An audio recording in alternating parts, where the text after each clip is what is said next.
Welcome to another wonderful week of Dungeons and Dungeons. This time, the Chosen have arrived back home to see a very large, very imposing sapphire dragon on top of their home. It appears that there are crowds and crowds of people and almost absolutely nobody in town.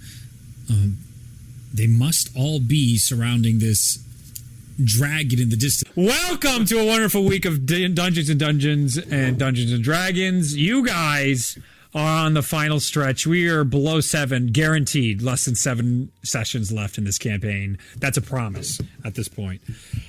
Could be even sooner. You survived the Moon Forge. You survived an encounter with the sapphire dragon. You guys got together, the groups, the Valkyries, the warriors, the worlds of Waterdeeps and the North and the Linryu are all coming together for this cataclysmic event known as Ragnarok that's coming in. And trying to prevent it, the group is trying to forge this incredible device called Skybreaker that should be able to defeat gods and rebalance the world after it was struck out of balance during the last collapse.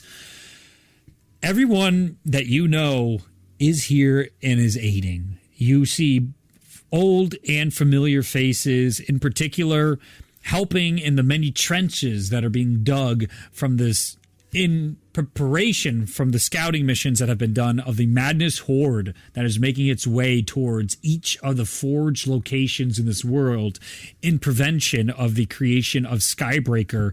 The Valkyries have been doing their best to make sure that the Dragon Gods, Melora, and Madness Hordes do not know where we are taking Skybreaker and have set up all sorts of other illusions and red herrings to keep them off the trail for where you guys will be doing it inside Fanlin's Grass Forge.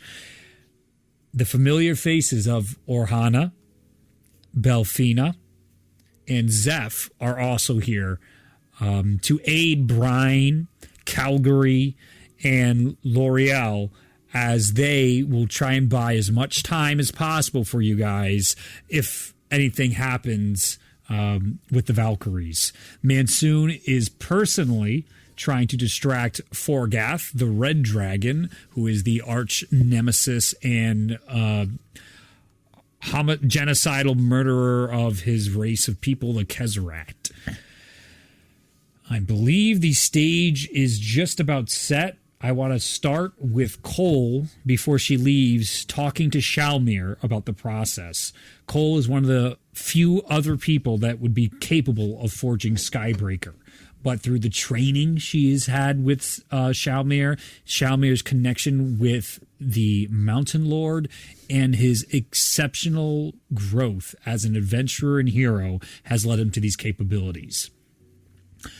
Cole discusses with you, Shalmir, the steps that are going to need to be taken to create Skybreaker.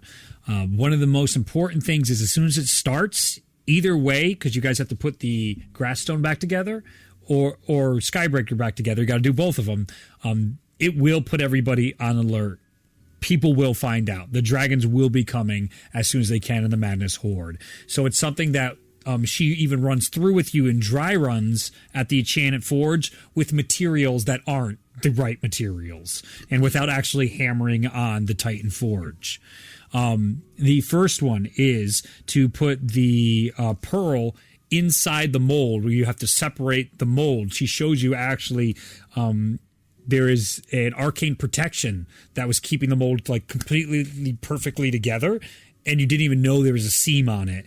And almost like the oracles that Elyris used to play with, she shows you the way it unlocks and allows you to now place that pearl inside the mold.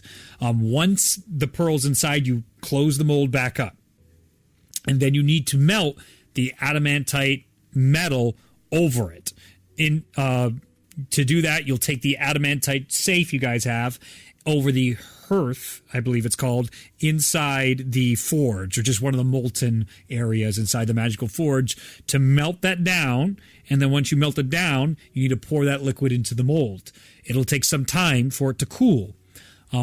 You can make it cool faster because it is a magical item and a magical mold. You can try to hypercool it. You can use stuff like the gust spell ice magic or one of the mystical reservoirs that is filled with water inside this mystical forge, and that will hyper cool it if you submerge it in. It will take about 6 seconds for it to fully cool, where normally that would either weaken or break the molding process or the forging of an item. Fifth, you remove the mold from the cooling waters, or once it's done with any spells that you use, and you separate the mold out, and you should now have the Scepter of Skybreaker.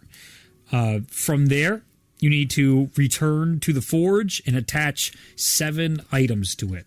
There's the Animantite Collar that was recovered from the Dark Desert. There's the Focusing Stone that was recovered from the Valkyries. There is the 4 Orbs of Eternal Harmony. And there are the 4 Creation Gems. They don't have one of the Creation Gems. They're working on finding it right now. And it still should work without it. With all the components, you can't use it all the way. You can't use it to its full potential, but it still works in such a way that you can activate Skybreaker. It can do almost everything that it can do. It's more than just, one blow kill a god. And similar to, for you guys, the Infinity Gauntlet, once it's forged and merged, you can take the orb off to be used and then put it back in. It's not once these orbs are in Skybreaker, that's it.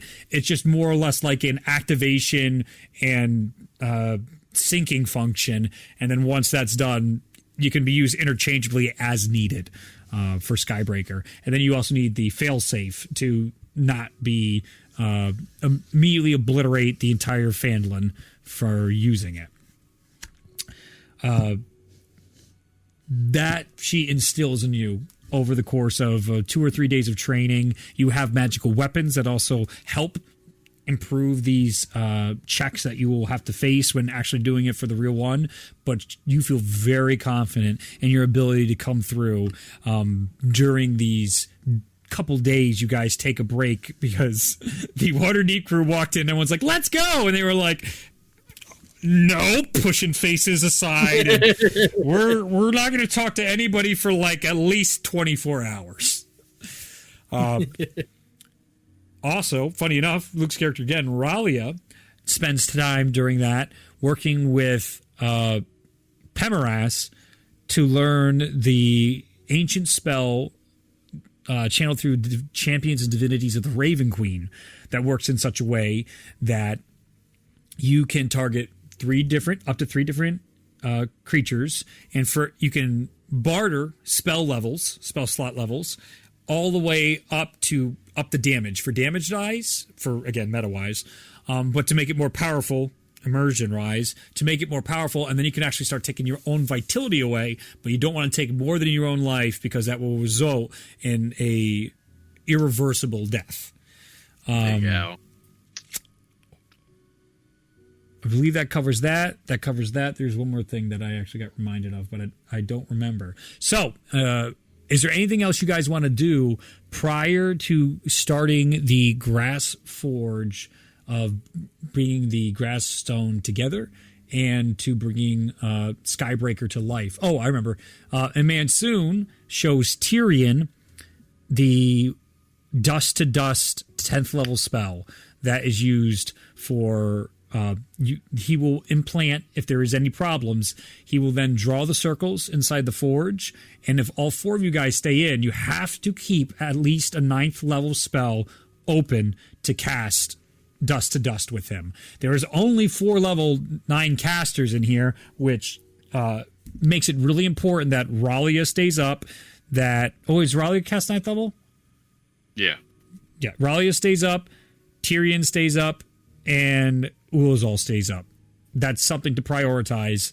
And I believe that covers everybody at this point. So, Heroes of Waterdeep and Chosen, what would you like to do before entering Wave Echo Cave?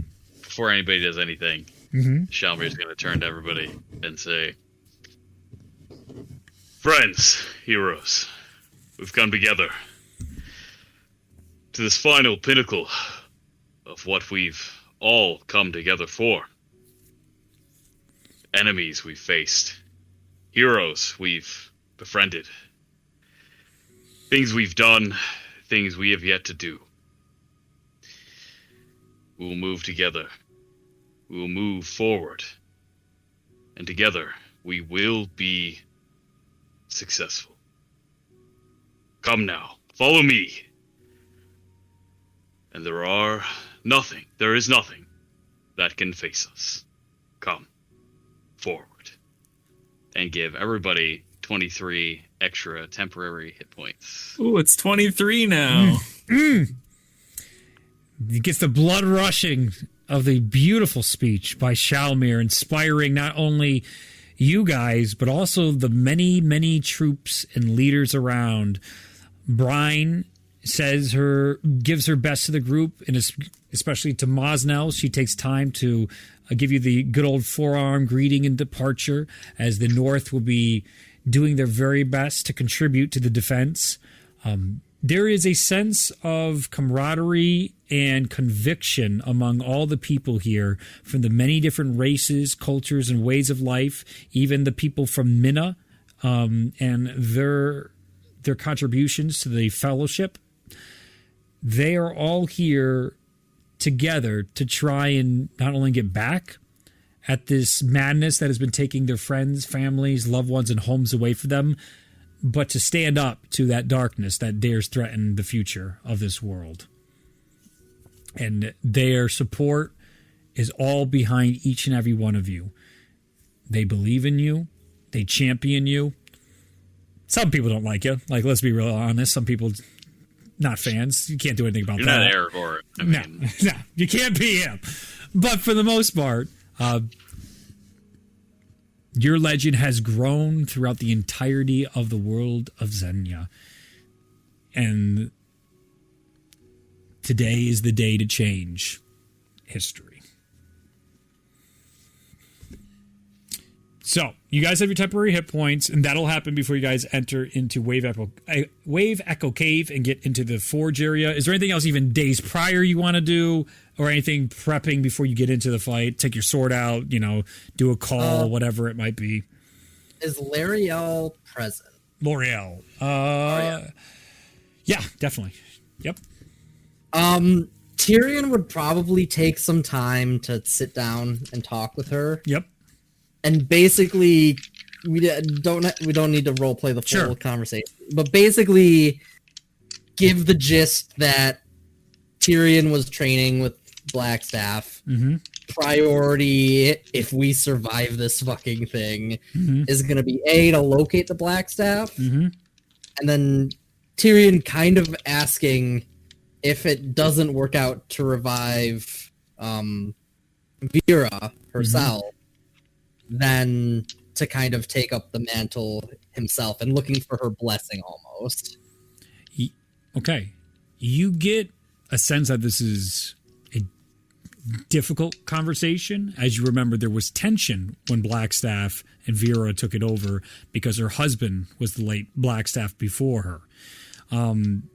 Even with that tension and the bit of discomfort, as she is only just barely become comfortable with Vera's relationship and her being the Blackstaff, she gives you the reassurance and the blessing because there is no other sorcerer or wizard that she knows of the power that you have and the incredible accomplishments that you have. And it would be, once again, a privilege to have such a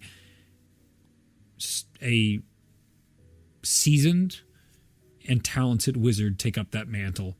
It would do it justice to take up such a mantle. If Ralia can overhear this conversation just a little bit, sure, she would just take Tyrion to the side and say, I understand that Vera was very important to you. I wish that hopefully if I remain after this battle, I can return her at least to the Blackstaff itself, so that she may be a resource to you. I would appreciate that. I will look into it, and whatever I come to, I will report it to you. Good luck. Thank you.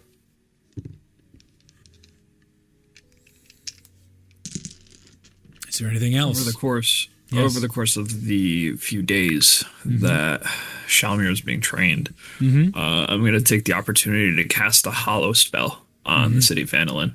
Yes. Now, the spell rules as written says celestials, elementals, fays, fiends, and undead can't enter the area, but can we specify, since we have a few days to tinker with it, dragons? Would that be permitted? I would say you're better off trying to get madness versus dragons, because well, normal dragons too. Dragon gods obviously have their own rules because they're gods. Right. But dragons and madness, you can give me some rolls and we can try. Talia will take her time to help Ulazal with that spell. Excellent. Right. So I'm going to need an Arcana check from the both of you, and I would say a Wisdom check from the both of you. It might be the same thing, but I think Arcana is intelligence based. It is. Yeah, 30. Okay. And Ulazal? And my Arcana, don't goof it, 16. 16. Okay. Now give me your Wisdoms. Straight wisdom? Yes, Wisdom checks. Yep. Ooh, natural 20 for a 25. There we go. That's a clutch.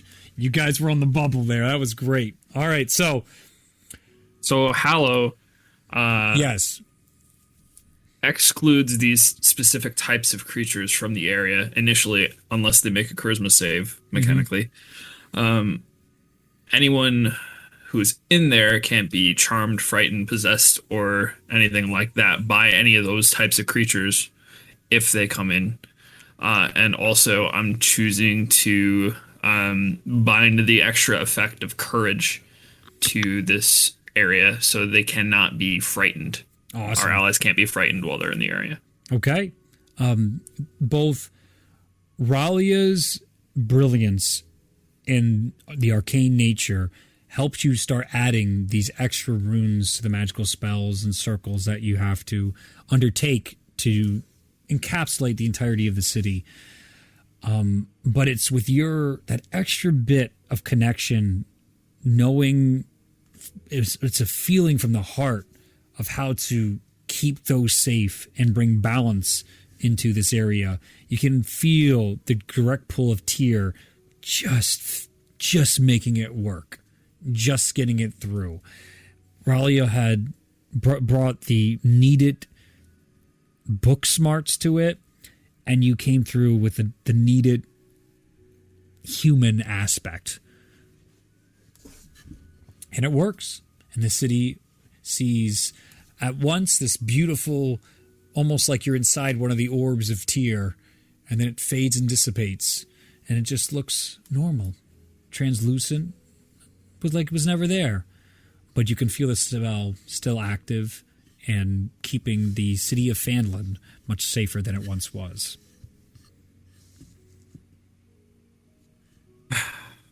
Well done. This should keep our friends safe. Yes, I hope so. I mean, everything that we possibly could have done is done here, so I feel safe. One of the days prior, so making sure we still have time to do a full rest. Yep. Tyrion, to try and help things out, will spend a day and use his wish spell to create a simulacrum of himself. Okay, sure. So it'll have all of Tyrion's spells except for his 9th level spell slot. Somehow you found something I didn't prepare for today. Actually, no, don't worry. Oh, going to get another mini. He's not going to be in the fight with us. Who said there was a fight? Who said there was a fight? He's not going to be in the forge with us. Okay. So a fully stacked Tyrion without the level slot is going to be outside of the forge, assisting with Discipline and AoE devastation. Yep. Is he breaking up for you guys too? Yeah, your mic is pretty staticky. Could you give a reset on the mic? Yep. But I did get what you got. I did hear, and that's perfect. That'll be great Breaking up aid. AoE stuff, yeah. Yes. He'll be taking on Ralia's job of murdering everything with a smile. Ralia, you wiped out half an entire legion. Excuse me, we can hear you. I did? Oh, God, that's still going. Wait. I can hear you. Yep. Hello? Am I back? Yes, it's lagging now. Is it lagging for you guys? Or Give me a desynced? second. Yeah, it's fine. I've been desynced a bit. Hello? Yeah, I hear you, but you're just desynced a little. Weird. Yeah, it's fine. It's not at the end of the it sounds good. Yeah, so I just reset it, so I put out basically when you started to say anything. Oh, just making jokes. Oh, okay. I was buying you time. I'm creating a simulacrum, Yep. so a fully healed Tyrion. Yep. No 9th level, but every spell slot before that. Yep. Who is going to sit outside of the forge Yep. and assist with the distraction to hopefully make life a little easier for all of us inside. Yep. Awesome. That's good to know. Masno or Ignatius, Tellius or Bologna, and Charnook. Is there anything else they have left to do? Or Aerie. Those are all the characters that haven't done any. They don't have to. You guys really don't have to. But I'm just. No, the only thing Bologna would do is just want a conversation with Ragnarum, because that's really weird. He's not around. He was in the Moon He's Forge. not? No, he didn't come with you. He stayed back. Okay, To then never mind. to fucking troll Parchem and Forgath. But you never know. You never know. Maybe if you live, you never know. Right before they enter, Shalmir's going to cast Shield of Faith, but that's probably like Yep. the last thing that's going to happen. Yep. Nope. So, But it's good to know. Everyone got their temp HP, got their Shield of Fate's going to get ready in there. You'll take your swords out and ignite them. Oh, I will cast aid at 5th level before we go in. Okay. So your maximum HP is increased by 20. Wow. Is that for everyone? Let me see here. Only a chosen, actually. Look after my own. Don't worry, Telly's can do it too. It says up to 3, so we've been doing that wrong, but that's okay. Let's see. Shalmir, Mosnal, and Why don't you do the guys that we need for the dust to dust? Yeah. that's yeah, a good I don't know idea. if Shalmir's the one that needs it, honestly. Yeah, that's but you need to great. hit the forge. I'll hit Yeah, but he Shalmir. can heal a lot. So we'll do Ulazal, Tyrion, and Ralia. Yeah. So 20 added to your max HP. Damn. Tyrion's a beefy boy right now. Slow sorcerer! He's at 212 max. Wow. Is that more than Charnook? No, Charnook's 230. No, not even close. Oh, No. So I'm like, God damn. Because I took a for level 19. I took a feat that gave me 1 to my Constitution, so I maxed my to level 20. Shalmir's also going to cast a Death Ward on himself. Good plan. Just in the Remember, past, write that down. We're going to forget that. Write that down. Yeah, I You have should- it. I have okay, it. okay. Yeah, I cast it on myself. I will not forget it this time. God, This could you imagine time. if I didn't forget it on Dell? It would have fucking revived everybody. Yeah? Yeah? Are we just about to go in? Yeah, we Well, can. Wait, I was- yeah. No, yeah. What do you want, Ryan? I was like, Ryan's got Yep. something. in the days that we're there, however long that is, About 3. Mazda's just gonna 3. Mazda's just gonna go hardcore Rocky 4 marathon. Rocky 4 montage. Where he's like working out in the snow in the woods, lifting trees and shit, Yep. Yep. using rocks and nature stuff to work out just for 3 days. I would say because winter's coming, it's the seasons are turning from what I remember. So I believe it's more that like fall slush you're in right now. Yeah. So you get the frost in the morning that you don't feel because you're immune to it. Yep. Absolutely. Rocky montaging it up, and you inspire many of the Northern soldiers. Frostborn are here as well from the Frozen Fortress, and it's a joy. They lead by Also gets example. hot and bothered. Who does? Ralia. What does Ryan Wow. do? It gets hot and I'm bothered, bothered about during that? the Rocky montage. Whoa. I can't wait for the epilogue of You Two Live. I can't wait to hear what you plan to do after this campaign. This is And lovely. then Ignatius is just gonna study the book that he just got and then help around as much as he can. Yep, absolutely. In very Ignatius style. On the book, though, you're like, there's aspects of it that you're like notes and readings of it. You're like, this is a bad guy. But the information's so good. But I don't like when he says some of these things in here. Really makes me upset. But it's a good book for you, man. Ralia is like, that doesn't matter. Like, bad stuff happens all the time. It's fine. Just take the good stuff. Way closer to Raleig's alignment than Ignatius's. All right. Any other things? Right before we go in, just preparing for battle, just spiritual weapon at 4th level. Sure. I will take a little dice and we will go into the forge.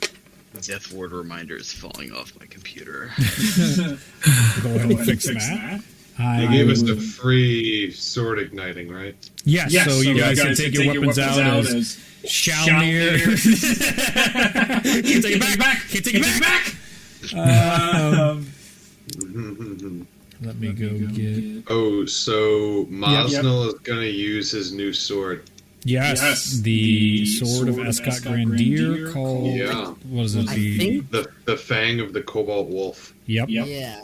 I believe I did create that Yeah, one. yeah, I got it. I grabbed it. Okay. Yep. All right. We are. Oh, Yeah. preemptively raging, and Yep. you know, all that good. Ooh. That's a little. Whoa, wait a second. We're just like, this is peaceful, right? Yeah. Sorry. Excuse me. Yeah. So you get your swords out. You guys are able to rage. To get a. Did you have a picture? I'll send another one, chat, just so you guys have a location of everything inside here, because there is going to be some movement to the mechanics of this.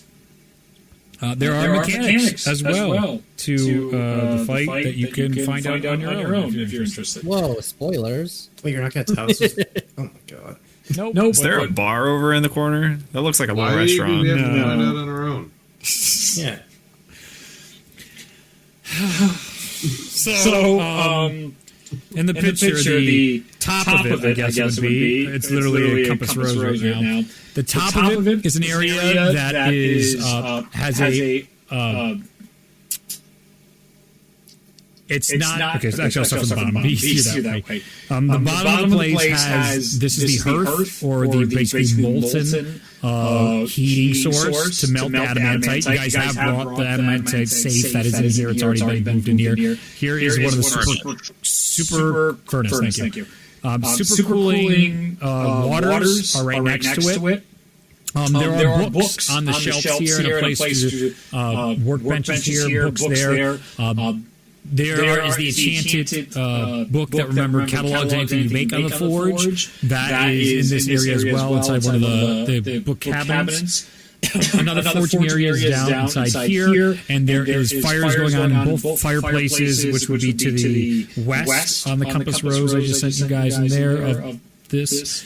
And to the north has more enchanted and magical prospects and aspects to it. It's not a bar area per se. It's more, just think of it more as a place that you would lay down as a long workbench, and there's tools and all sorts of items in there to your imagination. The center is most obviously the forge. Where's Ipso? If so, actually, up to you. If you want him to be here, he is definitely not a fighter. I think he'd be like more towards the entrance, like ready to back out, but still trying to like bless people or like give people some kind of boon. Gotcha. Without actually trying to get into the way of. And funny enough, there is not a single set of armor or sword or shield left inside the forge. The Mountain Lord was calling down to his followers and those that would listen to prepare for this very day. And it's the big day. I didn't say so, and you probably would have shared a moment during those days that like it all makes sense, and this is what the Mountain Lord has always had in store What for we have us. prepared for. It is time, brother. All these years after I took you in, are you ready? Never more ready in my life. It has been an honor. He reaches out and grabs your arm. And Well, then, be prepared. Whatever comes, it will be lethal to both of us. So, understand, both of us may fall. But we move forward. all in the name of our great Mountain Lord, it is righteous, the way of the forge. Wait, indeed. All right. The team. Do you guys have a specific layout? Where would you guys like to be placed, actually? As Shalmir is basically like getting loose before a track meet or a runner, like an Olympic run here. He's up on the forge waiting for everybody to get started. So I will put him up onto the forge. Everybody else Cowering behind Mosnell. Who is? Ralia. Ralia. Oh, yeah. Okay, I have Ralia and Mosnell right there. You guys Where want are the entrances? there are four entrances inside here. There's one back there, one back there, one over here, and one there. The photo in the chat, you might just want to pop that up on another browser with the entire fight. Will help you continue to have the dimensions of it. But there's one just to get to cross. So it's just a cross of entrances that are possible. When you take one, I'll get the other. I will have Tyrion like 15 feet in the air. Yep.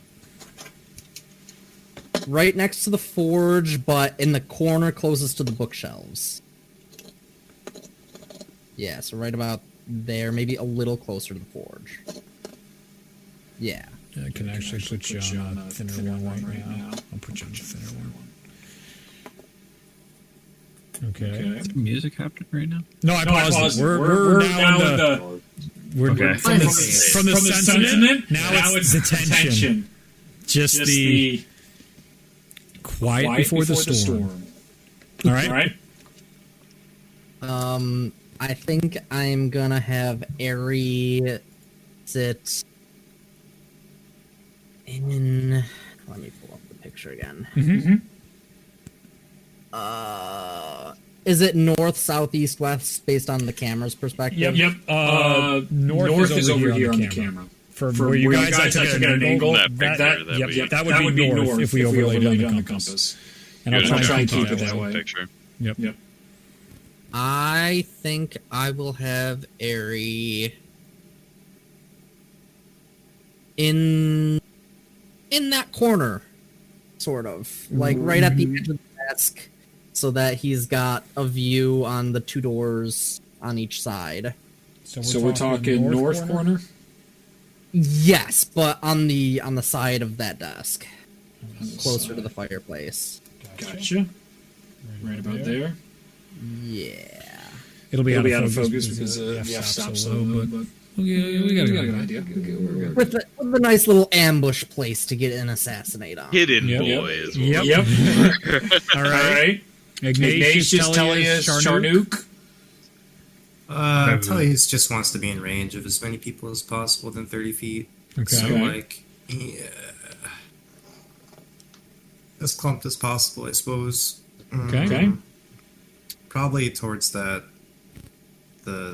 top entrance there, towards Tyrion, who's floating. Top Actually. entrance. You got it. Yeah. Up here. Towards that way. As long as I'm still within like 30 feet of a few people. 5, 10, 15, 20. Yeah. So 5, 10, 5, 10, 15, 20, 25, 30. So 5, 10, 15, 20, 25, 30. Yeah, you can actually hit. Put Put those that way. You'd You'd have have Tyrion, Bologna, Ralia, Mosnell, Shalmir, and Charnuk, depending on where you guys move. Yeah, that's fine. Bologna can. I want Bologna to go towards the book area. Still within range, though.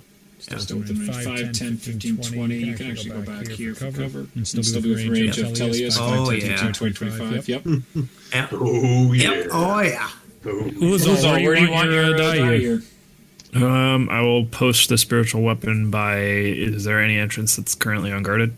It looks like Charnuk's facing the Western entrance. Yeah, the western entrance. Northwestern. Yeah, northwestern for your compass. I'll always refer to it based on your compass map I sent in chat. So that northwest is Southeast empty. is unguarded currently.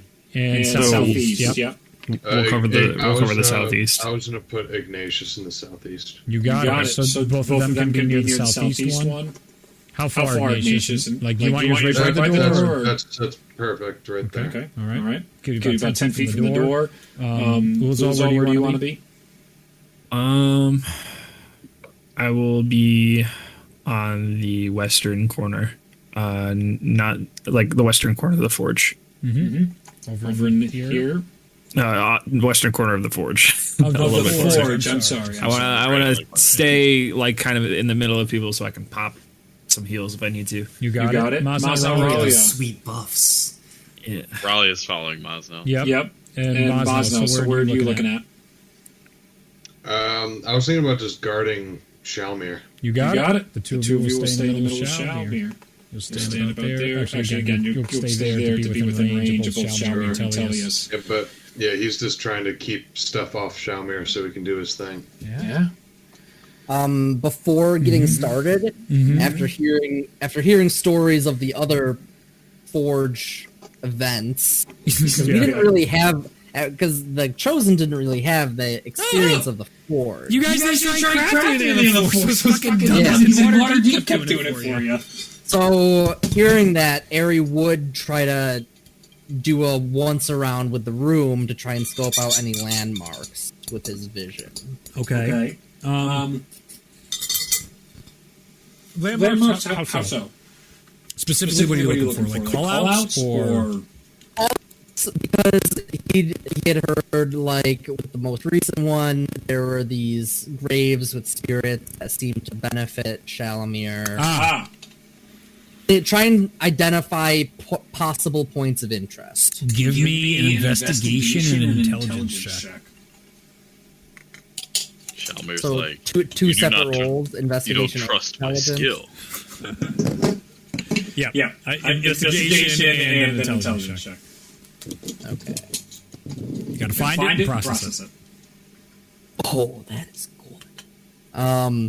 That is a 33 investigation, and that is a 9 intelligence.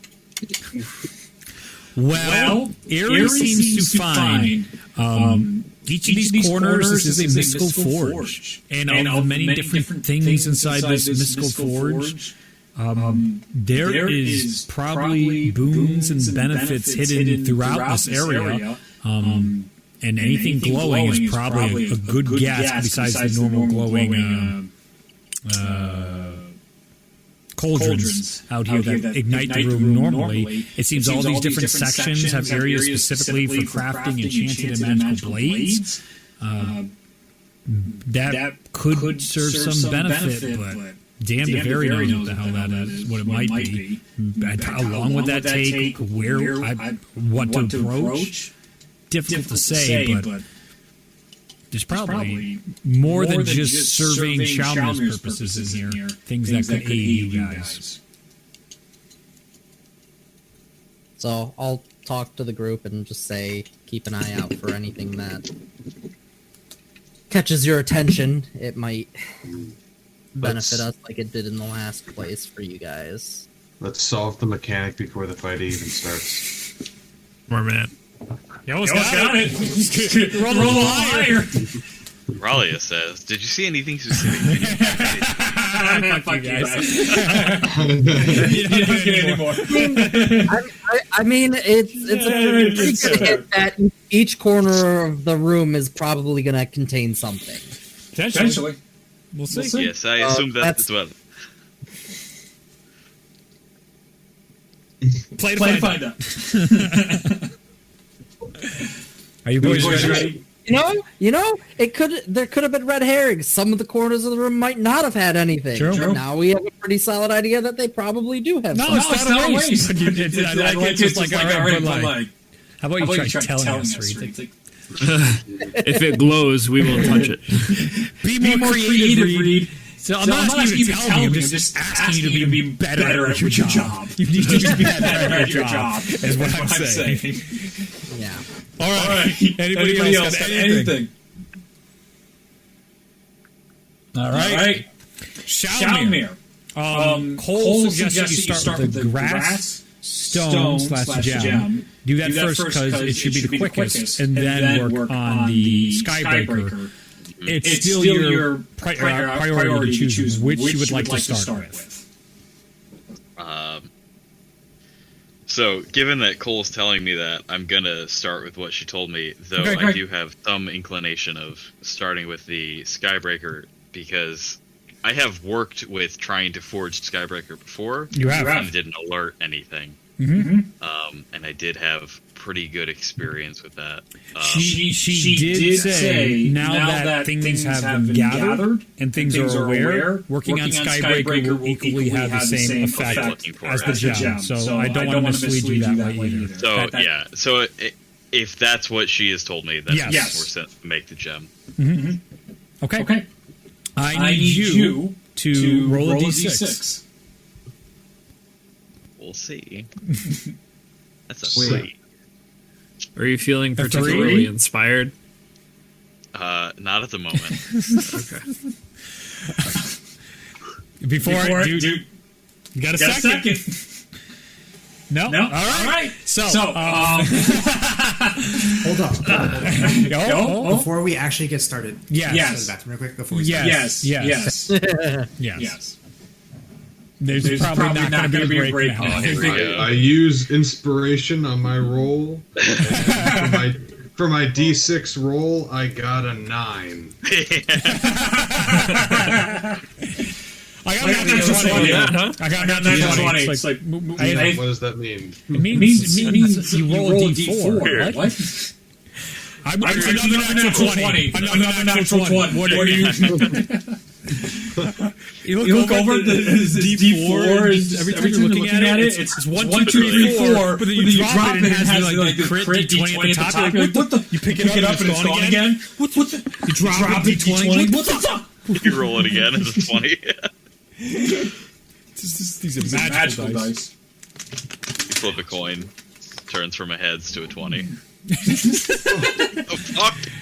What is this? Kirk Stumble bullshit? Fucking back to haunt me.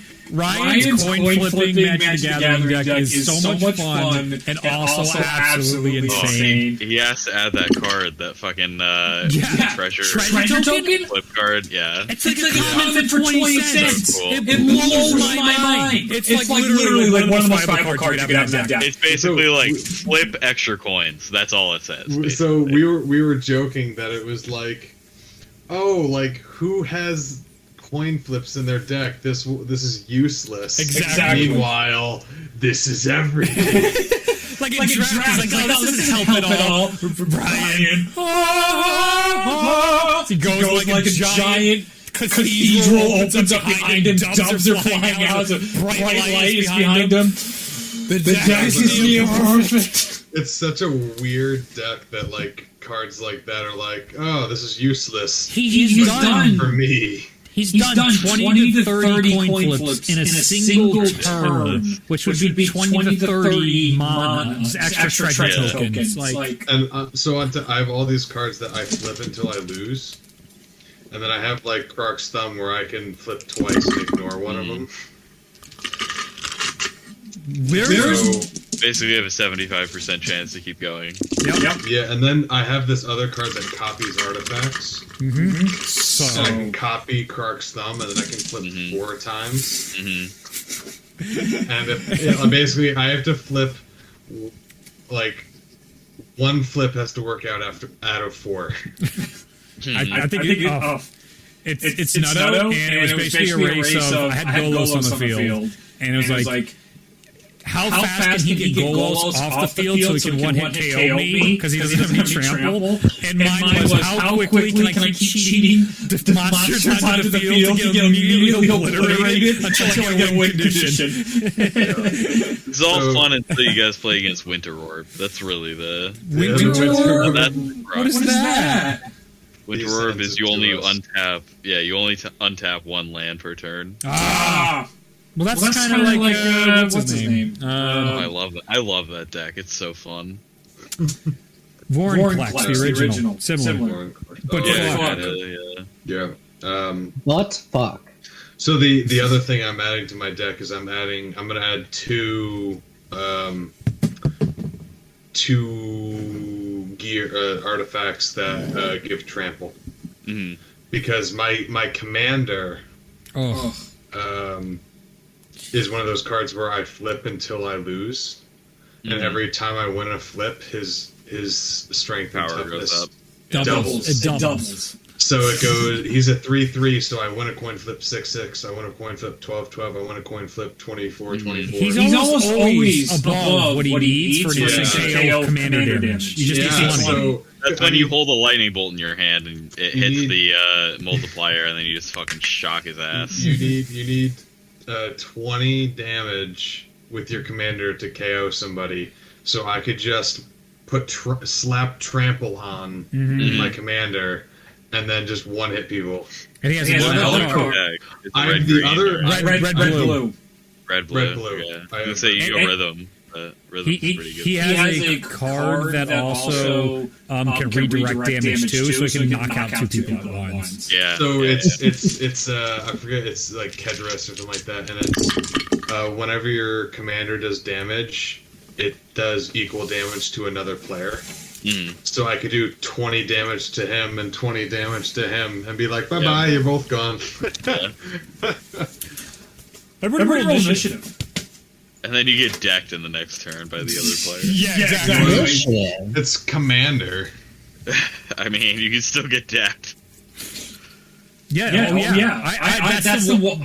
like 2 more decks. I promise I won't do anymore, so I'm not. But I have a mill everybody deck, a mill myself deck I'm thinking about doing, and I have just about every god. So it's like I gotta do a god deck. But no, I done. World Tree? Yep, exactly, the World Tree. I have the World Tree, so that's why it's like, but I have literally every god in Magic the Gathering. Why would I not keep that deck so I can just onto the field? All right, so we can actually... I assume the first thing that's going to happen is Shalmir's going to give it the bop. The what? He's going to try to forge it. Yes. So this isn't part of the initiative. So I'm just because we're waiting, actually... Yeah. It makes sense to do the initiative right now, so everybody give me their initiative. Ulazal is at 12. Okay. And Charnook is at 13. Oh, nice! Alright, sorry about that. No problem. I'm at roll initiative. Someone's giving me feedback. Is Bad feedback. chewing their microphone. Might be Justin or Hunter. Hunter? Is it you, Hunter? Possible, dude. I have a desk mic. Okay. Yeah. So you're working on it. Yeah. He's like, yep. Yep. My phone's Yep. Raleigh was 17 and Shalmir was 11. Okay. We're gonna have to. I gotta send you the good microphones to get, dude. I'll get you the microphone set up next to with the computer. Is it still feedbacky? Not the moment. No, you're good now. Okay. Yeah, I switched to this other headset because the other one was disconnecting. This one's more reliable, but it's older and it's it's a wired connection. Gotcha. So it has been having that issue of sometimes it'll have the feedback if for some reason. It's probably because the wire switched or something. That's what it usually resets when I disconnect it for a few seconds. Awesome. Mosnell 22. Okay. Ignatius 10. Okay. Waterdeep sucks. They sure do. They sure do. Bologna, what are you at, Harry? Initiative's got a 23. Holy shit. I literally rolled a natural 20 on my initiative. This is off-brand. Off-brand. When it counts. First time ever. It's because of the standing desk. Oh my god, that's what the fuck? That's gotta be like 30 plus. 36. I'm 36. serious. Look in the log. That is the Like I biggest number said, I've ever That's a seen. big Waterdeep number. I saw that sucks. number. That's a big number. What the fuck? Tully has spent time with chosen, so rub down. I heard it was area 36 too. 30, no. No. What's Harry? You're gonna laugh. Probably. Harry. So, well, first, actually, Tyrion is 3. On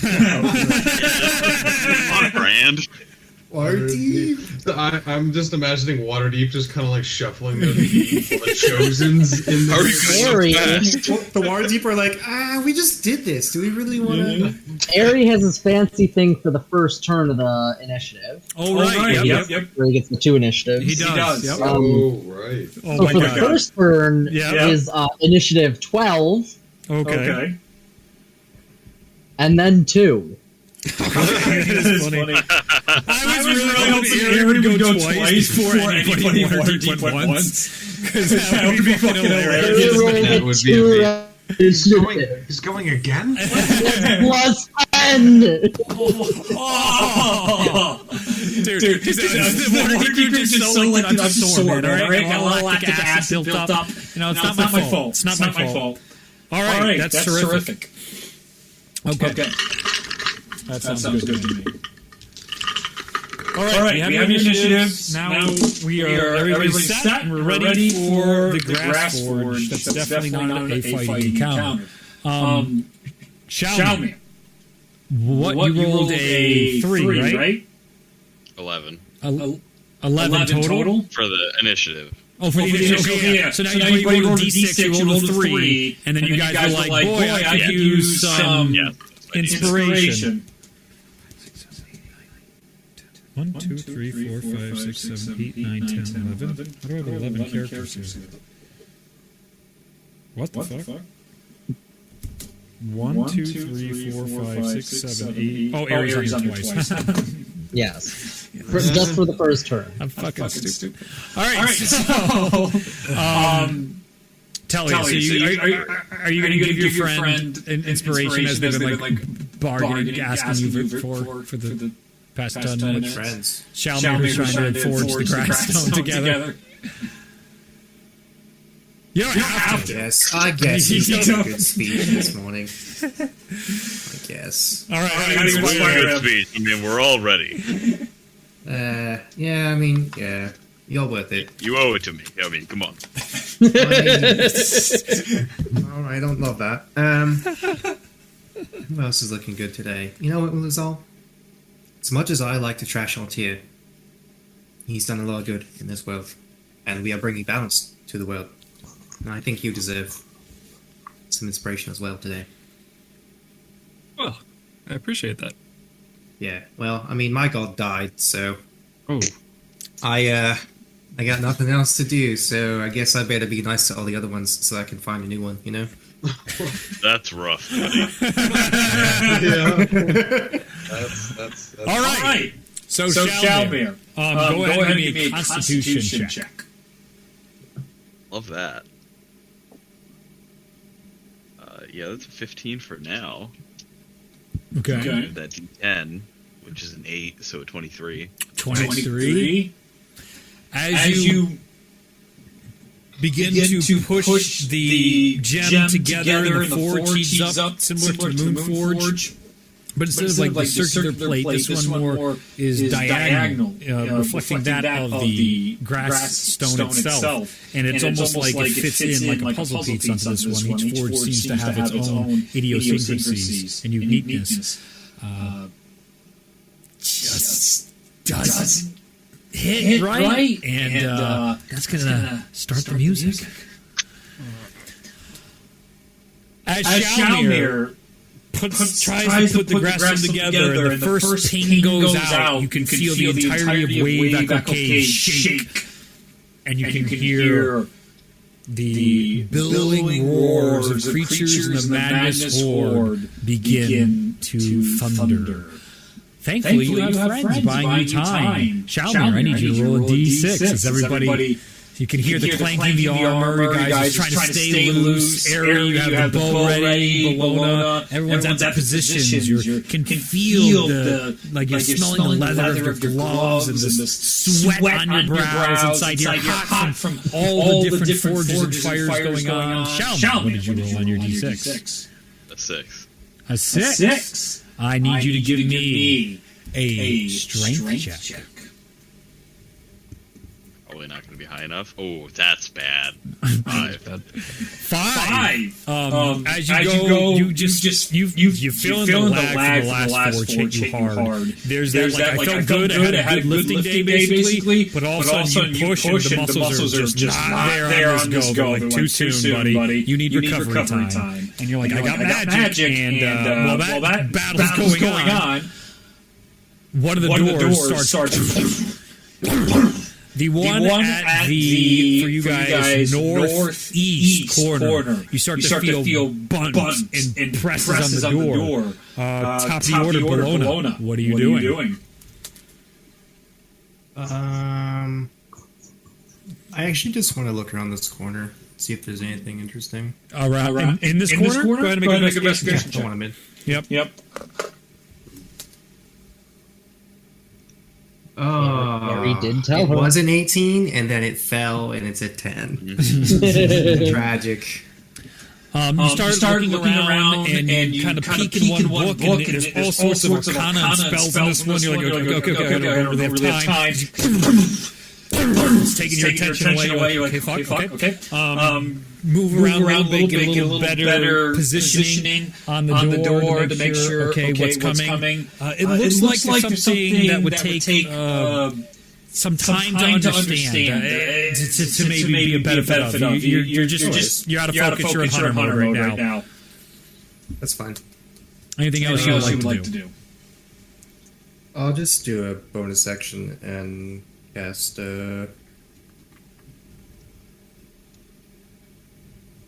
actually, never mind. I'll just have my turn there. Okay.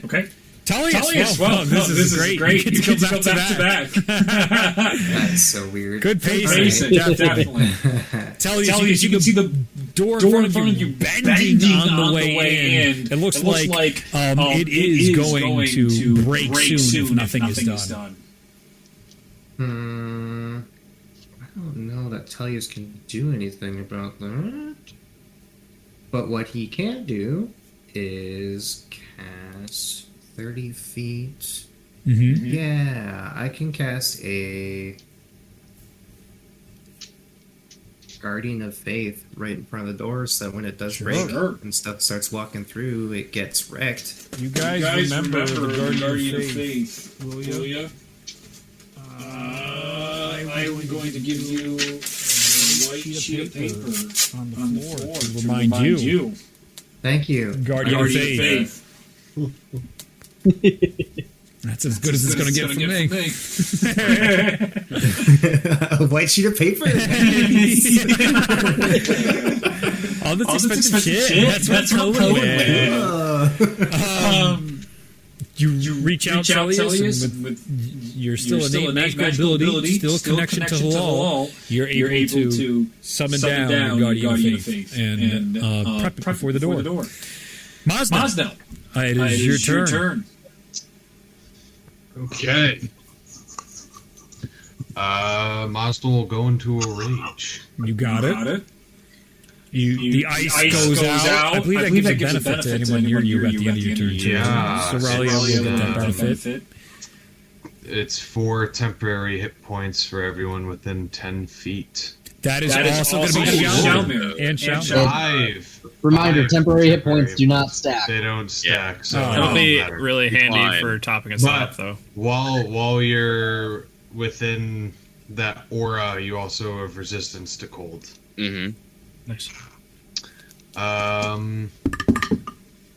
And I think that's it for now. I'm just gonna wait. So there's the stairs up to Shalmir. Yeah. I'm just gonna stand right in front of him. You got it. Right there. You got it. Okay. Nobody gets up. All right, then on your turn, next up is Raleigh. Yeah, so Raleigh's going to run next up on. Yeah.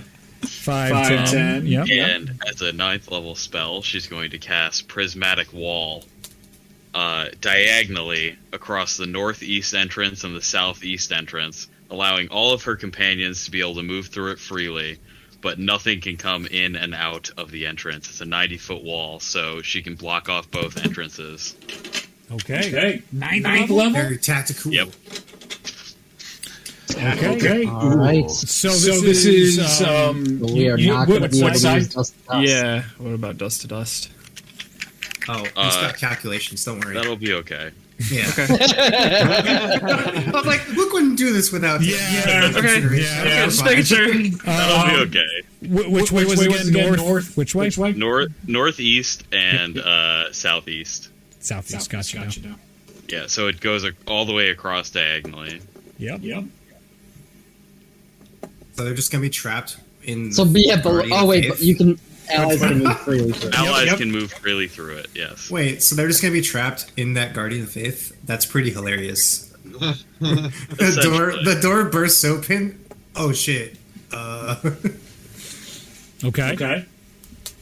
Raleigh casts out, and her beautiful periwinkle magic flies out in this direction. You see it almost like spraying dust, and then that wall comes up. It solidifies. Rainbow bridge comes between everybody and the entrances. And that's all she's going to do for this turn. Cool. Charnook, it is your turn. I would like, since I'm already raging, I'm going to hold my action. If anything comes through the door, I'm going to eviscerate it. All right. You're right here. Do you want to move to get closer or what? It's just that one door right now. As of right now, that's the only thing. As of right now. Nah, I trust them. Actually, then I'll wander over to the northern corner because I see Shalmi is struggling.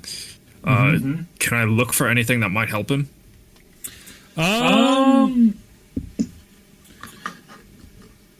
Yeah, you can always try, dude. Go for it. I'm gonna try. He needs help. So give me an investigation check. From Charnook. Let's go. Is 20. Fuck me sideways. All right. I would say you do. On the back of the forge, it seems dull and uninteresting. But when you start, you muscle your way in there and move some things around that has been used by Ipso, laying things on there. Even the his name is slipping my mind. But the very first dwarf you guys met to start this campaign, Gundren, yes. His flyers are there obscuring some of the stuff, and in particular, you do find what looks to be like some sort of talisman that's just laying out on the table that was shown to show like, hey, look at this, welcome to these adventures of all the story stuff. So there's a talisman that you think maybe that could help in some shape, way, or form. All right. Shalma, I think this talisman might help you. Can I attempt to activate it? You use your action to investigate it, so you can see it. It's in front of you. It is circular, similar to the medallions, but much smaller. And you'd have to make another check to recognize what symbology it represents. That's fine. I'll hold on to it for now and maintain sentinel by that door. Okay. That is going to bring up the first creature's turn, and the door explodes outward in to the place. Is it only creatures or objects can't pass through the wall too? Probably both, honestly. Yeah. Give me a check on that. Any object passing through would probably It will just just be obliterate it. destroyed by the magical effect. The first effect is fire, so if it's like a wooden object, it's gonna get fucking obliterated. Just get burned and destroyed. The door gets smashed in. And a familiar but maddened creature walks into the forge. As you guys see, what you hope to have never continued to see, a Gaestro, a maddened Gaestro, attempts to come inside, but is immediately smashed by your Guardian of Faith and the wall, because he's so huge, he gets hit by both immediately. So I'll just make a dex save. Yes. There's a lot of text on this. Yeah, that's a long spell. I think it's a dex save for the first part of the wall. If he's trying to go through the entire wall, good fucking luck. He's just trying to go through. Like the problem is he just bursts into the door and just coming into the room. He's just hit the barrier because he just got into the room. Probably just hits the first layer. The first layer, I would assume. So a dex save. Is this the thing that It's 7 layers, each with its own magical effect. Yeah. It's awesome. It hurts like a fucking truck. Didn't Scammon like try to teleport through one or something? Yes. Yeah. Did that go for him? Well, they had to decide. They had to decide what would happen if he did that. All right. So 18 on the first save for Guardian of Faith. Justin, does that save? 18? No, fail. So it's 20 radiant damage. Okay, and then 18. Another 18 for Luke. Okay. So that is how much damage? So he says 20 from Guardian of Faith. Yeah. Give me a second. I gotta add some dice up here. It comes in all these markings of madness on it. Goes right from its eyes and curls through all of its skin. The horns one is cracked off as it's slathering all this like black, purplish blood coming through. Immediately gets hit with this radiant energy. And as it's like trying to brush it off, goes right into the prismatic wall. And the first layer just starts burning the front of this creature. 23 fire so far. And then 9, 11, 19 fire also. Okay. That's just the first layer. If it keeps trying to move through, it's going to take all the layers. So.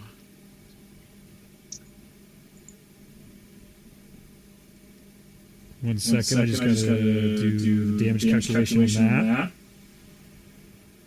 Okay. That'd be 42 total for me, fire. Yep. You notice the fire on it. It seems this fiend from one of the many hells doesn't take fire damage as easily as other creatures. But yeah, it makes sense. But you're not worried in the least with 7 layers of protection. The creature comes in and it would completely ignore Bologna because it's got one of two things. Intellius, your claw of the wall calls out to it, and it is trying to reach through all 7 layers to get to. Good luck. That's going to be another, let's see, probably another deck save, I guess. Yeah, so that's another deck save, I believe. It starts pushing through. This is we're being a good player. Natural 2, that's going to fail. Yeah, so that's another 10d6. Okay. So it's through the first layer. It's going through the second layer. And this is a different type of damage type. This is acid. Acid just starts rotting away its skin. And as you see, like start seeing its ribs exposed and push it through. It's still looking hardy though. 19 for acid damage. And then 18 also. So, 19 and 18. Yep. So I will do that math real quick. How hardy is it now? Still pretty hardy. Big boy. You're seeing this slowly. I'm watching. Fire burning. Acid burning. It's still got 5 walls to go. It's still trying to push through. Yeah. Another deck save. It's just its movement, man. They call it the madness. Another natural 2. Oh, boy. I'm starting this fight.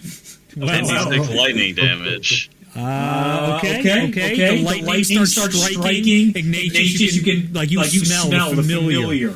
charge of lightning, especially when it hits the skin of a monster. You can feel the charge in the room picking up, and your hair staying on end as the wall starts shooting lightning. You can tell by your naked eye that it's not doing as much damage as lightning should.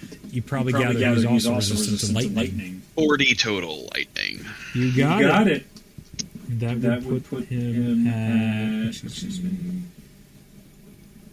That number? It's still fine, so it's pushing through. It's still trying. So, I mean, what is natural 6? That's a no. It's not going to happen. This isn't going to be a lot because it's poison, but... Okay. I rolled relatively well on this first 5. Okay. Let's see, 10, 7, 17, 21, and 9, 12, that was a little bit lower, 16, so 37 total. As the poison goes off inside the prismatic wall, it seems to have no effect on him. He seems to be completely immune to poison, as he's now pushing into the fifth wall. Yep. Cold damage. 18. Yeah, no, it doesn't say it. Go ahead. The cold starts freezing, and Maz now, as you're still focusing on the door in front of you, you take a glance over, and you start seeing the ice of the wall start like building around the familiar way you saw inside the volcano when Orul took over the entirety of the place, starts cracking around him, but he starts breaking through each of the ice that's building up on him, and you see the walls like bending. It's like pushing through this tar as he's trying to get through at Tullius. What do you got? 39 total cold. 39 total cold, so doesn't seem to be as effective as it normally would. You can tell, you can feel it, Ralia, that it should be doing more damage, but it isn't quite doing more. 6 Slayer, though. It's still a lot of damage, though. That's a con save for the 6 Slayer. 33. Yeah, that'll save, but that's okay. Yeah, but it's going to move through it, so it's not a problem. Let's see. I think this is probably another dex save then. Oh, it doesn't take any damage if it saves? For the 6 layer, no. Okay. Then the next one will be... Is that a dex again? Looks like it, yeah. So if it fails, it must then make a wisdom save, but if it fails, the dex is... It definitely fails. It's a 13.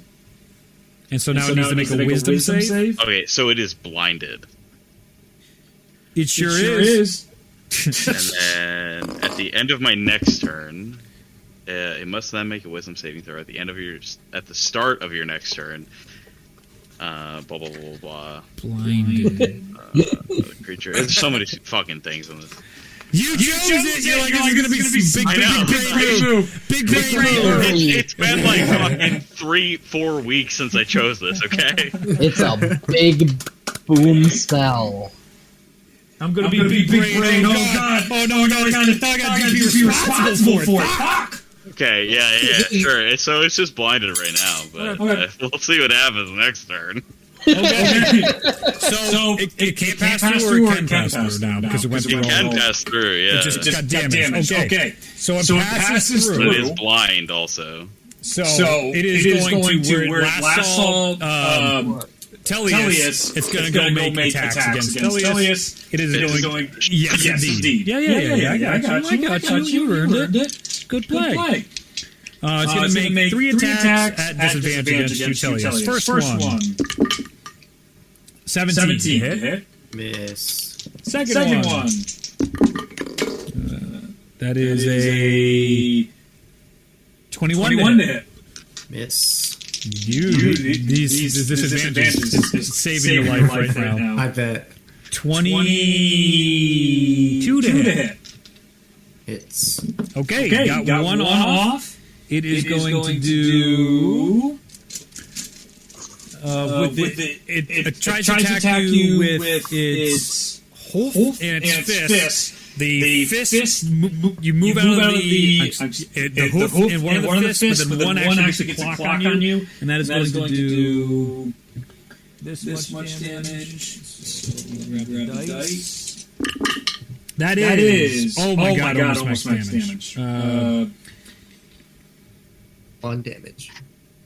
35 points of bludgeoning damage. As it just cracks you. As you get to the wall, you're like, I didn't expect that. The first one, the hook comes to step on you, but blinded, and it just erratic in its movement. So it's actually making it a little difficult on you to parry, engage, trying to attack you. You're able to dodge out of the way the first one, but it just accidentally basically backhands the living shit out of you for 35 points of bludgeoning damage. It's a gargantuan creature, or large.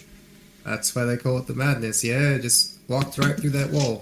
It lost half at least half itself. It's looking half bad. That's within shotgun range then. So now that we'll go. It will be Ares' turn because he's definitely faster than Ulzal. Sorry, I was muted. I'm going to use Charnuk's reaction to Spirit Shield and reduce that damage by 15, and also spike 15 force damage back at the Maestro. You got it. Right back to Madness Gaestro. As the spirits of the ancestors of Charnuk fly over and bitch smack him right back. They take most of the brunt of the backhand, preventing Tellius' damage. Ari, you just see this thing burst through this like almost like tar sap wall. Just can't see shit. Swinging around. Backhands Tellius a bit. You got so clear line of sight, and it's blind. Yeah, so I see those markings of madness. You sure do. I'm gonna pull out Kageyumi. Yeah. And take my shot. You come back, the arrow forms, and you fire off a light arrow right towards the Madness Gaestro. That is 30 to hit. No, you miss. Yes, of course. Yes, of course. So that is gonna be lots of damage. I look forward to it. Ulzal's on deck, Xiaomi. You get another attempt.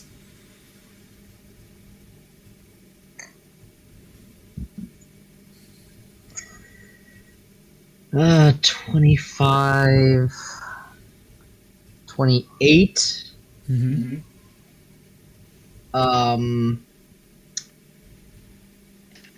56 piercing damage and 10 force damage. 66 piercing and 10 force, okay? 56 piercing. 56. 10 force. You did the madness effects on it as well?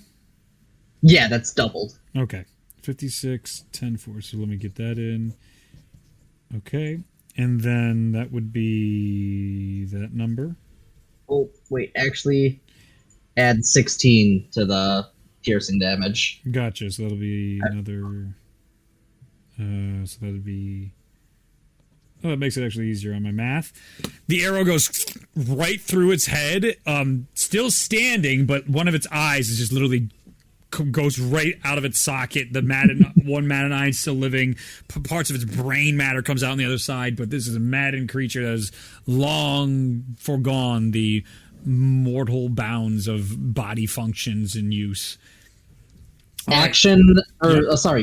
I'm going to move towards where Charnuk called out the token. Yep. 5, 10, 15, 20, 25, 30, easily. And is it something that can be removed, or does it just need to be... It's literally just laying there. Like, your buddy Gundren just was like, I found this in this enchanted place. I'm going to pick it up. Yep. Use the remainder of my 45 feet to try and get to Ralia. 25, 30, 35, 40, 45. You can get just about next to Ralia. You're right next to Shalmir and Mazdal right now. And then I'll be like, Ralia, this might help, and I'll basically just reach it out to let her take it. Sure. That'll end your turn. It is now Ulzal's turn, then Shalmir. Bonus action, I'll move my spiritual weapon over to strike the Gaestro. 5, 10, 15, 20, 25, 30, 35, 40. Can move 40 feet. I can move 20 feet, I believe. So you started on check. this door, so I don't think it can quite reach. You can get half the distance to Gaestro or stick to your door. Well, we'll stick to the door then. Okay. That's totally fine. I would like to use my action to investigate another corner, so I'll take my 30 feet of movement towards the nearest corner of a shiny object that I see. 5, 10, 15, 20. Really?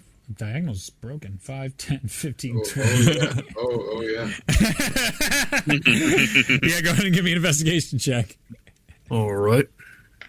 I gotta get more rough terrain in this bitch. What am I doing? We're high on fresh. hypotenuse out here. That's really frustrating. That's a 4. I'm not going to waste my inspiration on that. No, yeah. You get over to the area and trying to put together if there's anything of interest that can help after Ari pointed it out. I mean, it's just, you need more time. You need more energy. It's like, man, Gundren had time to look this over. So did Ipso. So did all these other people. Who knows what all the idiosyncrasies are of this area? This place is such a mess. All right. So that will, anything else you want to do with your turn, Ulazal? That's my action. I will. No, I'm not doing anything yet. Saving my slots. We're chilling. Okay. Shalmir, it is your turn. You give it the bang bang. All right, roll a d6. That's a 3 again. Go ahead and make a constitution check for me. Oh, not great. 15. You feel once again the walls to overcome crafting these stones. You feel close already, but it's already taking longer than what you would have wanted initially. The practice was there, everything's there. There's just no replacing actually working on a Titan Forge. It is the most difficult thing to do is recover and reforge a Creation stone. And they're going to write legends about you once you get this fucking thing together. Action, the spiritual weapon on the Giestra. Yep, you got a spiritual weapon. At 6th level. You got it. That's a big spiritual weapon. Right All on right. it. And I'm going to take an attack. Hopefully I will miss. 20. Let me double check. I'm pretty sure that hits. I'm pretty confident. I just need to find my Big stat boy. block. Yeah. Yep, hits. As your anvil 17. comes above its head. 17 force damage. Terrific. It is looking hurt. It is looking real hurt. Parts of its body, its claws are starting to fall off. Fingers are missing. Its skull is now hanging much lower, like you cracked its spinal cord in such a way that it's now hunched over from the anvil strike. The thing's looking pretty beat up. And with that, you start to hear at it would be your southwest door down here that you're facing Mosnell, and behind Shalmir, you start hearing against that door as well. That'll end Shalmir's turn. Ignatius, it is your turn. Okay. Then Tyrion, then Ari. Yep. I'll use a bonus action to plop down a spiritual weapon. 3 different spirits, 4 different spiritual weapons on the field. I can cast it too if I want. Next to the Giestro. Sure. Yeah. Hashtag cleric life. So I guess I'll smack him. I know what action economy is. Go ahead. Go ahead. Cleric is such a strong class. It is true. Low key, the most busted class. Fair. Okay. That's gonna be 10 force. Oh wait, I gotta roll the hit. Gotta earn it. You gotta earn it. Getting ahead of myself here. Yeah, 17. Does not hit. Yeah, it doesn't even hit. Okay. That's all right. So, and then I will run into the south corner. Okay, so south corner, you are here. So inside this corner over here. So 5, 10, 15 will get you here-ish. Perfect, and I will look for some important stuff. All right.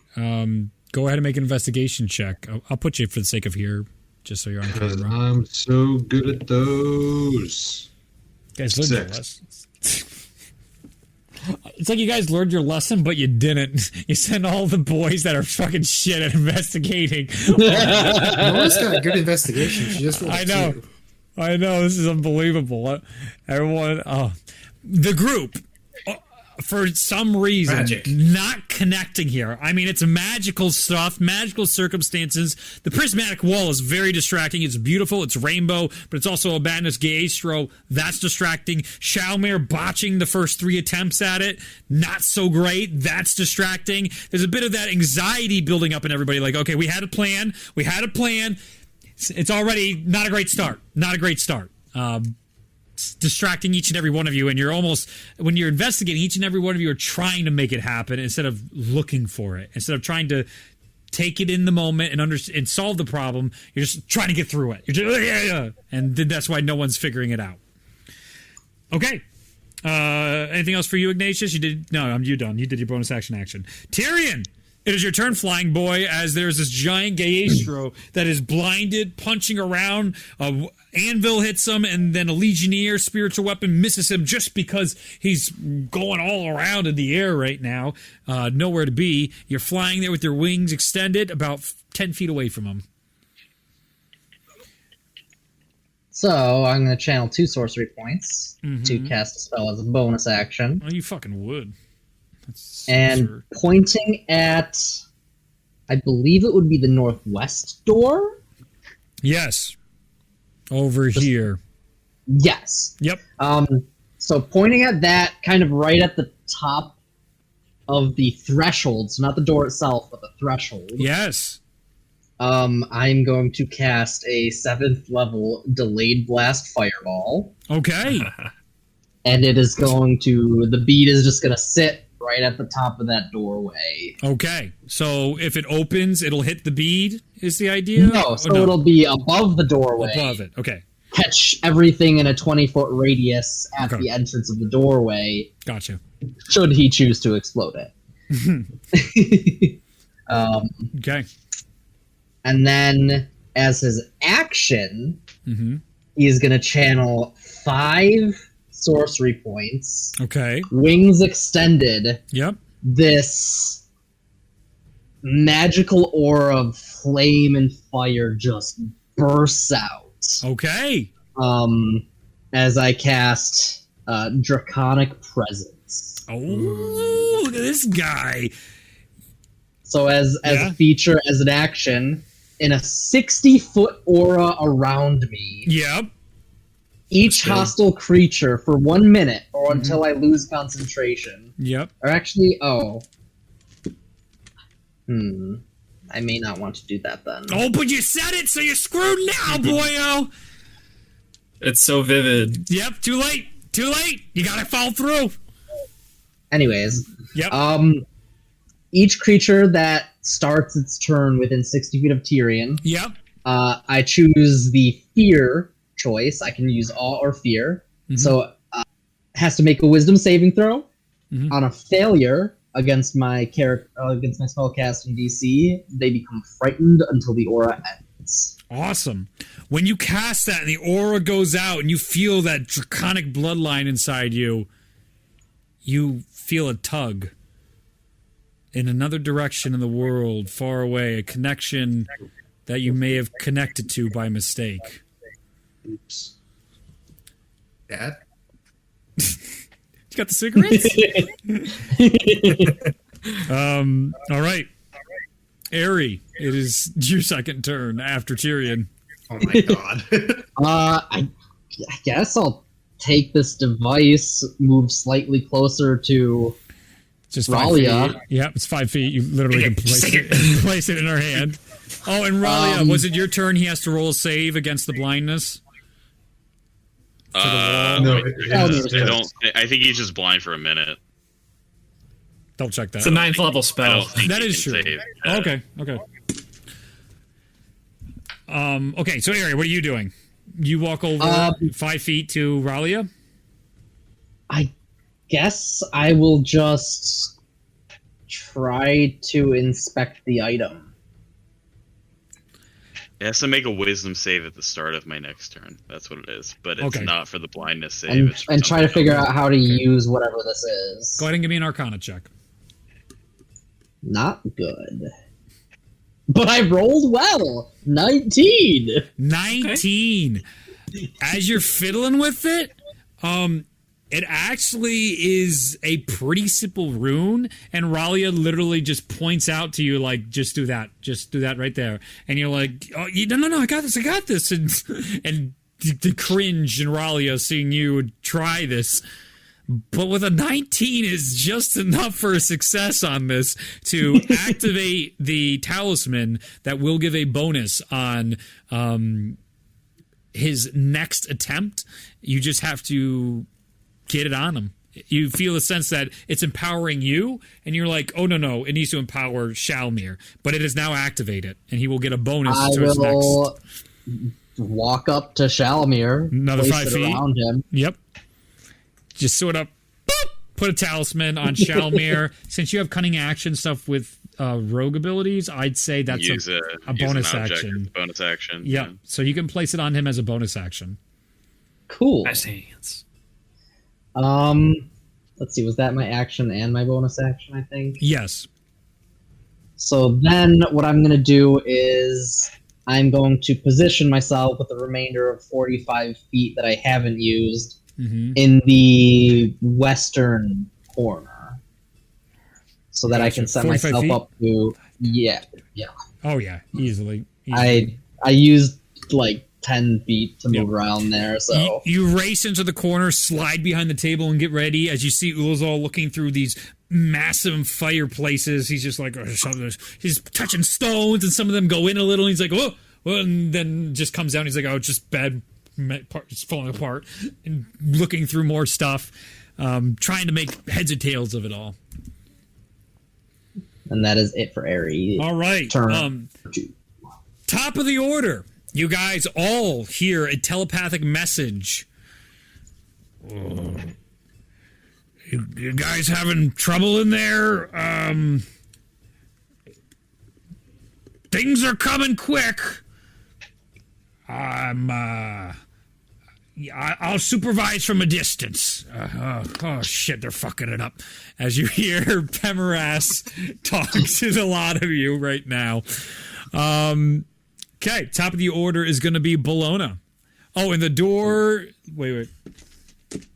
Yeah, it's going to be Bologna, period. Okay. Okay. Yep. Round 2 of searching the corner. Okay. Go ahead and make an investigation text. 17. 17.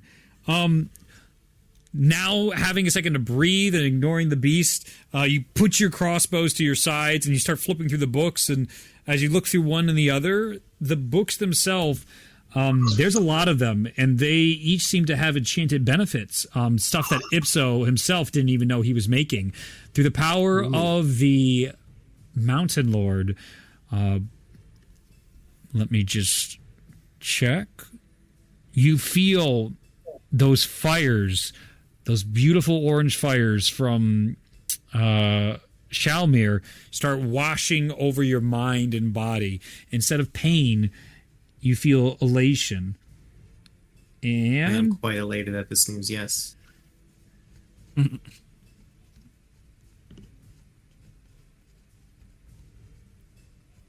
you need to give me an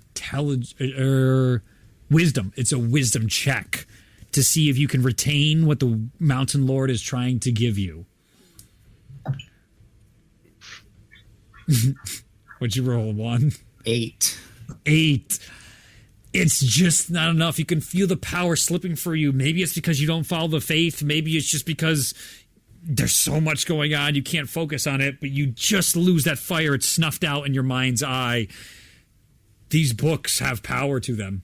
Power to inspire you in some way or form. Do we have a telepathic bond? You guys didn't do it this time. You'd have to cast it again in the fight. We're so stupid. It hurts. All right. All right. I'll make my way through Downtown. the wall then. Okay. Where to? 5, Just 10, under 15, Tyrion. 20, easily enough. 20 feet under Tyrion. Bologna And, stalks towards. Yeah, I'll just mention that. Sure. You call it the Tyrion, saying what? The books have power. If you can read them and retain their knowledge, it seems they're imbued with the mountain god's blessing. Okay. Most of you in the area Perhaps can we hear could- that. Not Ari, Wilzol, Ignatius. You're the only ones that can't hear Bologna calling that out. And for shits and giggles, Yeah. I'll bonus action cast a spiritual weapon. You think the kneecappers are bad? Just wait till the spiritual weapon gang. Let's do a 6th level for the heck of it, you know? Juicy. I believe Bologna's is just a hunting spear of Yep. some sort. There's a anvil, a legionnaire sword, a spear, and what's the other one? There's a 4, right? Scales, right? Scales. Ulazal's over here. Scales. There's 4 spiritual weapons right now. Does 15 hit the Geistro? It does not. It is flailing course it far doesn't. too much. Of course it doesn't. It's got thick skin, boyo. Well, yeah, no, it's not worth this time. We're early, man.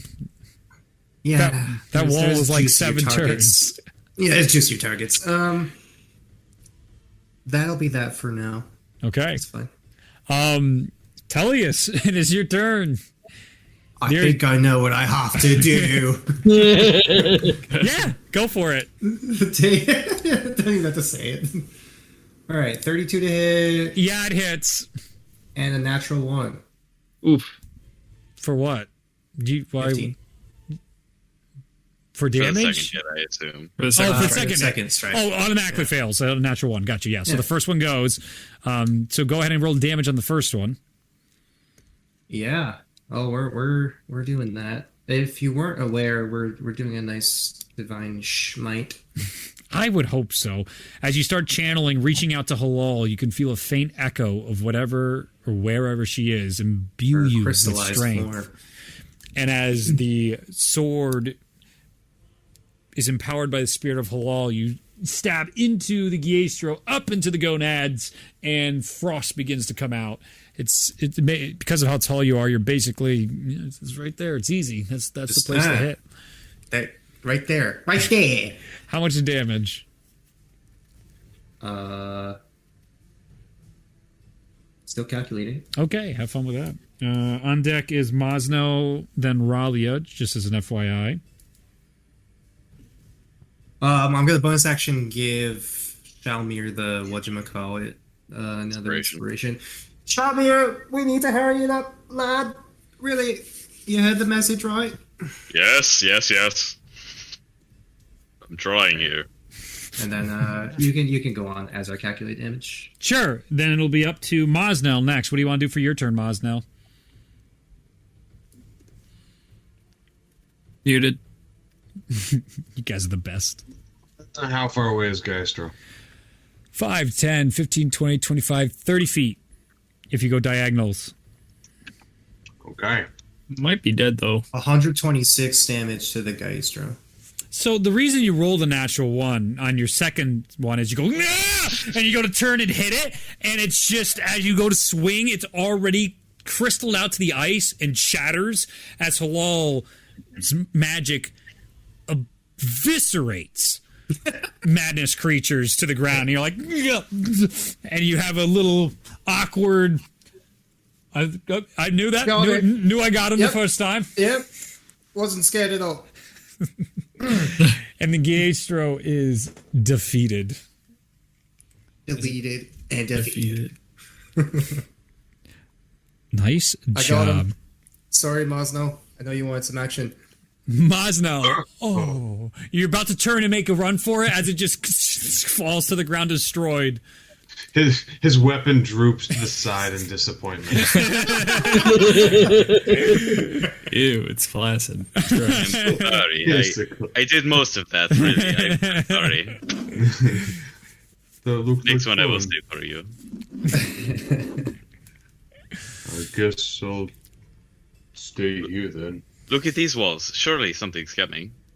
As Braulio points over to the other door, that's getting punched against, which actually At the same time, the door that the beat is above starts to start beating against as well.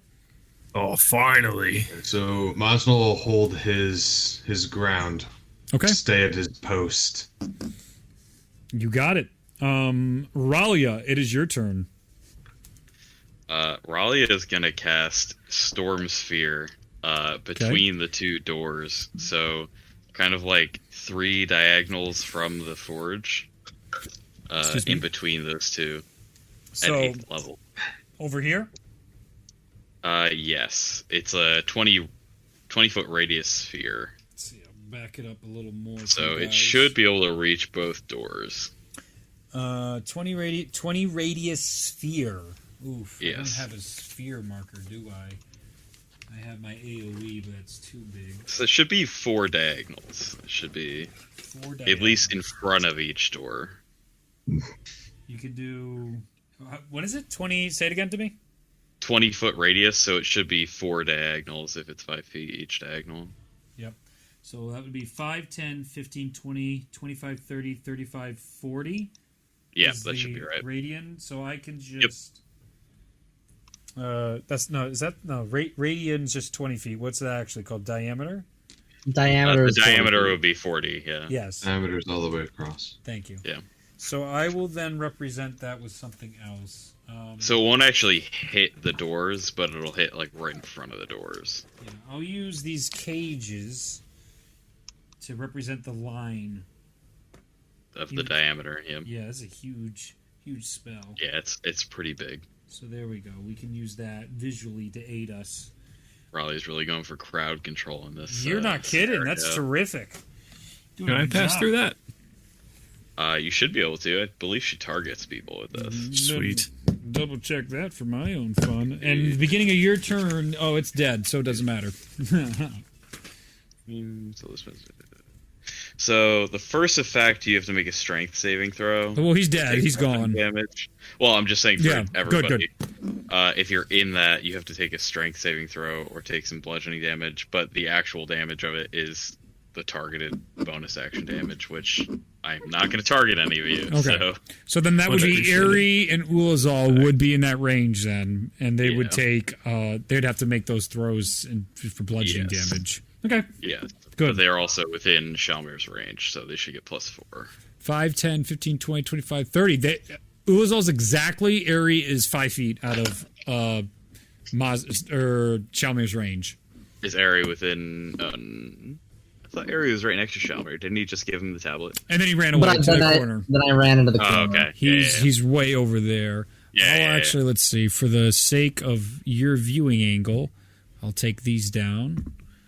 I tried to back it up so you guys could have an even better look because there's so much crowd control going on. I don't think there's a way for me to make a strength save against your spell save DC unless I roll a natural 20, and I did not. So It is quite high, but it's okay. It won't take too much damage. All right. Is that in your turn, Ralia? My temp HP. Yes. All right. So You then, unfortunately don't have to take it yet. So the back door, immediately after you cast this, Ralia, this door smashes into the room. Mosnell, give me a dex saving throw with advantage because you told me you were ready and waiting for anything to come through. So the door kicks off towards you and towards the forge. I mean, I get advantage anyway. Oh, wonderful. Cool. Well, Hashtag just barbarian things. Barbarian things. as you see a madness creature, another giant titan, walk in with maddened eyes. You guys are unfamiliar with this. You have not seen a creature like this in your time. Yeah. I rolled a 9. A 9. You are knocked prone underneath the door and take 5 points of bludgeoning damage. Reduced to 2. Let's go. Inside, there's this similar to what you guys saw in your time in Melora's temple for the Heroes of Waterdeep. Many of those like legionnaires that were attacking Cyberus, you see similar uniform to this, but it's 3 or 4 times the size of them, and it wields a massive hammer, marking of madness, cover the entirety of its body, and it looks deadly. So it is going to go make some attacks. It is going to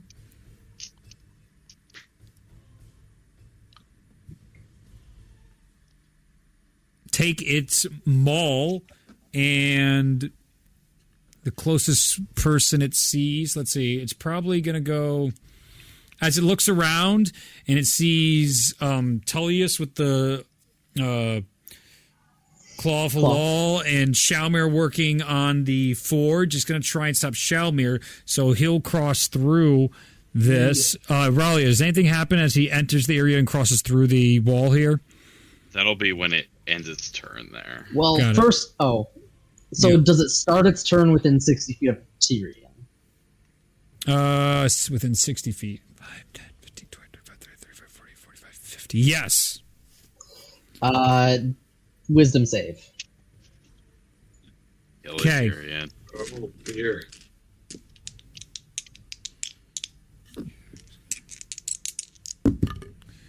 That is a 32. Wisdom? Yeah. Wow. Damn. You're. I mean, that's a save.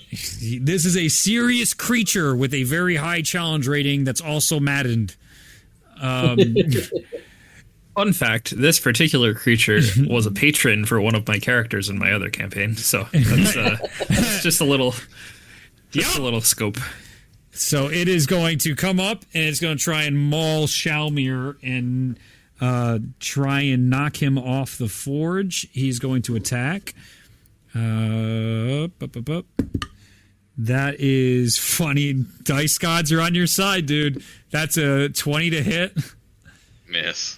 Shalmir, as you hear this come through, and Raleigh is like, it's coming through the wall, and Tyrion's trying to focus. You can hear the dum, dum, dum. Whoopsies. As it comes over and tries to swing down and crush you, you immediately look up, get out of the way from what you're doing on the forge, and its massive maul in the hammer shape comes down and slams on the Titan forge, and the Titan forge doesn't give a centimeter. It just immediately, you can see the vibrations that must be going up this creature's arms right now. You can tell it's even like a little jittered from it. He causes a succeed on Yeah, exactly. Yeah, right. he moved the gem into its prey. He helped forge the gem. So. He doesn't have the intention of forging the gem, so it doesn't have the craftsmanship needed to actually forge it. You don't get the monkey typewriter effect with reforging this gem. You got it. You can't just keep hitting away and eventually it'll work. All right, so that will end its turn. It only has one attack action, so fuck me, man. That's fantastic. Yeah. It's okay. Yep, that's it for that, and its health is that. Okay, so that will end its turn. It is now Charnuk's turn. Then Eri, then Ulazal. Oh, it takes 1 second. Yep. I have to. Because it passed through. It ends its turn there. That's the. I think it's outside. It didn't end its turn inside the wall. It's a radius. It's not a wall. Gotcha. Okay. It's So it's definitely inside of it. That's just the diameter of a circle. Gotcha. No, I'm with you. Absolutely. You're right. You're right. Thanks for reminding me. I appreciate that. It's a 22 bludgeoning. Okay. You find it doesn't seem to do any damage to the creature. Mm-hmm. That's okay. All right. So that will end that's turn. Is now Charnuk's turn, then Eri, then Ulazal. I will run towards this thing, leap off the forge, and plunge my sword into its chest. Give me an athletics check while you do it. All right, I rolled my attack first. Sorry. It's a 32 to hit. Oh, that's acrobatics. Hits. No. That hits. So that's a 17 on the athletics. 17 on the athletics. It's still good. Still smooth. Dude, kind of like almost the timing almost fucks you up where Shalmir dodging out of the way almost hits into you, hitting smooth enough. You guys work as a unit and you jump up and put your Vorpal sword into his chest. What do you got? is 22 points of slashing damage. Okay. And second strike. Mm-hmm. Oh, that was bad. Oh, I forgot to Great Weapon Master on the last one and this one. But that's a 19 to hit. It does not hit. And when you stab into him, your blade just comes off the side and appears to do no damage. None? None. None. Even from a magic weapon. Yeah. Wow. Raleigh attacked with a magic attack. Just immune to damage. What? That's not the. That's the conclusion. That's the conclusion immediately. I mean, he's Charnu. Yeah, for Charnu. You gotta be fair. Well, that is fair, but I felt attacked. Okay. Your blade goes off it, and you just see this clearly some sort of like magical barrier on the pectoral muscles of this creature. Okay. Not that it's gonna do any good, but I'll at least attempt it. I'm gonna use my bonus action to attempt to shove this thing back into the radius of the spell. It is. It is in it. Just for reference, it is because that's the center where the line is, but it's a circle all the way around. So actually, everyone's encompassed. So does Ralia, Charnuk, Mosnell, Shalmir, Tellius, do they all got to make bludgeoning damages on this? At the end of their turn. Okay, yeah. At the end of their turns. So, cool. So, Charnuk, you'll be doing this next at the end of your turn. Okay. 27 on that save. Yeah, you save. Okay. You also get +4 from Shalmir, so. 31. Yep. Oh, but that's for the save. Now, what's the shove? You're trying to shove him? The shove is a strength save on his end. Okay. Against Judging by the look of him, it's going to be against a 19 DC. He'll beat that. 28. As you try to like Aaron Attack on Titan style with Colossal Titan, and it's just ignoring you. Like for a second, the flake goes back, and you're like, "Yeah," and just sort of shoves you to the side. It's like, "Stop!" And you're like, "Oh, he was trying to gain momentum to kick me." Oh man! All right, well, this one's not mine. Charuk, I got. Ari, it is your turn. Is this first turn or second turn? Because the second turn goes away. First turn. Second turn was 2. So I will cross that off. That is gone now. Okay. I am going to look around in this corner to see if anything seems like it might be helpful. Give me an investigation check.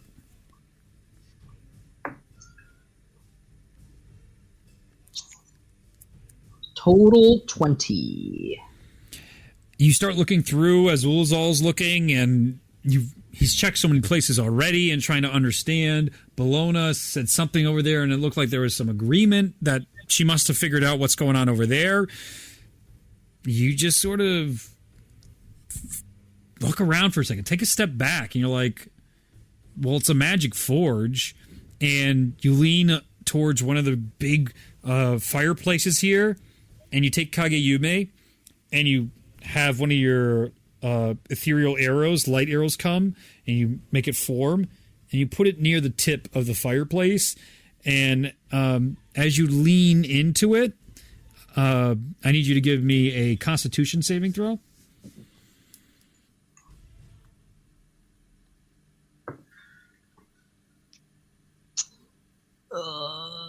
That is a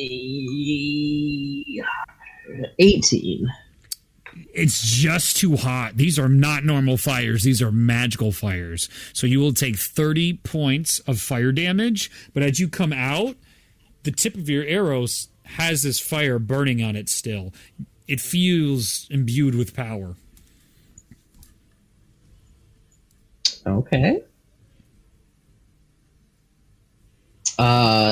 Was that my action? Yes, for an investigation to figure that out, that's definitely an action. Yep. Okay. Well, use Ares. We could have used a bonus action to use an object. To investigate? No, here's an investigation check. Yeah. Anyways, good choice. Good try. Yeah. What do you got? I am going to... I'm gonna make my way towards where I started. So 45 feet in that direction. 5, 10, 15, 20, 25, 30, 35, 40. You can get right back to it. Okay. And bonus action hide. Okay. Go ahead and roll a stealth check for me, just for the sake of brevity. 31. Not brevity. Posterity is what I meant. Okay, good to know. All right, that will end your turn. As you run through the fire, what normally would knock out like a flaming arrow, it stays flaming. And this is also an ethereal arrow, and it caught. That's interesting. Go ahead and make your saving throw. Outside, it looks like he's just outside of the storm sphere. How? I mean, if it's like you turn it, it's a radius, right? No, yeah. he's So if you turn it, I don't know if he's from this point here. So it'd be maybe. So it's what's it's like the radian? right on the edge. I don't know. Radian's 20 feet. Yeah. He's out of it. No, you're right. You're right. You're right. Why question Luke? He's 9 out of 10 times he's right. 9 out of 10. All right. So no, you do not have to make a save. Ulazal, it is your turn. Bonus action spiritual weapon on this big guy. I got to move it though. So 5, 10, 15, 20 exactly, baby. So now you can attack it. Yeah, go ahead. No, I can't because I rolled a 2 and it's fine. I'll use my action to. Nobody's really been hit yet, so I'll just cast a first level guiding bolt to see if this works. Sure. 22 to hit. Exactly hits. As the bolt hits into his back, it parses out all the way through, and you see it like extends, and all the markings of madness, the guiding bolt like traces all the markings of madness on him. How much damage? Perfect. 16 points of radiant damage. As the radiant damage hits into it, you see him go, and it feels more effective as normal as it burns into the lines of the markings of madness. That's good to know. Ooh. That was my action, my bonus. Let me at him. Right? Yep. That's everything for Shalmir! It's your turn. Go roll a d6 for me. Pop. It's going to be intelligence. I've been rolling a lot of d6s here. Yep. Yeah, that's a 6. Strength. Give me a strength check. You have inspiration, and the talisman glows as you feel imbued this time with strength as you attempt this. Better. Let's see. That's 13 plus 2. I'm going to use my inspiration. Hopefully that's at 15. Okay. Okay, 9. So 24. 24. And as you are pushing it together, you can feel the talisman warm over you. And this talisman, it's in the shape of the Mountain Lord, the Allfather, the Man of the Forge. Of course, you can feel his guidance over your hands. For a 34 to easily reassemble the grass gem, you only needed a single success to finish reforming the grass gem, as you now have it in your hands. I've done it. That's great. Keep going, please. Another door bursts. So much. Yeah, you got a nice long list now. The door bursts in, and now the other one that hasn't been, the last door just starts hearing against that door. The creatures that emerge from over there, you see these things with ghastly wide open mouths and fleshy skin, and you hear these awful,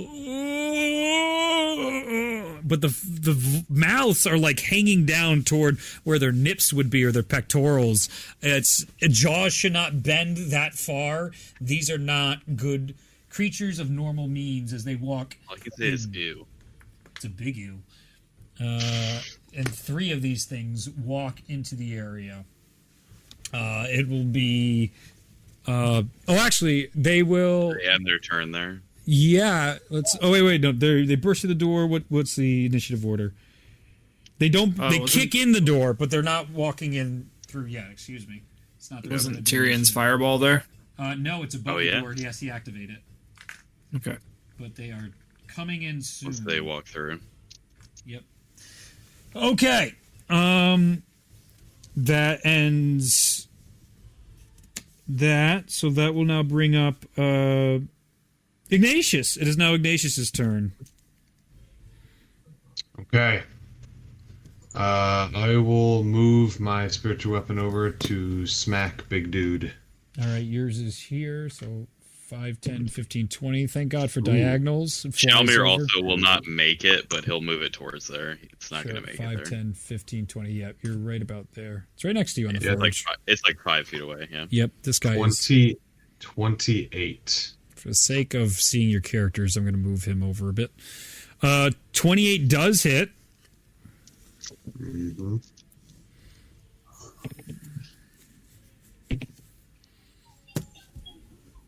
As the other door opens, I need a new song. This song's driving me nuts. Oh, sorry, Ryan. That attack would be at an advantage because Guiding Bolt. Mm-hmm. Oh, it Check doesn't for matter. I rolled high. Oh, check for a crit. Check for a crit. Check for a crit. Let's see. Is this better? Nope. Oh. Womp womp. 15 force damage. All right. The force damage goes through, and as it does, you can see the Legionnaire's sword stabs through, and as it curves around, you see it seems to be extra effective against the individual. Whoa. And Interesting. its And then I'll body use my begins to crackle underneath the force damage. Yeah, go ahead. And then I'll use my action to look for anything that might help us. Go ahead and make an investigation check. 3. You are struggling. It's not multitasking isn't working right here. Attacking him with your spiritual weapon, looking for shit. Ignatius is struggling right here. The way of the storm isn't guiding you. Come on, storm. All right. So next we have those creatures. So all the creatures now come through. The door kicks in, and they begin rushing towards Tellius. As they would start to get Yep. beyond that 20-foot radius, Yep. Tyrion is going to freely drop the concentration on delayed blast fireball. Well, mechanically, when the fireball goes off as they're trying to get through, the entire top starts folding in, and they do not get to enter the room as you crush and prevent their entry with the delayed blast fireball. Damn, boy. Easy clap. Back to cool. Leave, kids. That is also going to be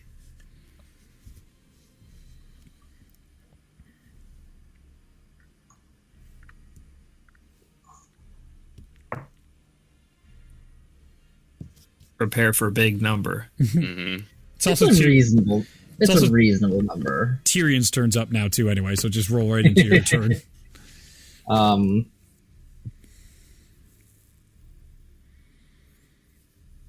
42 fire damage. Nice. Yeah.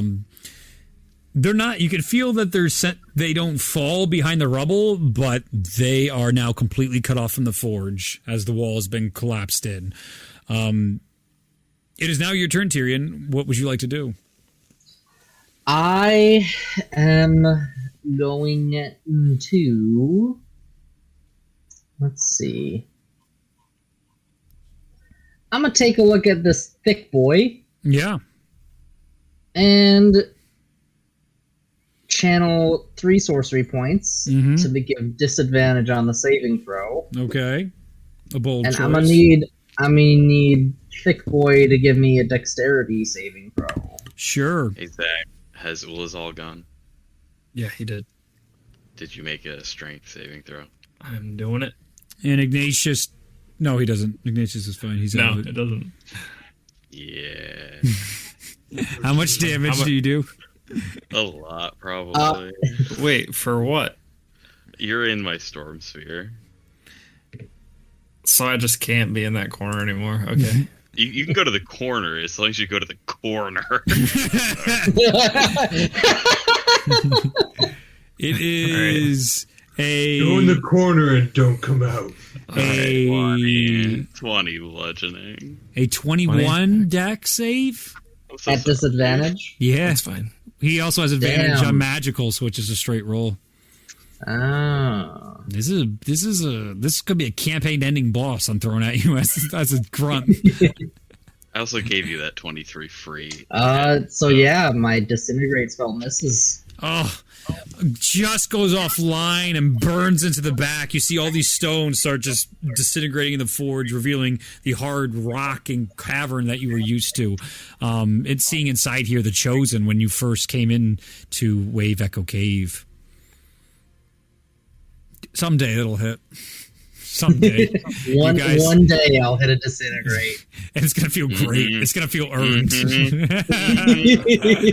I've hit brick walls before, but it doesn't feel as good.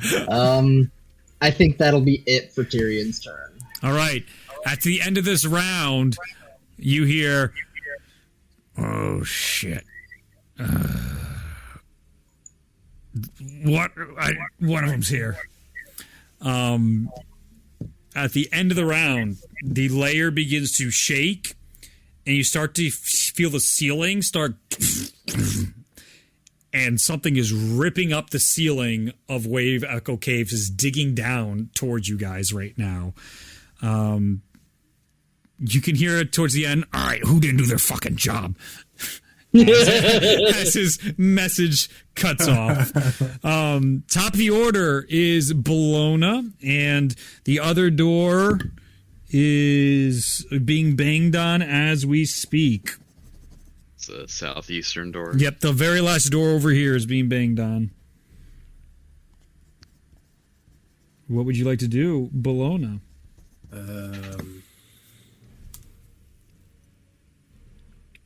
That's a good question. Then Tellius, Mosnell, then Ralia. Try and have your stuff prepared. What Shamir is doing, Yeah. they're all checks, right?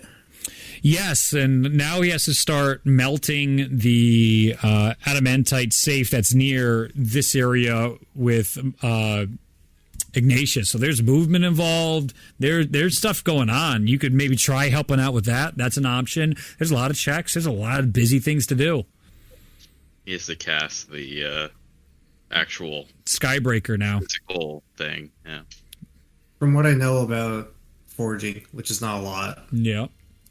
do I have an idea of kind of like what skills or abilities would be used most? For Bologna, I'd say for this top level process, not a chance. What she would know is I can push shit into fire and melt it for him. I can do that much. But the idiosyncrasies and the dexterity, the mastery and muscle memory of pouring the molten adamantite into a mold or into one of the cups that you then pour into a mold, all that is above what Bologna's understanding is. If only you were his apprentice, Tyrion. Tyrion has a much better understanding and could make such checks, potentially. Regardless, she will go up to Shamir in passing and 5, 10, just 15. touch him on the shoulder. Yep. And he will have advantage on Constitution checks for the next hour, Awesome. as long as I'm concentrating. That is. Cool. All right. And then I will move my spiritual weapon to 5, our 10, big 15, baddie friend. 20. Spiritual Weapon Brigade. Can't quite reach, but you're getting there. What do you mean I can't reach? It's only 20 feet of movement on a spiritual weapon, and that thing was 30 feet away. So, That's tragic. That's all right. I still want to put it there anyway. sure. What can I do as a bonus action here? I don't know. What can you do? I will designate it as my Slayer's Prey. You got it. That's what I'll do. I will put a hunter's mark on him. Cast Harris. Perfect. All right. All right. Tellius. That's her turn. Mosnell, you can start making a strength check to get out from being buried underneath the door that was kicked in. Tellius, go ahead. You are here. Can I make it to our friend over there or not? 5, 10, 15, 20, 25, 30. You can if you give me an athletics check to jump over, like, you're climbing and jumping over the forge. Be like, excuse me, Shelbeer. Yeah, absolutely. An 18, easy enough. You're a big boy, big strides. You're able to Long legs. basically balance on the door that Mazel's trying to push off first to get your attack in. All right. Does a 32 hit? Yes, it does. All right. What about the second attack? Or are you going to do damage first? I'm going to do damage first and see Go what for happens. it. Go for it. You won't. We're going to smite it Okay. in a shock that twisted no one's. Yep. What? What? He's using Divine Smite?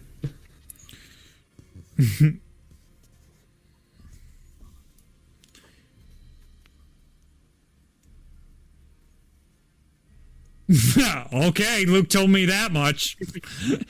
He told me a story. Picture's worth 1,000 words. I saw some damage.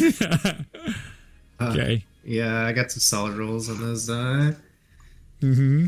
Okay. Mazna, what do you got on your strength check? 16. 16 is just barely enough as you break and punch through some of the wood, so the whole thing doesn't come completely off with the 16, but you're able to break out and get onto your feet. We're 144. 144 what? I mean, it's radiant damage. So, well, 10 of it, or I should say 30 of it is, I believe, slashing. Slashing, And yeah. the other Oh, that's important, 114 is actually. all radiant. 114. 134, Yeah. whatever that was. What was it? 114 is radiant. 30 of that Okay. is slashing. Sorry, I had to do some quick. so it's So times 144 math. total. So Yes. 30 slashing. It's 144 84 radiant. No. No. He Well, the no, it was 30s afterwards. 144 total. Yeah, It was 144 before, total. but Yeah. So Slashing? 114 Oh, okay. radiant and 30 Correct. slashing.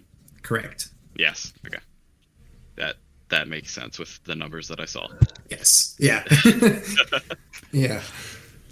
you come through, cut the leg, and go up into its abdomen, and the claw of law strikes true to madness creatures with radiant damage. It is even more effective than what you already assumed. Its body begins to surge, and out of it, ice just bursts from underneath its muscles and starts coming out of different areas of the body, revealing just the hollowed out carcass of this maddened creature.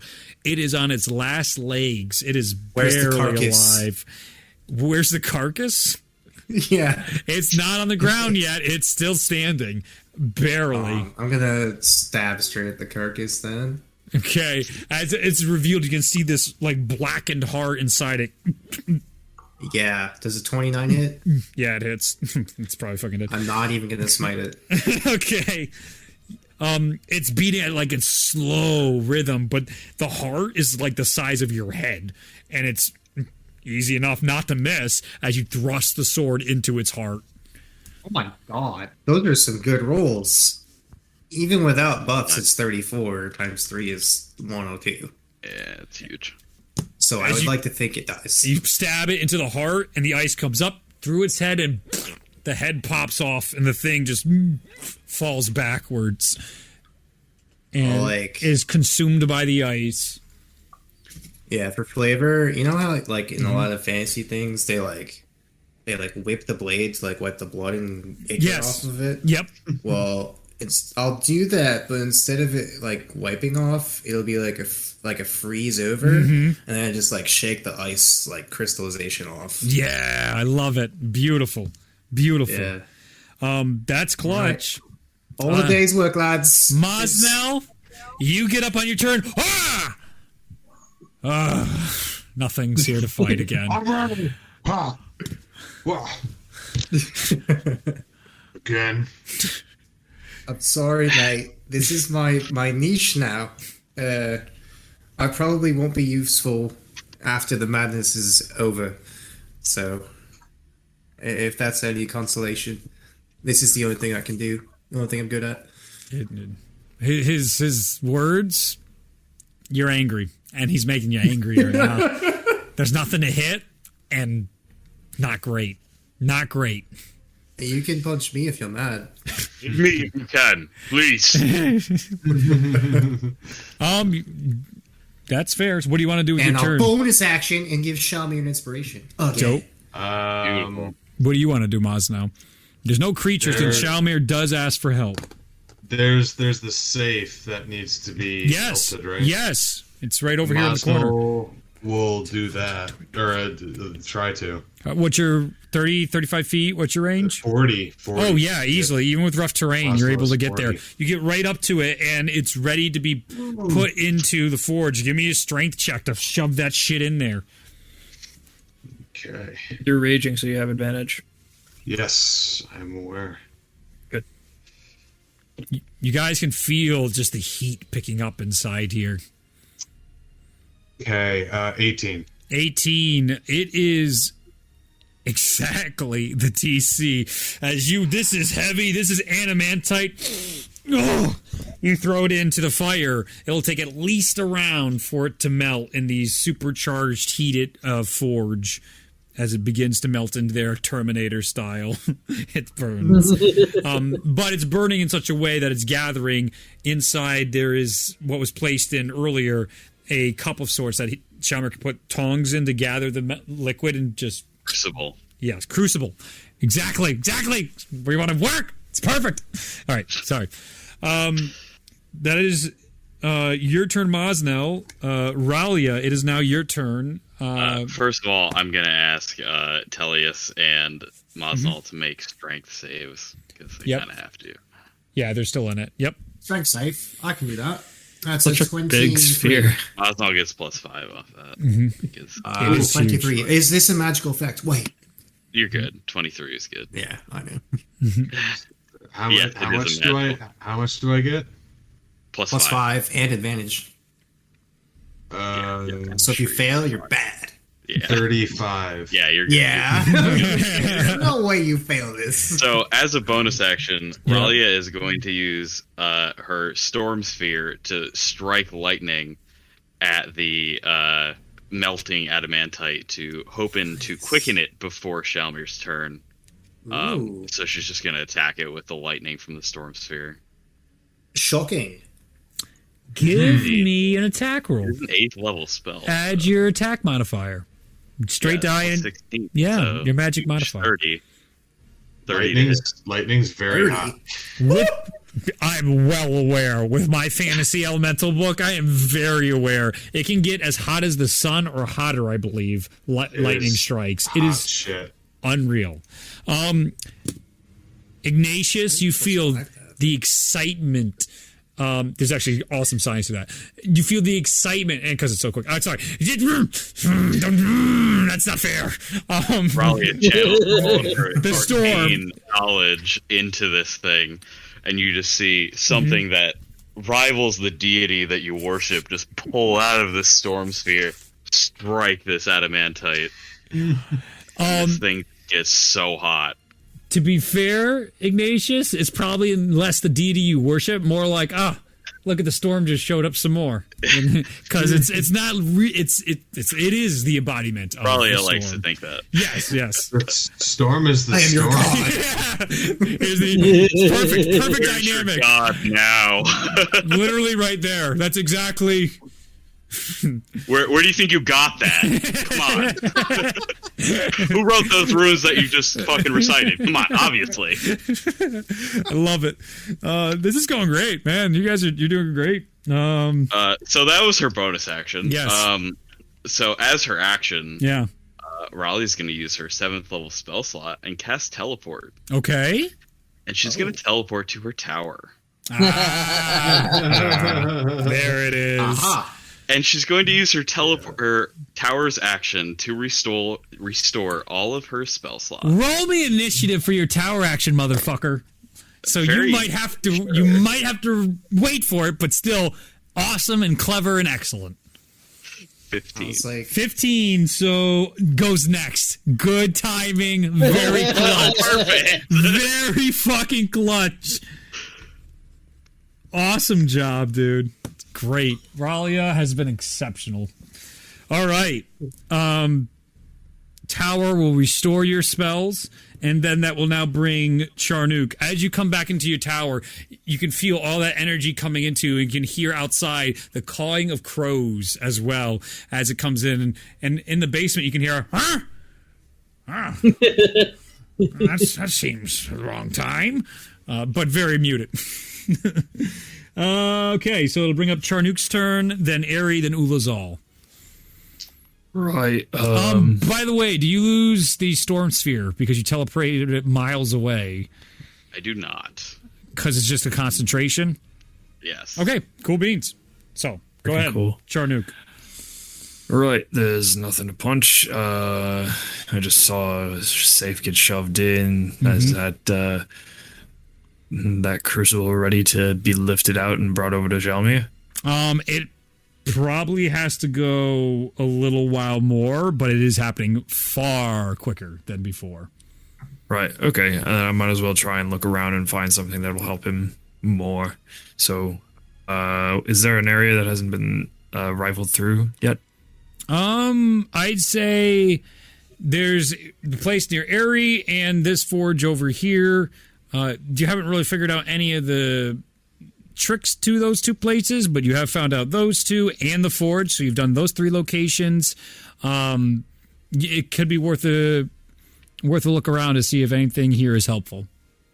Yeah, I'll give a look around here and see if anything is helpful. That sounds good. Hey, go ahead and give me an investigation check as Charnook comes over to the area, trying to see how he can help out as the lightning struck into the safe, and Maz's admiring his work of shoving the safe in. I have rolled 3 2s on my past 3 turns. This is a little bit frustrating. Well, hopefully it'll turn around soon. I stopped using the dice roller, and I'm just using my physical dice at this point. I'm convinced dice rollers are worse. I've rolled a lot of crits on dice rollers. It's that even distribution. I kick some rocks. Okay. Well, another brutal turn for Charnook. Eri, it is your turn. There's nothing to try out this new fancy thing on, so in the area I'm in, I'm going to look around to see if anything catches my attention. Go ahead and make an investigation check, as all of a sudden the ceiling now starts to collapse, and you start seeing rocks hitting the ground. I need everybody to give me dex checks after. It's technically after Eri's turn, but Eri, keep doing your stuff. Then you'll give me a dex check. That is saving throw. Saving throw. Thank you. 29. 29. You recognize this fire similar to the other one, and it probably works in the same way that the other one does as well. So it's not worth you potentially getting burnt from it again, but it's another resource of magical help. So I'm going to call out this fireplace and the other fireplace in the west corner. They may empower your attacks. And you guys do You're hear saying my attacks aren't good enough. As he turns to tell you that, If it's hard enough. rocks just start falling down on everybody as the banter goes off. Okay, what are your dex saving throws? 22 dex for Save. Shelby. And I assume Ralia, being in her tower, does not need to make that. She does not. Everybody else. 14 for Tyrion. Fail, actually. You will be knocked out of the sky and prone under the rock. Ironically, Yep. 14 for Dex saving? Wow. Tyrion rolled a 14. Eri rolled a 2. Well, Tyrion might get a +4 from Shelby. How far away was he? Yeah, he's over here. 5, 10, 15, He's probably 20, 25, no 30, Tyrion. 35, Tyrion. 40, 45. Tyrion. Not Eri. 5, 10, Tyrion 15, would have 20, gotten the 25. +5. Yes, he so would that have. was a 19. You do dodge easily. You do not get pinned by it, but Harry does. But I'm Eri centralized does. That's so stupid. Rolled a 2. And What it'll is be that? 20 That is so bludgeoning damage as you are knocked prone. Eri just wasn't expecting it. It was like, oh, those guys will get hit, right? I feel like fine Eri here. has not fought a single creature and has taken the most damage out of anyone so far. Probably has. Strange. Harry, you call out, you're like, you think I'm not doing enough? And you're like, I'm helping. Oh, it just gets crushed. Shalmir literally took like the fucking hammer of a demigod, and he didn't take any damage. And Eric's just like, "Fuck a rock." Yeah, man. What are we gonna do? Everybody else's dexes. Ignatius, Mazda. Ignatius got a 19. Save. Also got a natural 20. Super save. Other guys, go. Alona got a natural 20. Save. And Super save. Elias got an 18. Save. Yep. Arnuk is in the radius for Tellius, so that's a 23, and Ulazal got a dirty 20. All save. Everybody dodged but Airy in the strangest reversals of all time. If I had to put money on that, I would never come up with that outcome ever. That is highly statistically improbable. Oh my god. All right. I mean, he is the only one outside of the range, right? That's fair. That is fair. That is fair. From the paladins. And Harry has a plus 12. That's the mind-boggling part. Yeah. Shalmir, it is now your go. Whack whack. Well, whack what? You're done whacking. It's mold time, my guy. Oh right, yeah. I forgot about that. So I'm gonna run to the.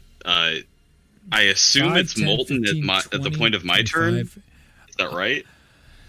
With that roll, what you did, and then let's see, Charnook was here, and we had 1, 2, 3, 4 in an action. You're 5. Yeah. Well, I mean, all right. I need you to now give me, as you grab the crucible, this is going to be 2 checks. It is going to be a wisdom check and a dex check. The wisdom to know what to do, and a dex check to keep your hand steady while pouring it into the mold that has already been pre-set up and is by the area. Guess that's an 18 on the wisdom. Oh, wait a minute. Give me a history check. History.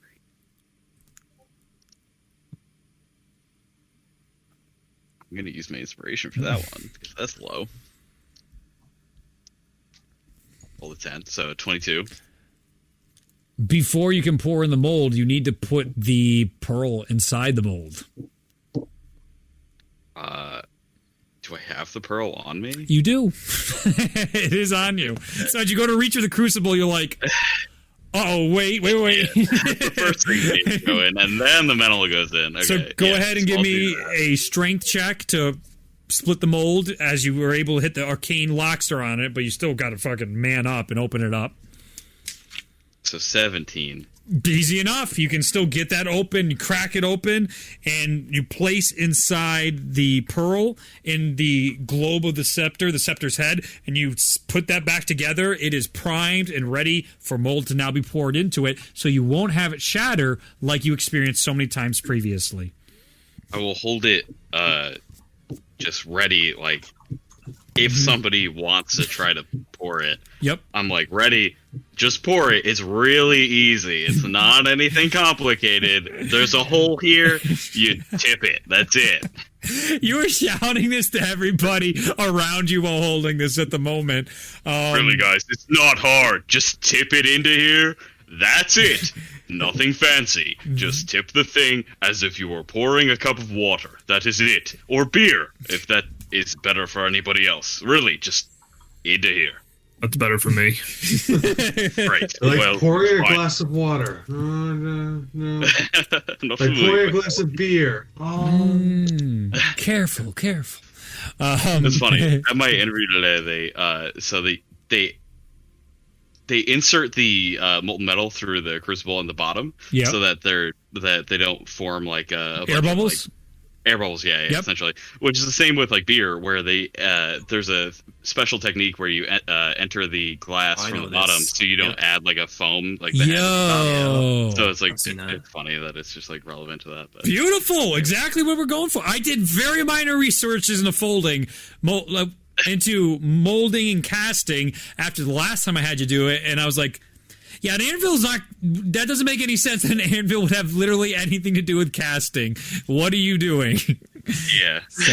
I mean, you can forge after you cast. Yes. But did a little research just for you.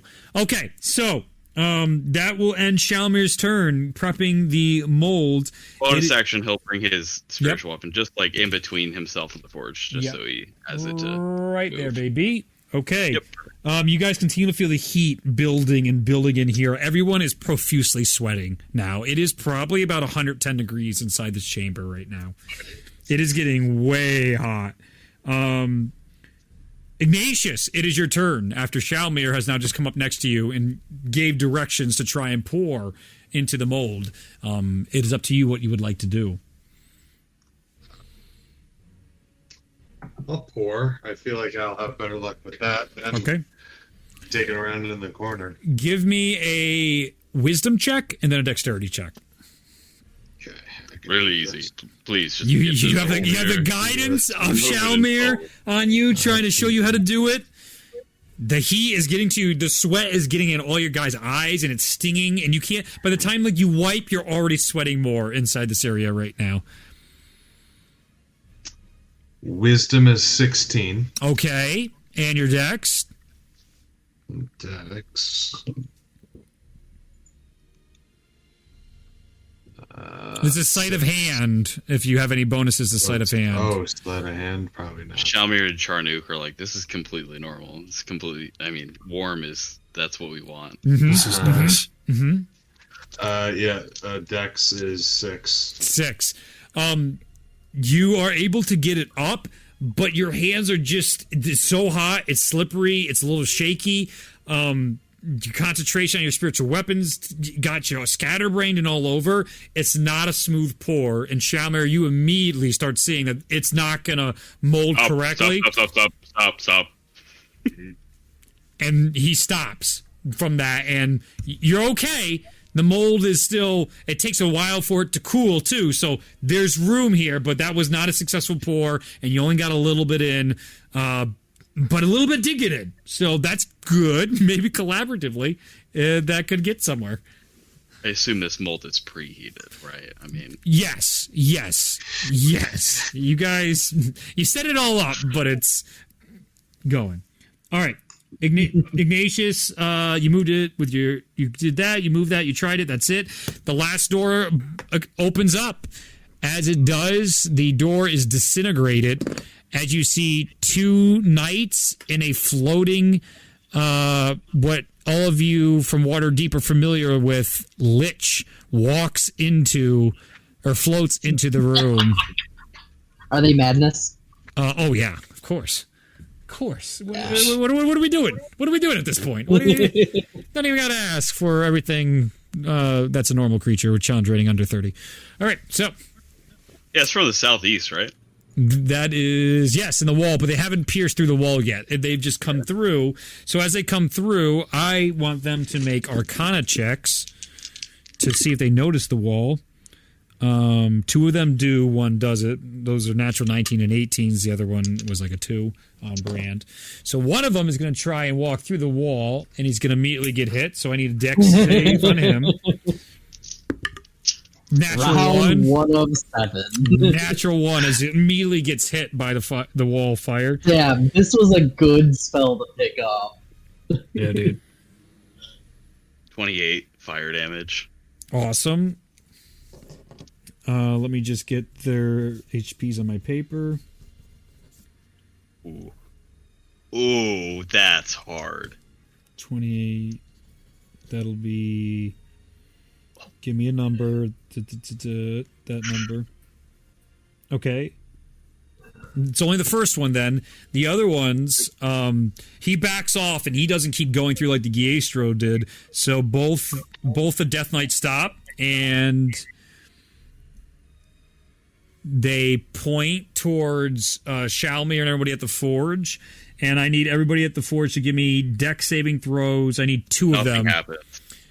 Magic cannot pass through the wall. Yes. Nice. It dissipates. Both them stunned, taken back. The lich. Raleigh just like. The lich taking this in. How high is this wall? Does it go indefinitely? I believe it's 60 feet. 60 feet. All right. It's 30 feet. 30 feet. 30 feet high. Yeah. the height of the ceiling, though, so the Lich floats up to the top of it and can't look over, so it's going to hold its action right now. That will bring up Tyrion's turn, and you hear inside your head... Nah, at the end of your turn, you'll hear something. What do you want to do for your turn? Really, at her tower is laughing. Yeah. She knows what's happening. Can feel like the little boop, boop. Yeah. So Tyrion. Yes. Well, wait. First of all, were those the three of them entered within 60 feet of? Did they start their turn within 60 feet of Tyrion? They probably did. 5, 10, 15, 20, 25, 30. Yes, and it's the... Wisdom saves for all three. What are the immunity, or what's the conditions? Excuse me. It's frightened. Okay, they're both immune to frightened, so it won't work for them. Even probably will. Yeah, I mean they're fucked up guys. Yeah, they're both immune. Okay. 5e. Yeah. So it goes off, but they don't even process fear. You have to have the capacity to fear something, and they lack that. Yeah. Then what Tyrion is going to do is he's going to fly 30 feet towards the molding process. You got it. 5, 10, 15, 20, 25, 30. You're above. Yep. I'm going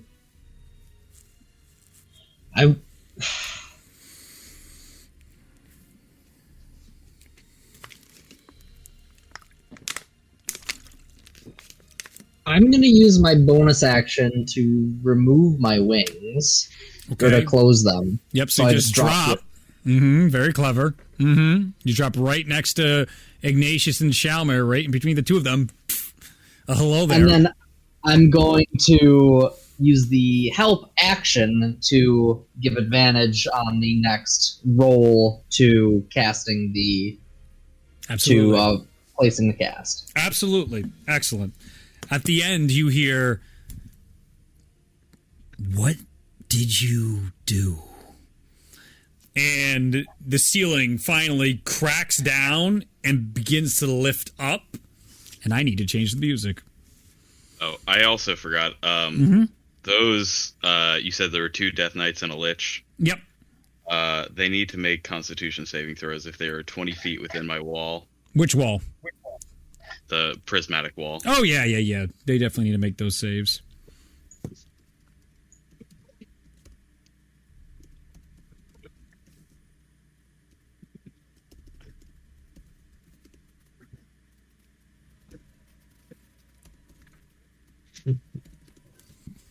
Uh-oh, guys. Bloodborne. All right, so Constitution saving Now throws. it's serious. Yep. All right. Well, that's a natural one. And one got a 30, and the other 2 didn't break 10. So This guy punches me for using my character trait. Oh my god! The 2 that did not break 10 are blinded for 1 minute. Can they be blinded? Let's see.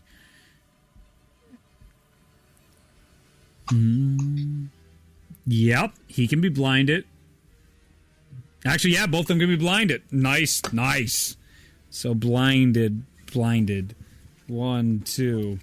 Prismatic wall is fucking bonkers. It's great, dude. So is this OST. So good. As the ceiling comes up, the heat gets worse, and it goes up even higher to about 130 degrees. It is burning your skins. As you can see, the maw and the flames coming out, the anger. It looks like there is magical indentations around its skin, but in the flesh, you see Forgath, the Warden of Flames, as he leans down into the forge. Oh, he big. He's a little large, yeah. Wait, Forgath? Mansoon, come on, buddy. Yeah. It's supposed to be like your thing. I smell It's his job. What the fuck did he do? Yeah. Tyrion, is that what they called you? What brilliant blood you have. This won't work on us. This is all too easy. I don't know if the voice changer was working, but I hope it was. I couldn't. It was working, but I couldn't quite hear some of the words we're saying. Okay. Yeah. I don't know. Something's wrong with that voice changer right Any now. of them. Something's going weird. If you didn't hear anything, it's along the lines of Tyrion. Was that your name? What wonderful blood you have. Makes things easier to see through such simple tricks. Kezrat blood will come. First the wormlings that tried to escape me. Everybody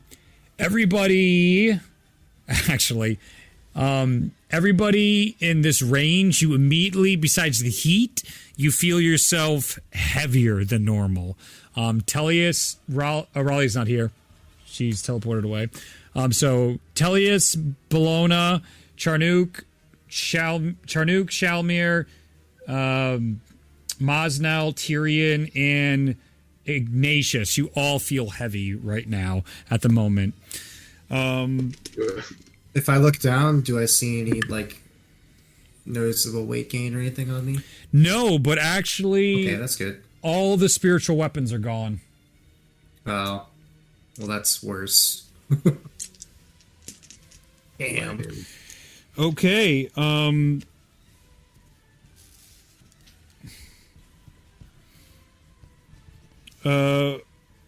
that'll end Tyrion's turn. It'll be top of the order Bologna, as you now have the oh, he's not even in camera. All right, let's fix this. I mean, he's in there Yeah, enough. I mean, he's a big boy. Oh, good. Holy fuck. Sheesh. I promised you a boss fight, goddammit. Oh, we're getting one. I'm gonna. I know it's getting dark. Guys, it wasn't Airy this time. I promise. It was It was your other Tyrion. dude, don't worry. The colossal fuck up. No. I gotta adjust the brightness, just because the... No, it's the other way then, okay. Now, I do have a question. Yep. Forgath is really big. Yeah, he's gargantuan, and he just ripped up... Forgath just entered my prismatic wall. Funny, actually, how that works. I think your prismatic wall fades. Yeah. That's tragic. Well, let's see. At that location. Well, where, the thing is, No, I don't think it does, actually. No, it doesn't. The two don't... This one does. The Storm Sphere definitely fades. Yeah. That fades. So the Storm Sphere is gone. By the way, Eerie, fun fact, the entire roof collapsed and you have this rock on you, and just as you like get out from underneath it and look around, you see this gigantic red dragon god come down and start talking, and you're directly behind him, so you're getting dragon god ass shot as he's talking to everybody else. All right. Yeah. Okay, so that is that. So it's top of the order. It's Bologna. I am now ready for you guys. See, I changed the f-stop, so things should be more in focus in the camera. You won't have as much blur effect going on right now. I'm gonna take an action to roll for Divine Intervention. Go for it. Those are super fucking helpful. It's 87. That doesn't work. Does not work. And then I'll use my hero action. Smart. This is the play. 58, which is... Could helping action? Yep, support action. Extra support action. To heal Okay. someone, help someone, take a hit for someone. Okay. make the mold. Make the mold. I'm gonna make a move. Try. Okay, you rush forward over to the crucible, and with everybody's aid, give me a wisdom then dexterity check. Okay. As the entire group is rallying behind the mold to try and I mean, the wisdom was a 10. That's good. Oh fuck. Okay. Well, he's getting help. Does he? Oh yeah, it's advantage. Yeah, you have advantage on all these, both rolls. You have advantage on both rolls. It's a 15 now, Okay, that is the DC. and the dexterity is a 19.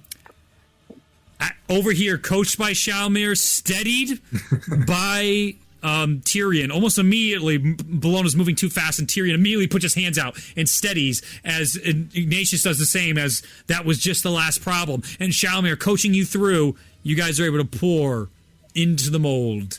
It is filled to the top properly. Now it needs to be cooled. So, yes. how does that function with the hero action? Does that consume what that was? Yep, Or- that was your support action. You did something to Okay, support. I figured. Yeah. I figured. All right, let's have a bonus action. What do I do now? Oh. I don't either. Your world, the world's your oyster. I know.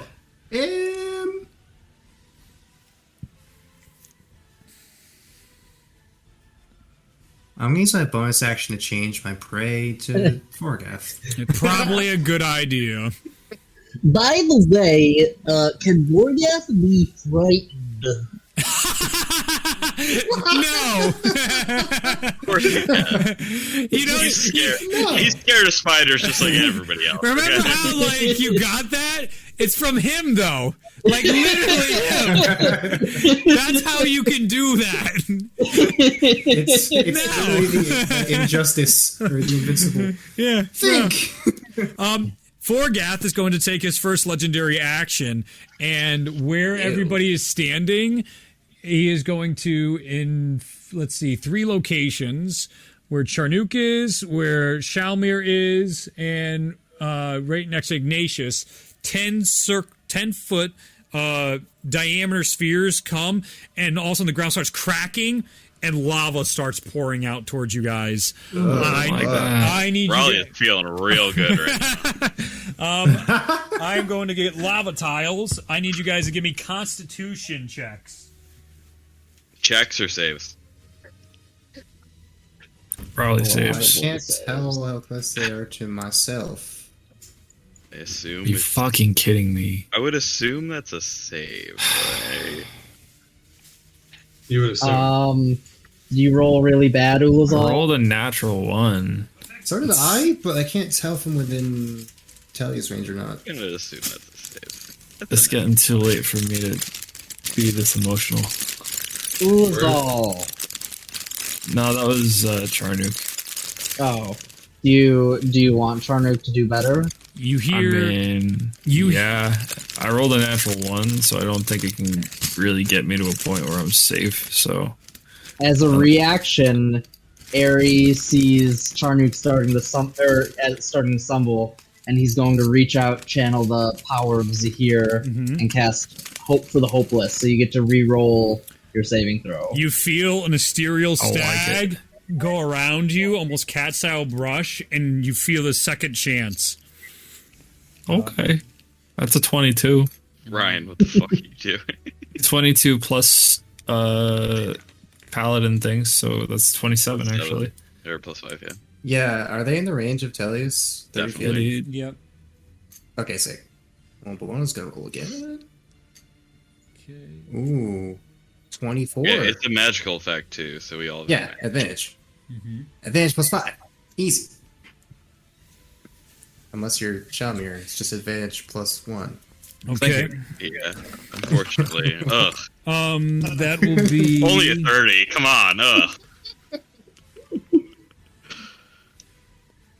The ideal team comp is just paladins and clerics. You don't need anything else. I'm convinced, dude. You really No, don't. throw one monk in there. That's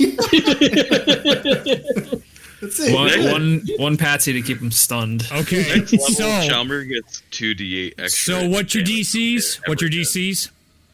27. Save. 24. Fail. 30. Save. 24 is a fucking fail. Wow. It's God. 25, Fail. 22. Fail. Ralia fucked off. Okay. It's just Ignatius, Mosnell, Charnook, Shalmir, Tyrion, and actually, Bellona's not within 10 feet of it. Oh yeah, no, yeah, she is. I'm sorry. No, I moved you into the forge because I don't have enough room. It's too late. No, I can't. You said it. You're the DM. That's final word. That's what we've heard. Tyrion is a 19. Tyrion 19 fail. All right, if you succeed, you take half. It is 192 fire damage from Forgath. Did anyone succeed? One Charnook saved thanks to Aerie. Everybody else will take it. Also it ignores resistances to fire. Fuck you! What if you succeed? Is it still ignore it? It's half if you succeed.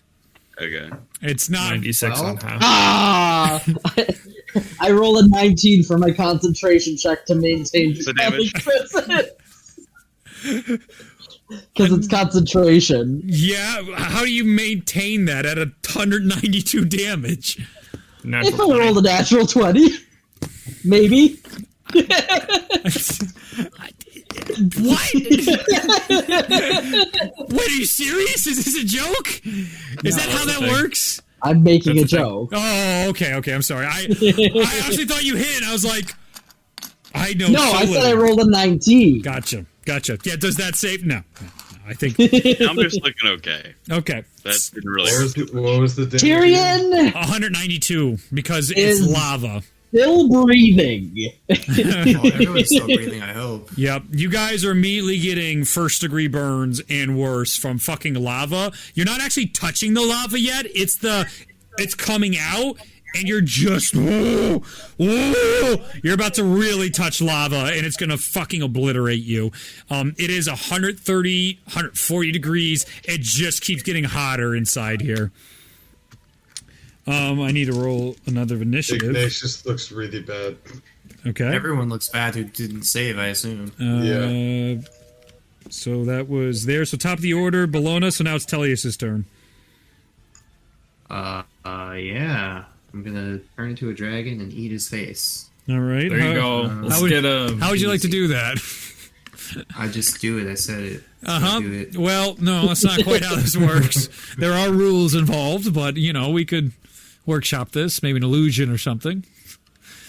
Can I hit his tail or something? You're gonna try to. Okay. So you go Is 5. Forgath a madness creature?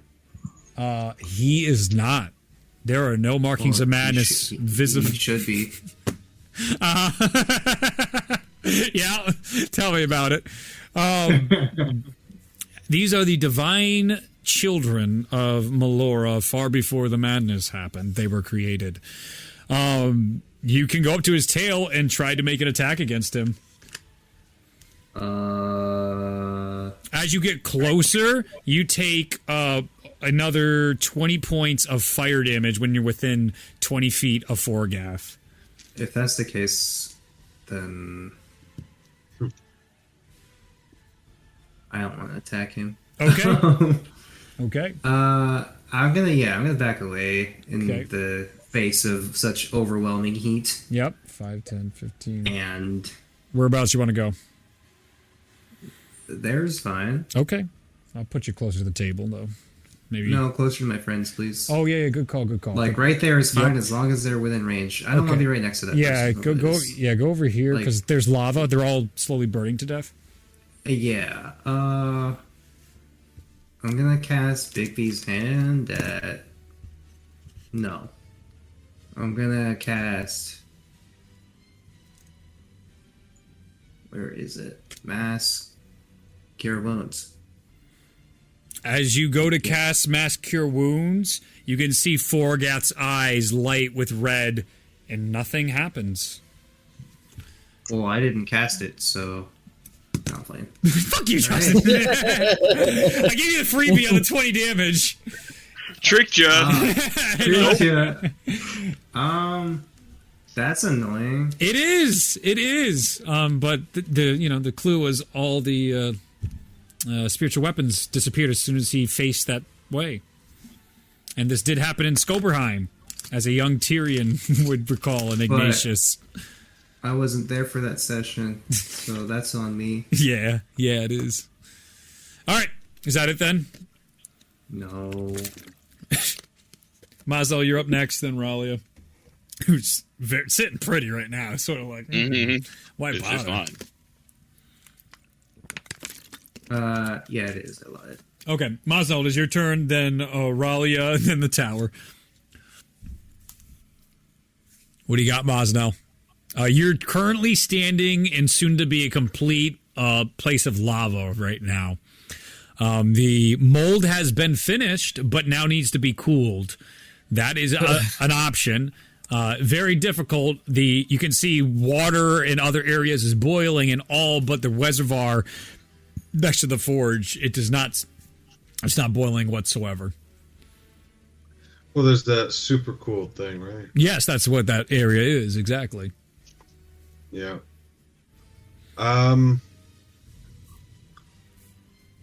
Yeah, I'll bring the thing to the super cooled. Start cooling that thing off. All right. You take the mold, you flip it over, you get out of the fire, go around Charnook, and place it inside the water as it super cools. It is going very quick. It'll probably be ready by next round. That ends your turn, Mazdal? Anything else you want to do?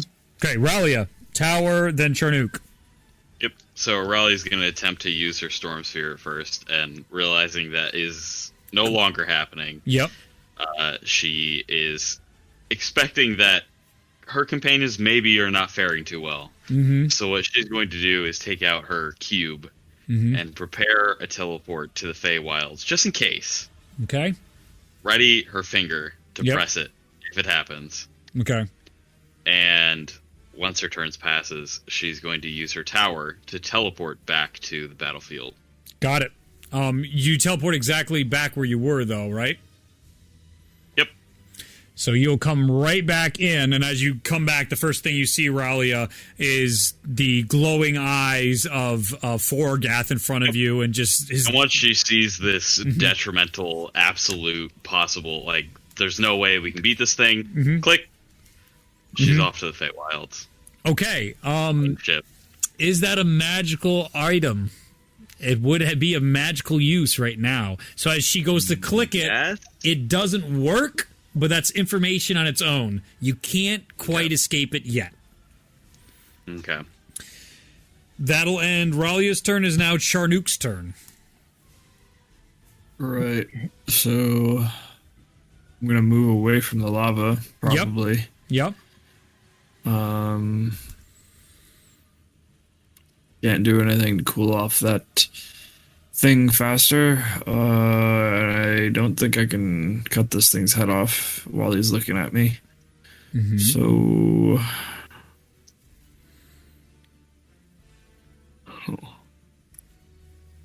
There's nothing really in the environment that I could interact with. Can I throw the door at him? You can. Yeah. I want to try and draw his ire, I guess. Give me a strength check as you pick up the tattered bits of the door and then throw it towards him. Actually, just do an attack roll. Add your strength modifier. Roll? Yeah. Okay. Thank you. Attack roll. That's a plus 11. That's a natural 20. Fucking hits! As you throw the door, it like makes it just about halfway to it and shatters on his body, like it burns and then hits his body into ash. And you see him look down and look back over to you. And hey, you bitch. I've eaten lizards bigger than you for breakfast. They always talk so confident before I burn them to dust. You can tell he loves that you're trying to talk shit to him right now. Loves it. Good. Gets his attention. All right. I'm going to use my hero action. Yeah, go for it. Then Ulazal and Aerie. Okay. Ooh, that's a low roll on the hero action. That's a 10. Oh, stop with the notifications.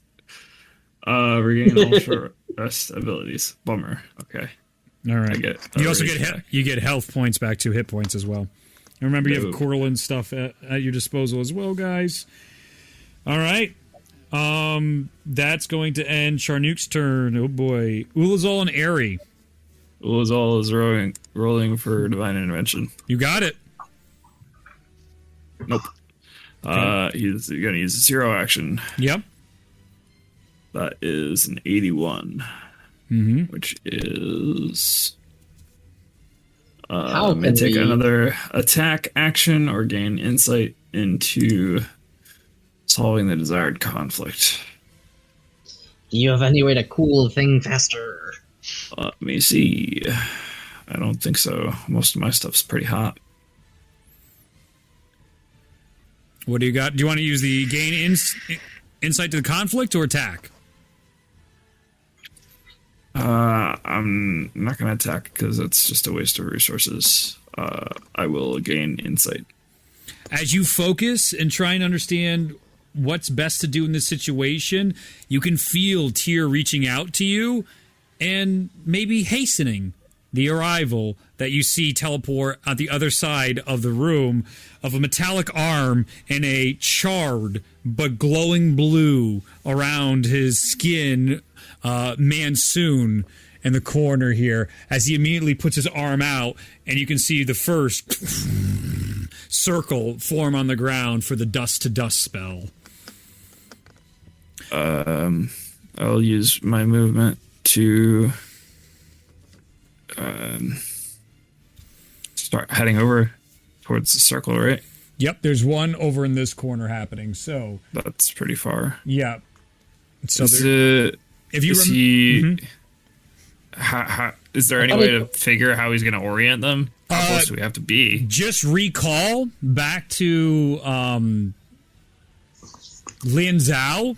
They were separated into 4 corners of the room, is how it was processed last time. You are probably in the exact position you need to be. I'll chill. All right.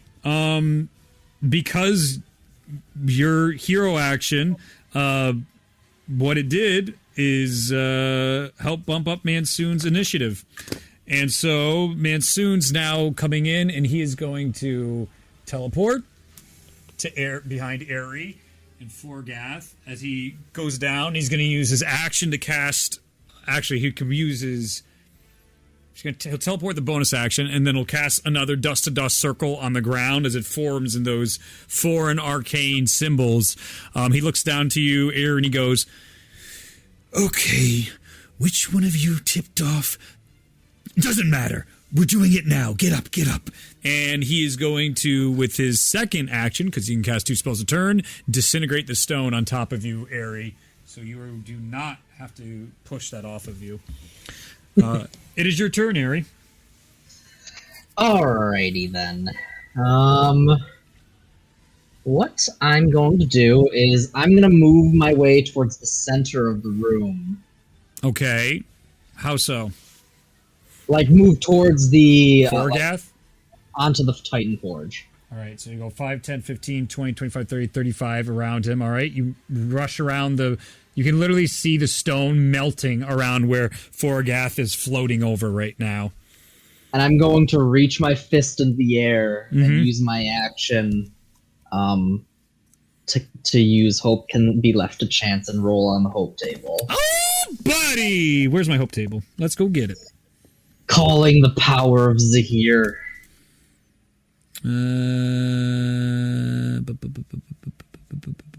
There it is, baby! Okay. Okay, go ahead and roll.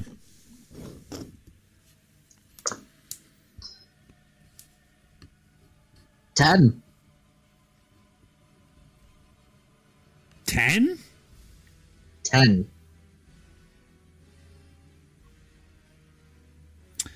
Okay. You and all your allies... the ability to kill a god. No. You and your allies gain damage immunity for 1 round. Wow. Easy. As you see the stag of Zahir come down, Forgath... What? You dare try to insult me? You are weak! You have nothing! As he then goes to breathe in fire, you see all these other stags, just like this repeated animation to all of your allies within range, which is sight, which you can literally just turn your head and see everybody. You are all immune to damage for 1 round. That's a fucking clutch roll. Jesus. And I'm just going to stare him in the eyes and just say, "We will restore Melora to her glory." Fuck Melora! It's his turn next. He has a higher... He's faster than Shalmir, so you could not have come more clutch. With Dragon Fire, it will hit everybody except Ulazal and... yeah, it would... And Mansoon. Holy shit. Go through the prismatic wall, but yeah. Go that way. It won't go through the prismatic wall that way, but it'll catch everybody this way. And that will do a lot. 0. But 0 for this round. But I feel like it would be important for you guys to know. So that'll be... The damage. Yeah. 160 points of fire damage. You felt like that would have been encompassing you, but... Kind of warm. Yep. What should be terrible burning heat and melting you at this moment is nothing more than a warm summer day. The heat even dissipates from all around you, and you don't have to make any saving throws because of that as well. Easy. That will end Forgath's turn. It is now Shalmir's turn. So Shalmir's gonna take the crucible out. Yep. It's been cooled to this point, right? It's over here. So he took it out. Yeah. You poured it. The mold and crucible, all that stuff is now inside that enchanted reservoir. Right. So Shalmir would know if it's cooled enough at this point. Yes, as he looks in and peeks in, it's got to go to the top of the round before it's going to be cooled. So he knows it's not ready quite Yes. Yep. yet. So he's just going to use his hero action. Go for it. Let's see what's going to go on. Because all of a sudden, as you guys hear another voice, you hear once again, Pemeras goes, Oh God, no. Another one's coming. Prepare. Oh, this is not supposed to be. Go ahead. What do you got? So that's 81 is gain insight. I'm not going to take the attack. Gain insight. You can see Mansoon now moving along, trying his best to set up these circles. Better get everybody in position for the circles to try and do any sort of damage to these dragon gods. Even so, you still got to damage them a shit ton and still forge Skybreaker. Yeah. This is a tall order, and it's starting to look a little rough right now, insight wise. It's so many failures early on cost you guys some really precious time. Yeah. So bonus action. Yep. Shalmir's going to cast Spirit Shroud. Okay. So these spirits of the dead start wisping around him, and he calls upon them to do cold damage, and he's just going to attack. Yeah. The crucible here. Oh yeah, absolutely. Go for it. Give me a. I'm actually going to do a wisdom check on this guy. Yep. Not great. But I do have an inspiration dice around that. Mm-hmm. Okay. It's 8. So 17. 17. After the freeze, you have hastened it enough. It is ready to be. It is cooled at this point. So maybe somebody can help you. Shalmir's attack and bonus action. He's just going to yell, "Help me! Bring this thing to me!" And he'll run to the forge. You got it. 5, 10, 15, 20. You can feel the heat as you go next to Aerie. You can feel the heat coming back, even though it's not hurting yet. It's just this sense of running towards the sun is a lot. Ignatius, then Tyrion. And Mansoon, after that, is going to teleport over here. And underneath you, Ulazal, you hear, It's showtime. As he puts the circle directly underneath you. I will try, hopefully. Just, we can't attack the dragon yet. We gotta build this thing. Correct. Look for special stuff. It does Correct. seem like the dragon gods are immune to damage without Skybreaker. It's mostly, yeah. Yeah, nothing. 8. 8? Yeah. Was that on a divine intervention? No, that was. Well, I was. What's your searching- cleric level? It's not higher I than was- 8? I never you- said divine intervention. You said I said investigation I was- check? Yeah. Yeah, okay. Actually, you guys are in the lava. Like, you're going to want to move out of the lava first, for Yeah, sure. I I'll forgot to move tell out you of that. lava. And, You also heard Shalimir Yeah. say, help move this back to the forge. yes, Shalmir did shout that action out, too. Right. So you can help to try and do that. Yeah, might as well do that. Okay, so you go 5, 10, 15, 20. Give me a strength check to take the mold out and onto the ground and crack it open like Shalmir showed everyone, and so did Cole. I'd put you right here. Strength. Yep. As Ignatius runs over, pulls out the mold from the water, and then begins trying to open it. 19. 19, it cracks open, and you see in front of you, for the first time in person, the Chosen have seen this in a vision, the full scepter of Skybreaker has been reforged.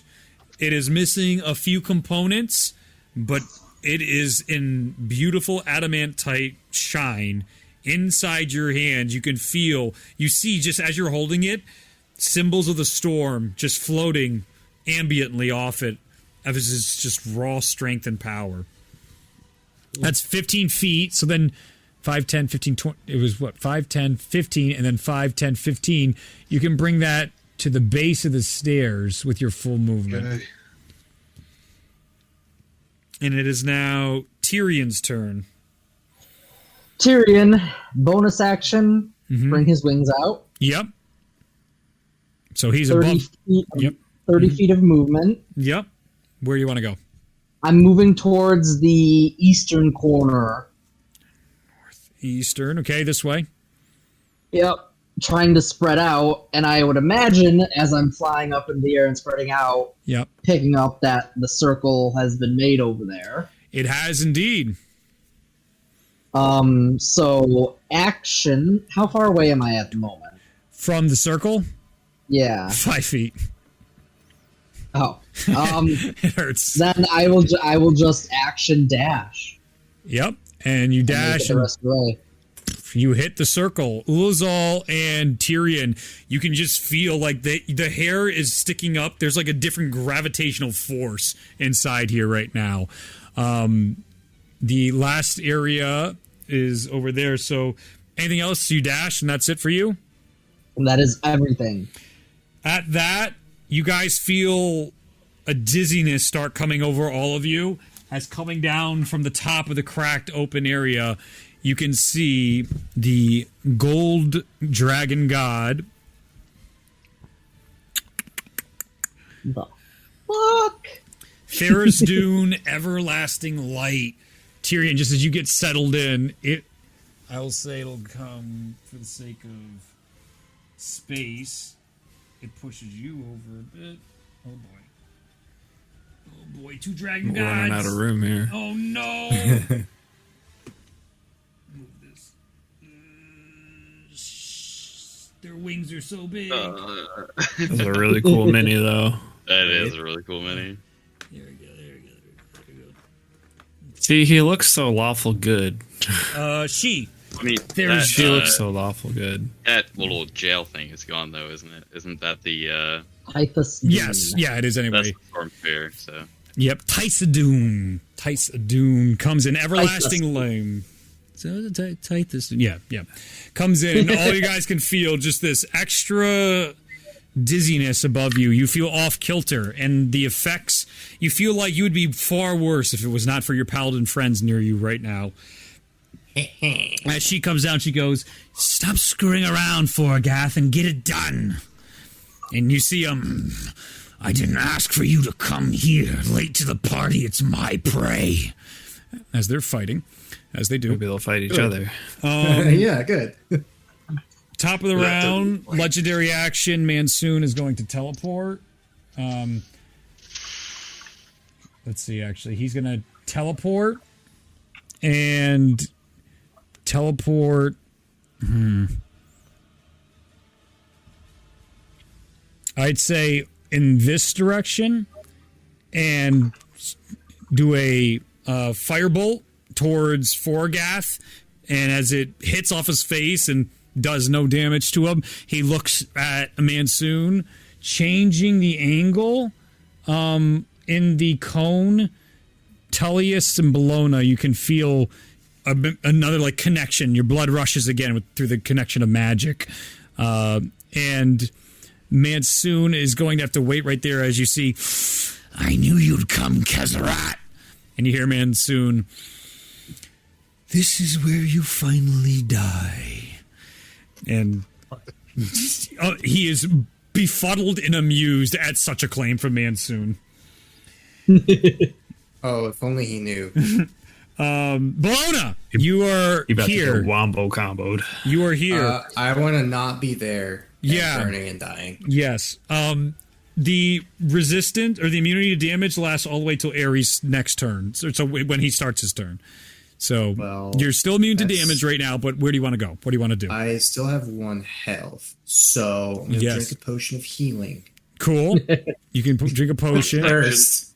Yep. I can do that as a bonus action. Great. Yep. And then you move off the lava. You go move over. Okay.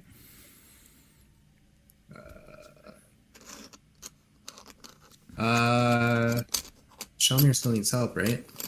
Yeah, he needs to get the thing brought the last bit of the way. It's close. He's holding the scepter right now. Ignatius is holding the scepter out, passing the baton. Yeah. Can I 5, 10, 15, attempt to 20. help with that? Yeah, just give me an athletics check as it's a baton handoff to Shalmir, who now has 2 dragon gods facing him down right 16. now. Yep. The baton hands off Shalmir in your Shalmir's hand. ready. You have Skybreaker inside your hands. You can feel the excitement. The stones, the orbs, they're on your belt. They're in your pouches. Whew, it's ready. But legendary action, Forgath. He is going to put lava right under Mansoon. Mansoon seems immune to some of the effects of Forgath, but not of Tysadune. And she's going to do her first legendary action as well. So I need... Suni. Remember when we thought Mansoon was the big baddie? I mean, he still might be. He's the big goody, okay? There's still time He's for the him to big- betray us. He's kind of like Deadpool. He's just doing his thing, you know? I need everybody to give me a wisdom saving throw that is 1, 2, 3, 4, 5, 6, 7, 8, 9. So is it everybody but what the fuck? Tyrion and Ulazal are not in range as this glitter comes down and this fog comes over everybody. Give me a wisdom saving throw. You have Natural 20! Natural 20! You have disadvantage Oh my god! from Tharizdun. You have disadvantage from him. So if you have advantage on any saving throws, We have advantage on magical effects. so it's a That's straight wild. roll. It's a straight Natural roll. 20. That's wild. Success. Natural 20. And what was what kind of save? It is a wisdom. And Yeah, 19 plus 10. Does a 25 save? yes, 5. Wow. Yeah, a huge number. 30 something. yes, real big rolls, guys. What else we got? Give me Oh, numbers. 25. Tyrion got a 31. 9. Tyrion doesn't have to roll. He's not in range. Oh. Tyrion and Ulazal both out. They're both standing in circles right now. Oh, 25 for Ralia. 25 save. Does Aerie? Aerie needs to save. Because you went on top, remember? And you're like, fuck you, Zahir. You're right in range. By chance, does this have any effect about charming or putting to sleep? No. Then at disadvantage, it is a 22 still. It's not disadvantages, or you're not in range of Tellius still? Tellius is 30 meters. Yep. So you should have advantage. You're next to both of them. Yep. Oh. So it's a straight roll then. The straight roll, the first roll, was the lower one, which is still the 22. The 22. All right, so did everyone natural 20s? Everybody was above 25? Ignatius got a 31. Yeah. So just Airy. Just Airy, you are now you are blinded. But he has blind sight, so he's fine. That's the worst for him, honestly. Your vision fades as the glitters come over you, and it's so entrancing and beautiful, but then it's gone, and all you can see is just the glitters, and that's the everlasting memory of what was once in front of your eyes. Everybody else came with a super clutch roll. Everyone almost just got blinded. That was crazy. I'm immune to big blind. Dope. So that'll end that turn. I got to roll initiative. I gouged my eyes out, so I can't go blind. It's not how that works. Genius level. It's not how it works. There's Doom. Okay. So Bologna help. Tellius, it's your turn. Does anyone look like they need to chug a potion of healing or something? Ignatius does. Everyone looks pretty beat up to a degree after the initial being lava-ified. My characters have the exact same amount of hit points, which is Raleigh's max. And then Mansu's going to burn his legendary action to put the last dust to dust over here, just outside range. I'll mark that with this as you hear him go, "Showtime, Ralia." Raleigh looks rough, right? Raleigh looks fine. She has not been touched. Well, I mean, she's a frail wizard. Yes, but she does not look harmed at this point. Okay. I'm gonna bonus action shove a potion in Ignatius's face. Mm-hmm. Does he open his mouth to accept it? Oh yeah. Ignatius turns and you just see Tellius like, you look rough, bud, and just you take it and you drink it down. Go ahead and roll. You look like you need this. Mosno, it is yours. It's your go then next too. After you heal, go ahead and roll the healing. Yeah, what else you want to do? As an action, can I grapple Ralia, aka pick her up and take her over to the circle? Yeah, fuck yeah. Yes. Do it. Yes. It would just be difficult terrain. Yeah. She's literally right next to you. So yeah, 5 feet there to get to those guys. Then 10, 25 feet. You're there.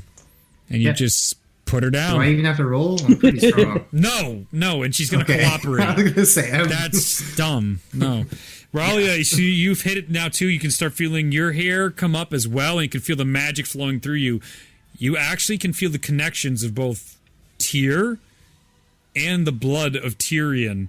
You feel like this heat and this coolness from the balance, and both you guys, Ulazal and Tyrion, you can feel the touching of the Raven Queen now around the edges of your brain. All of you feel connected.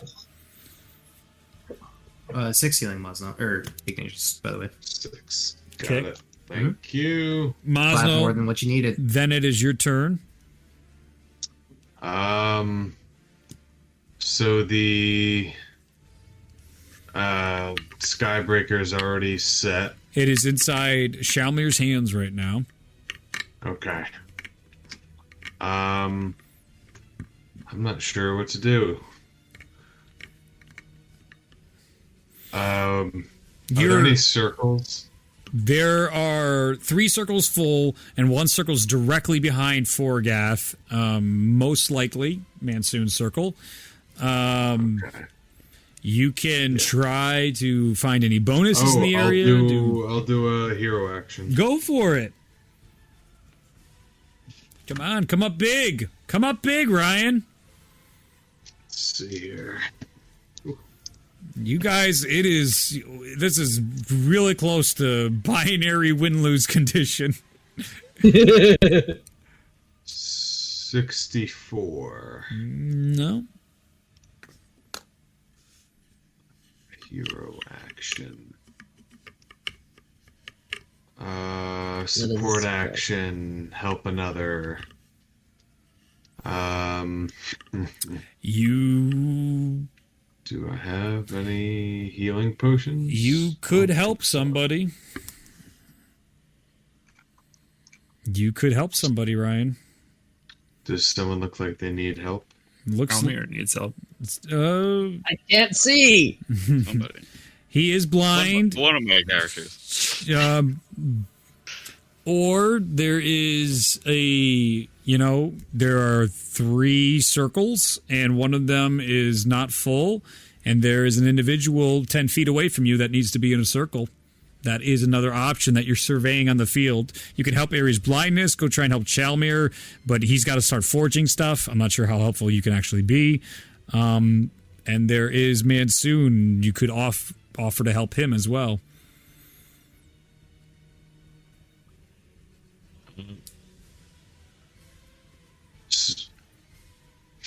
So there's still one person that needs to go on his own? Yep. Mansoon, and he's behind Forgath. Yep.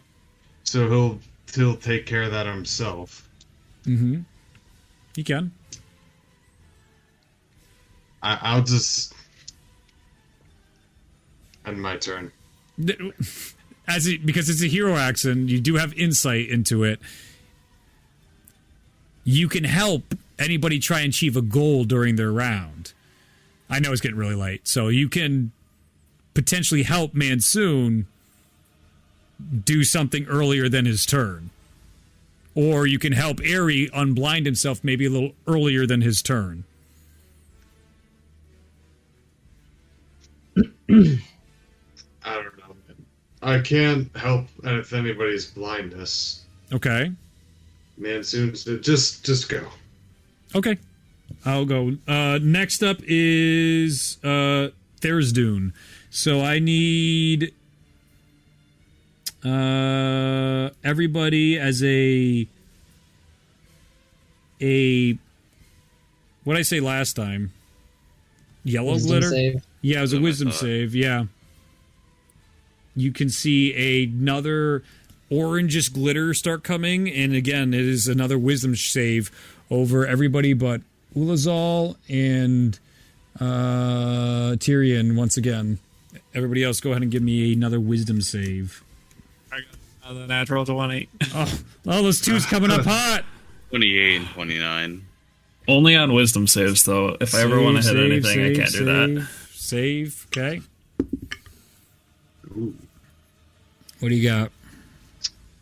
So Mosnell got I still get +5, right? Mm-hmm. Mm-hmm. Alright, so he got a 25. That is the DC. And Ignatius got so 19 plus 5, 24. Just misses, and you feel this confusion come around you, Ignatius. What about everybody else? What do you got? So Aerie Yes. initially rolls a natural 1 for a total 9. Okay. Uses Gift of Timora to re-roll. Mm-hmm. Gets an 11 for a total 19 plus 5 to 24. You were confused. You missed it by 1. Oh my god. That hurts. Dragon gods, man.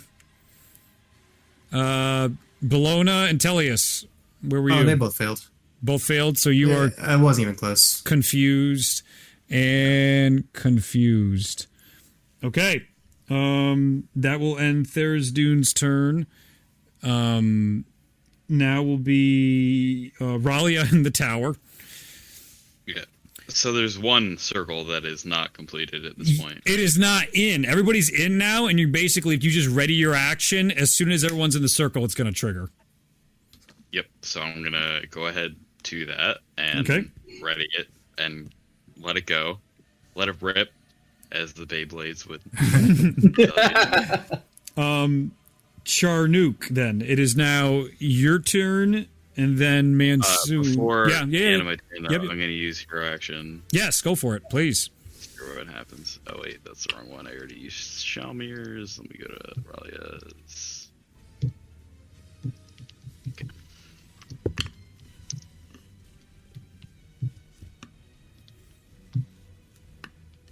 Yeah, I'm gonna believe it. What do you got? Hold up. Let me see. Oh, come on. Can I pull this shit? Oh, I can't pull it. Let me see. Use the snip. Use the You snip. can't see it. You literally can't see it. That doesn't help. It's a 0 and a 1. It's a 0, 0, and a 1. So 1, right? 1. Yeah, That's a 1. That's a 1. That's a 1. That's a divine intervention. What do you say? Wow.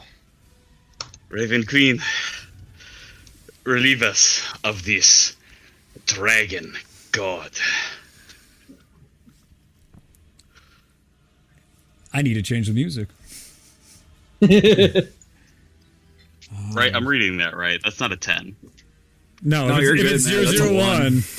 0, That's 0, a 1. 0 is the tens place. 1 is the 1. Yep. That's hype. Damn. It's the only time that's happened so far. Fucking Big Ow? You literally couldn't write that better. Yeah. Give me a second to change the song. MVP of the fight, guys. Ralia. Big R. Prismatic wall. Divine intervention. Oh, I Is fucked up everybody, the is camera. everybody in position for the dust to dust? Almost. We just I need mean, probably Mansoon. just got into position. Now Mansoon needs to go back, right? Yeah. Yep, just give me a second. This is beautiful. I fucking love I mean, D&D. I fucking I, love D&D. I hope that the Raven Queen doesn't need to wait for dust to dust. I hope so too. That would suck. The familiar anthem of a Mansoon for this song.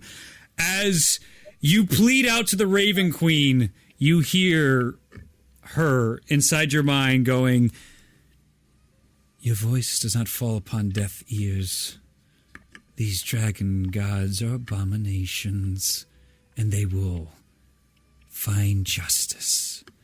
As you guys are coming over with confusion, Eri, you are blinded at the moment. You can see the two. Forgath is coming back up for another blast as Mansoon's not quite in position yet. There's Dune's glitter is coming down, and it's this moment of desperation from all of you. And you hear, "The cavalry has arrived!" And running through on horseback, you see this furbolg in plated armor come through and with a javelin come up towards and stab at Tharizdun. And you see Tharizdun sort of look like, what? And those of you that saw the titans forged on the walls inside those chambers, you see the embodiment of the Titan for Kratula step into the chamber, one step, and grab Tharizdun and push it up and out of the forge. You see, next to you, Shalmir, this gigantic Buster Blade comes down, and this black robes all around looks back and goes, "We got you covered." You see, to you, Tyrion, this Tabaxi teleports behind you and goes, "Everyone's kind of looking a little rough right now." And this Loxodon comes in next to the group to you, Charnook, and goes, "Heard there was a fight here." And all these, like, Druidic creatures start coming into the forge room. They all look almost undead in nature, but all with the symbol of Cthulhu on their chests. And at this distraction, you see Mansoon with a smirk teleport right onto the circle as immediately the balls go up into the air and this giant bead comes up. And as it explodes down into Tharizdun, Forgath, you see him go, what is this feeling? And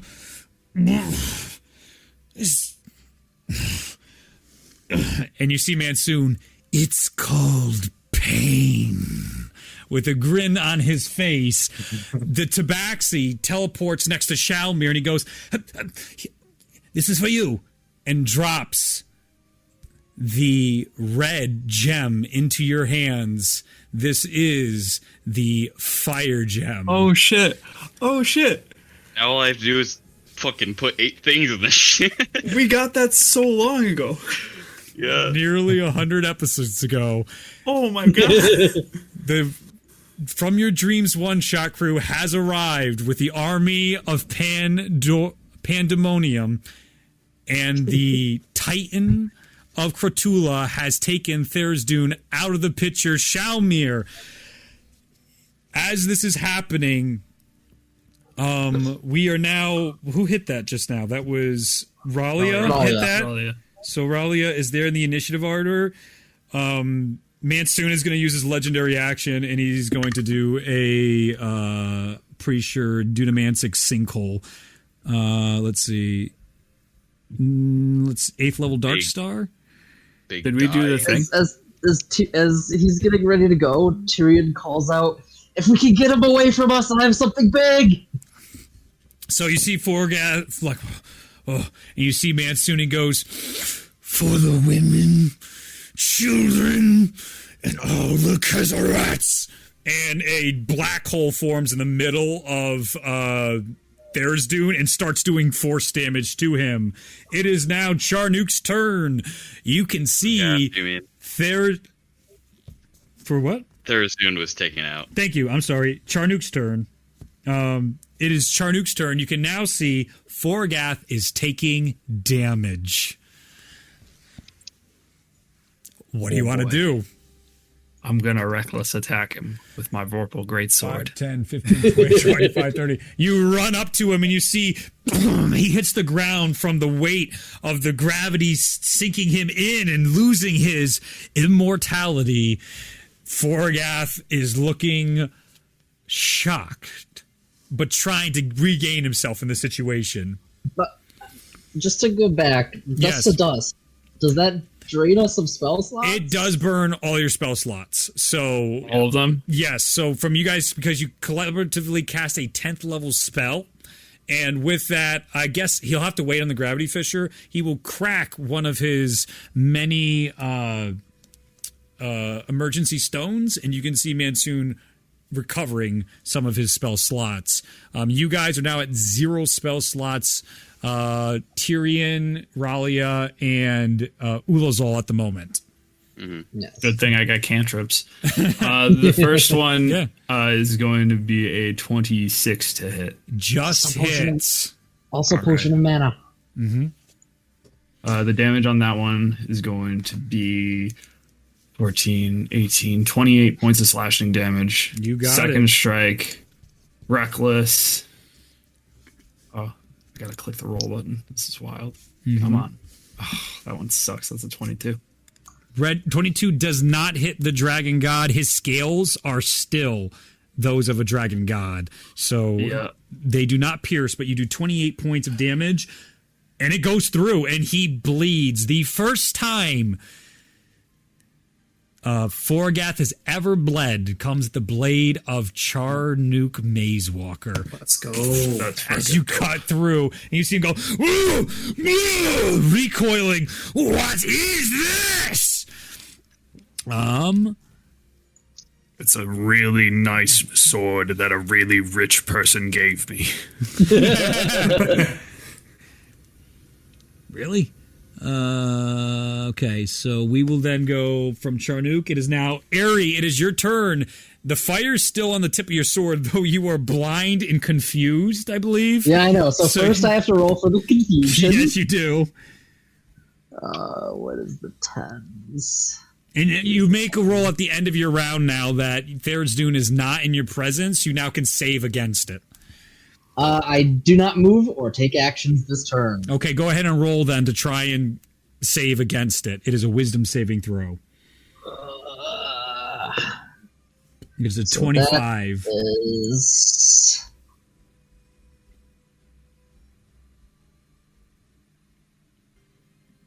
Yes, 27, I believe. I rolled a 14 plus 8 plus 5. Both conditions dissipate from you as you finally come back to seeing the world, and there's no Tharizdun in front of you. Oh, actually, in the minis, we will have Mogroth. You guys can pull up if you want their character sheets. The one that ran up and stabbed into Tharizdun heroically is Reginald Archdoofus. I always call him Archdoofus. Reginald is here. Ardolphus. Reginald is here. You have Edgelord. I don't remember his name at the top of my head. He's there. And you have he's Cloud knockoff, and you have what's his name right in the forge as well, Dune. They're all like spiritual, right?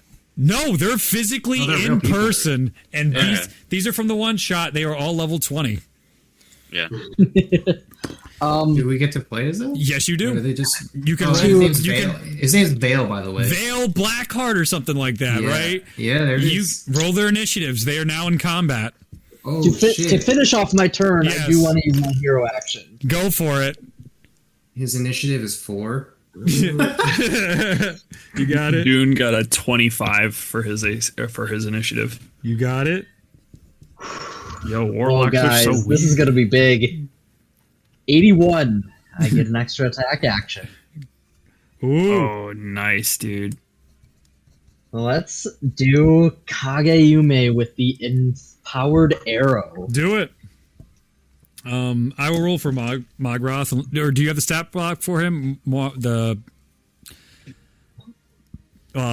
Emily's character from the one shot? Yeah, I can get that. Okay. Then you can roll both them. I'm gonna apologize in advance for how I'm gonna play this elephant person because it is just a clusterfuck of a character. I'm activating my ability to split shot to do as much damage as possible. Yes. And it's a 30 to hit. Hits. So, this is gonna be a lot. The 19 on Mavrov's Oh initiative. shit! Okay. This character is awesome. So this is a Ranger 12, Fighter 3, Rogue 5 character. What in the world? This is such a dumb character. Surprise, surprise! It's another paladin. Warlock 1, Paladin 19. Reginald. What do you got for initiative for Reginald? 15. 15. Got it. 41 piercing damage. Okay. And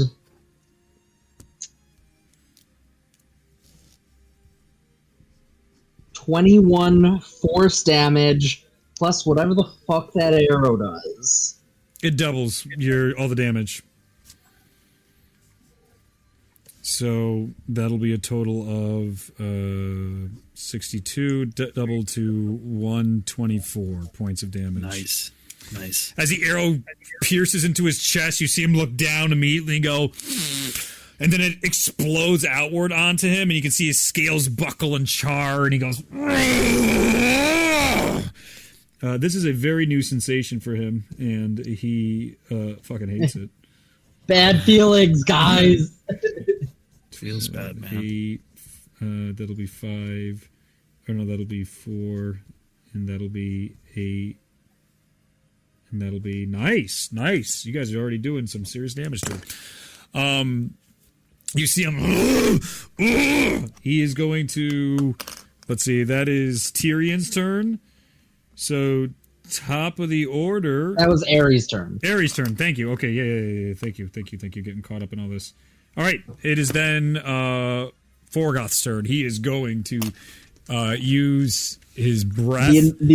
At the start of my turn, invulnerability ends. Yes, so everyone is now vulnerable to attack. He is going to try and hit everybody in line.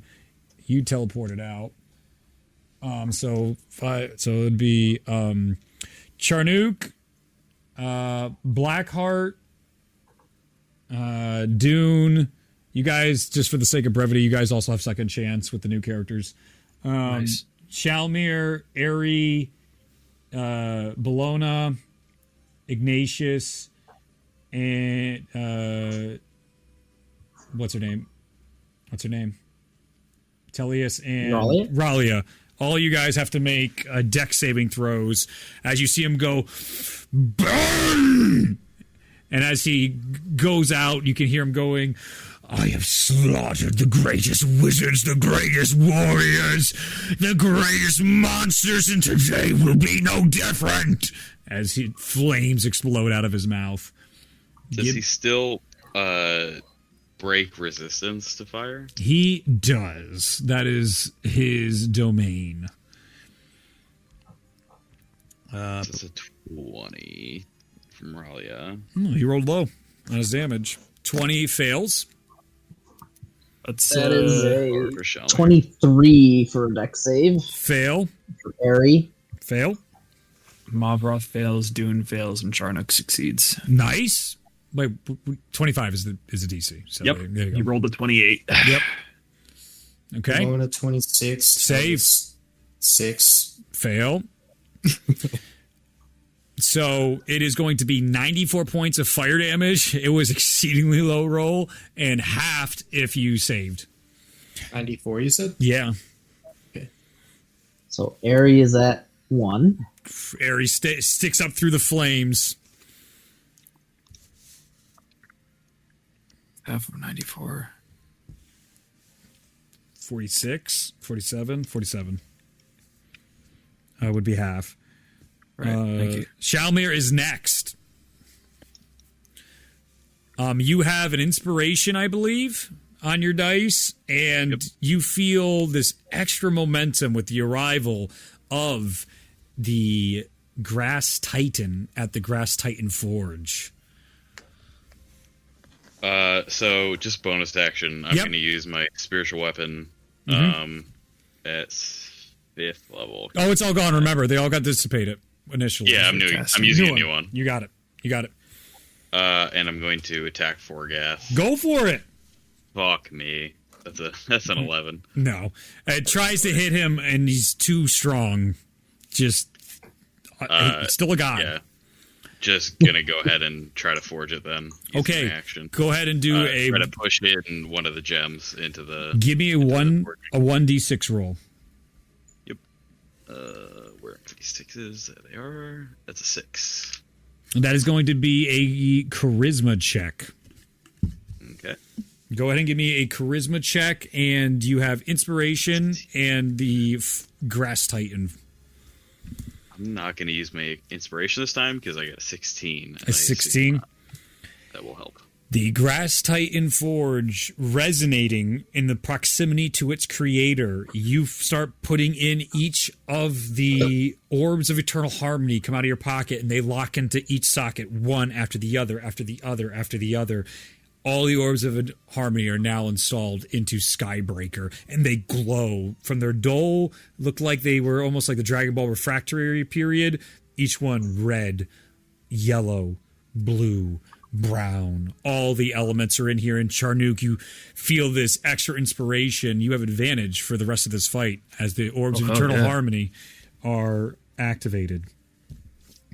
That is Shalmir's turn. It is now Ignatius's turn. Forgath, actually, at the end of Shalmir's turn, Forgath's going to do a legendary action to cause more lava to form inside here.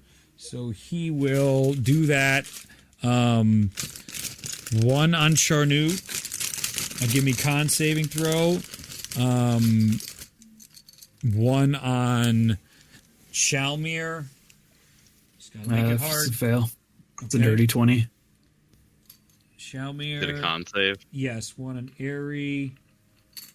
And he's gonna do one on what do we got? No, that's three. That's three. We're good. We're good.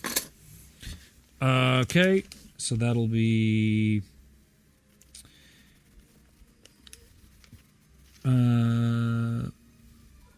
96 points fire damage, half if you save the 25 DC, and that affects Shalmir.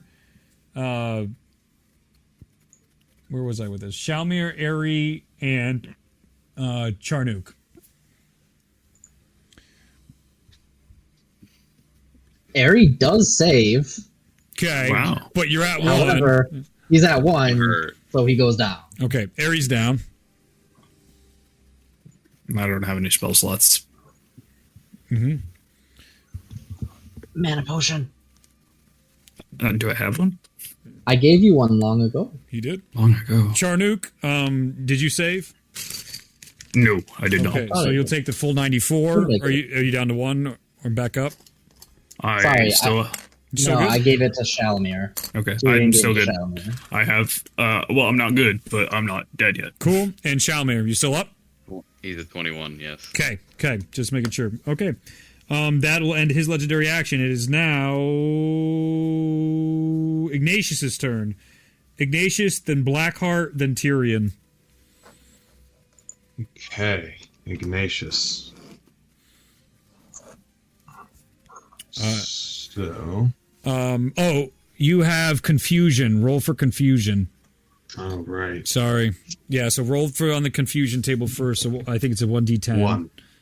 What is A that? 1d10. Yep. I rolled this d6. And Confusion spell. Yeah, I think it's a d10, and that determines. Yeah, that's right. 10. I think you get to take your turn. You can act and move normally. You're good. Nice. Okay. So the dragon is now vulnerable? He is definitely vulnerable. He is taking lots of damage and getting Yep. hurt. So I'm going to use my 9th level annihilation. Do it. So much vengeance. Go for it. Tell me about it. Okay, it's a DC 20 dex. Dex. Okay. Yeah.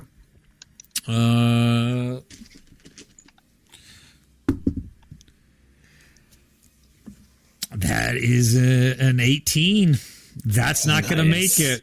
And because of Dust to Dust, he has no legendary resistances. Nice, dude. As he goes to like overcome, like he's so used to anytime a spell like this that occurs, he notices it's not working, and you hear cackling behind him. I will show you why I'm the greatest wizard that ever lived. Do you feel empty yet, Forgath? Vansoon has a wider shit-eating grin than you've ever seen on Forgath.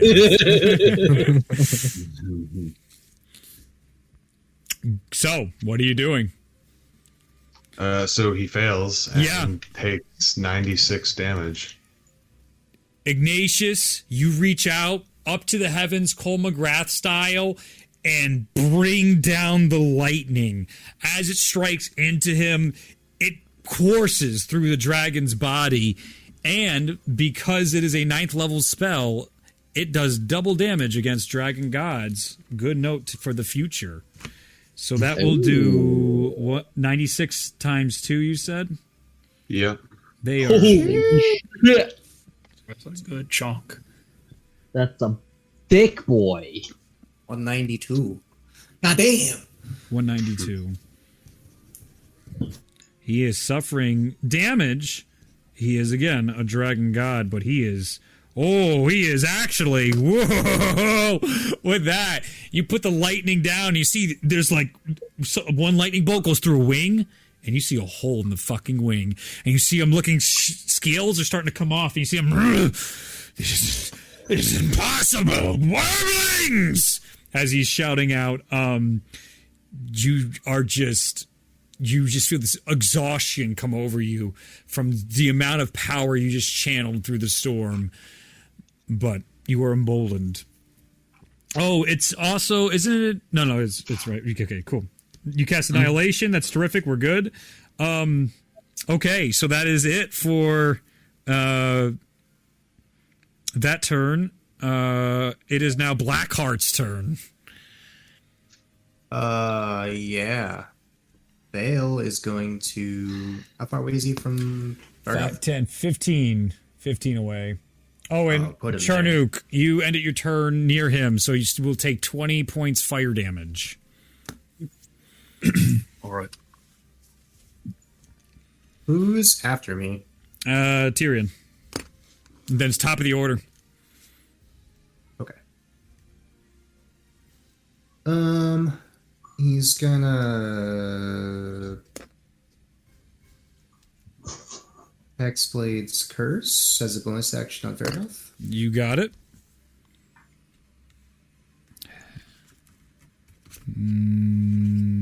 I will do Cursed. Another one. It's got some earrings. Yeah. Oh, there's more to come. Don't worry. Yep. And then he's going to...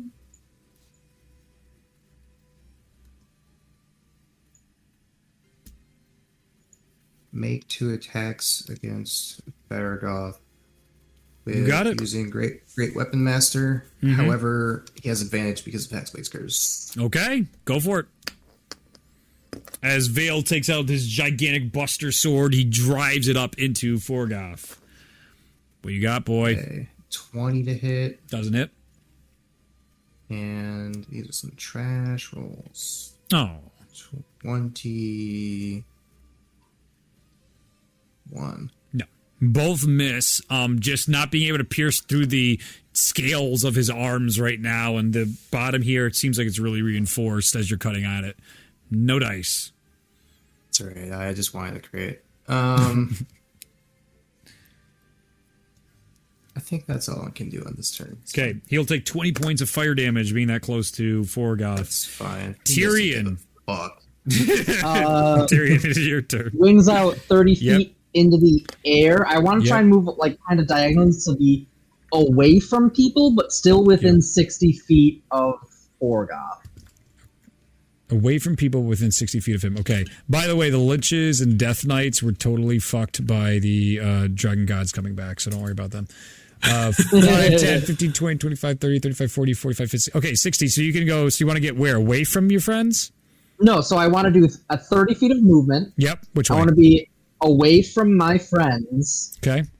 but I want to maintain 60 feet with Forgoth. Yeah, easily. If Anywhere, possible. literally anywhere in this area Okay. works. Anywhere. So, yeah. So, basically trying to get a point where I'm not going to hit anybody else in a 60-foot radius In a 60-foot radius from me. from you. 5, 10, 15. Or at least minimize how many people I hit.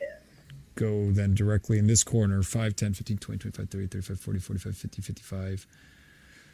You'll hit Ralia, Dune, and Blackheart. Don't do it. All right.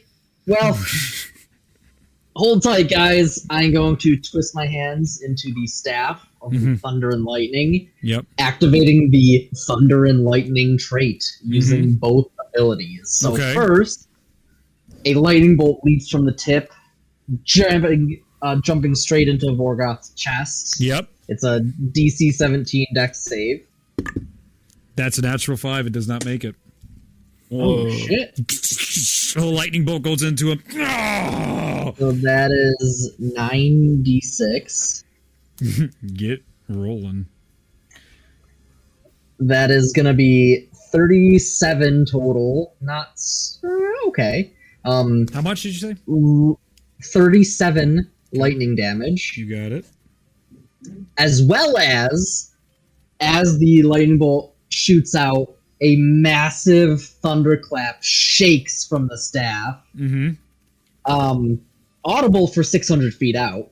Everyone hears it. Each creature within 60 feet of me must make a DC 17 con save.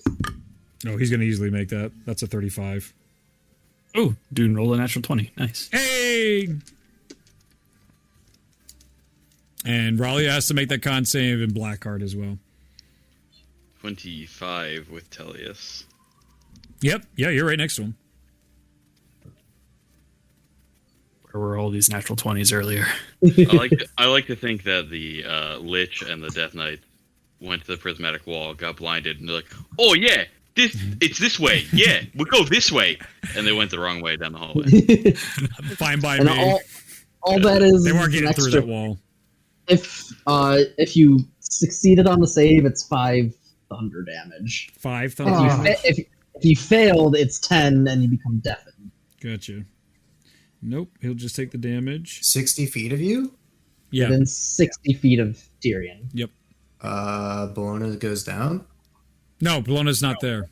It's Blackheart. It's Blackheart, Ralia, and Dune were the only ones in range. Tyrion moved He far moved himself away. all the way into the corner. Yeah. Yeah, so no.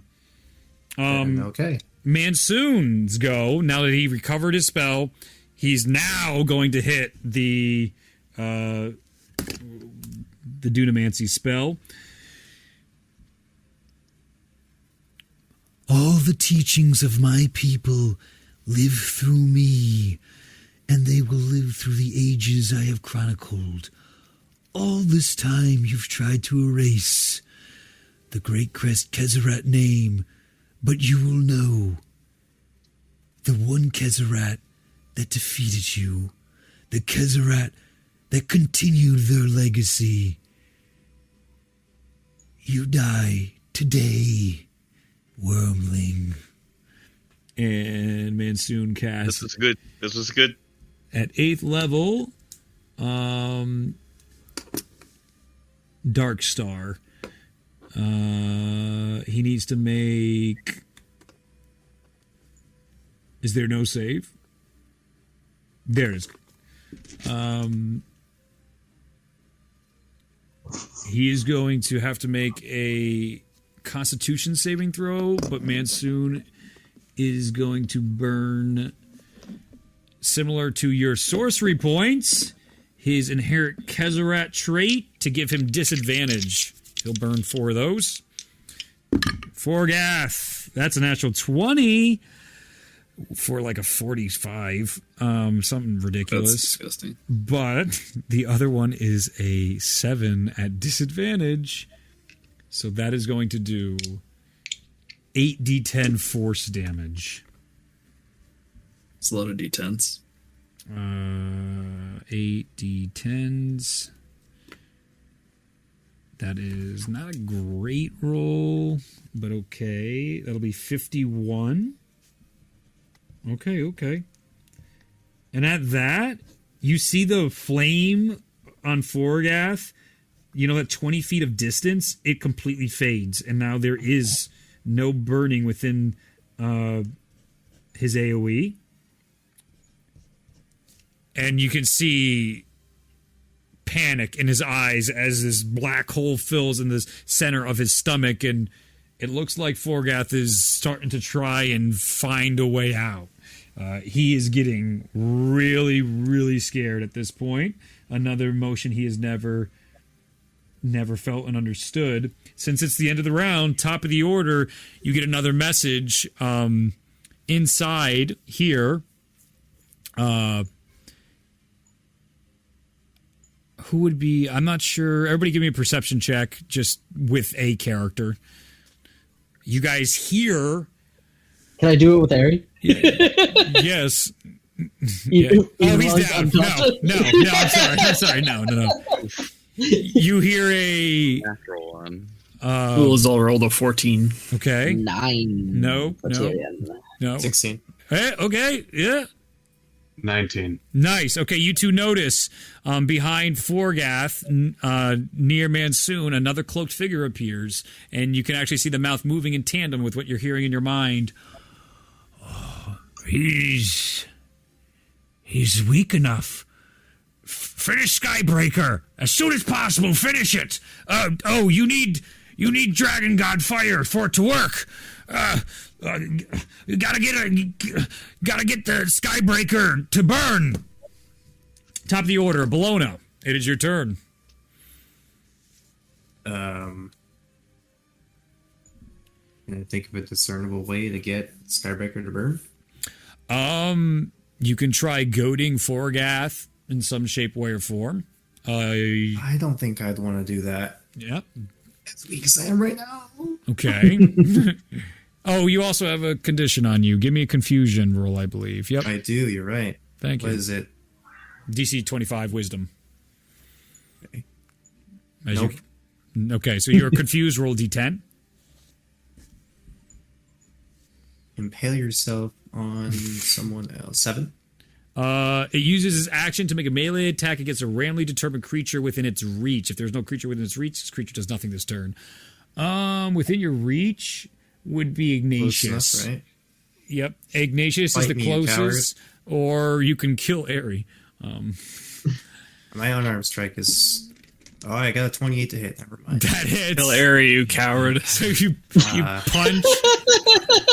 Punch Ignatius. You punch Ignatius for what? 6 damage. 6 damage, Ignatius. As you just What an unceremonious end, just getting punched by Bologna. loser, nerd. All right, Dune, it is your turn. How Good turn, rough good does... turn. Oh, jeez. I'm not remembering this character voice. How rough does It this is kind of dragon like look? these. Yes, that's, yep, Yeah, yep, that's exactly it. something Yep, like that. yep, It's something like that. yep. How rough does this dragon look? He is looking rough, but now it's this area of, is he gonna run? Or what? Like, how are we? He's getting so low now that if you go too far, it might not be what you guys want. So that there's a judgment call clearly on his face. He has never been in this position, and he is getting feral and defensive. But that also is making him extremely cagey.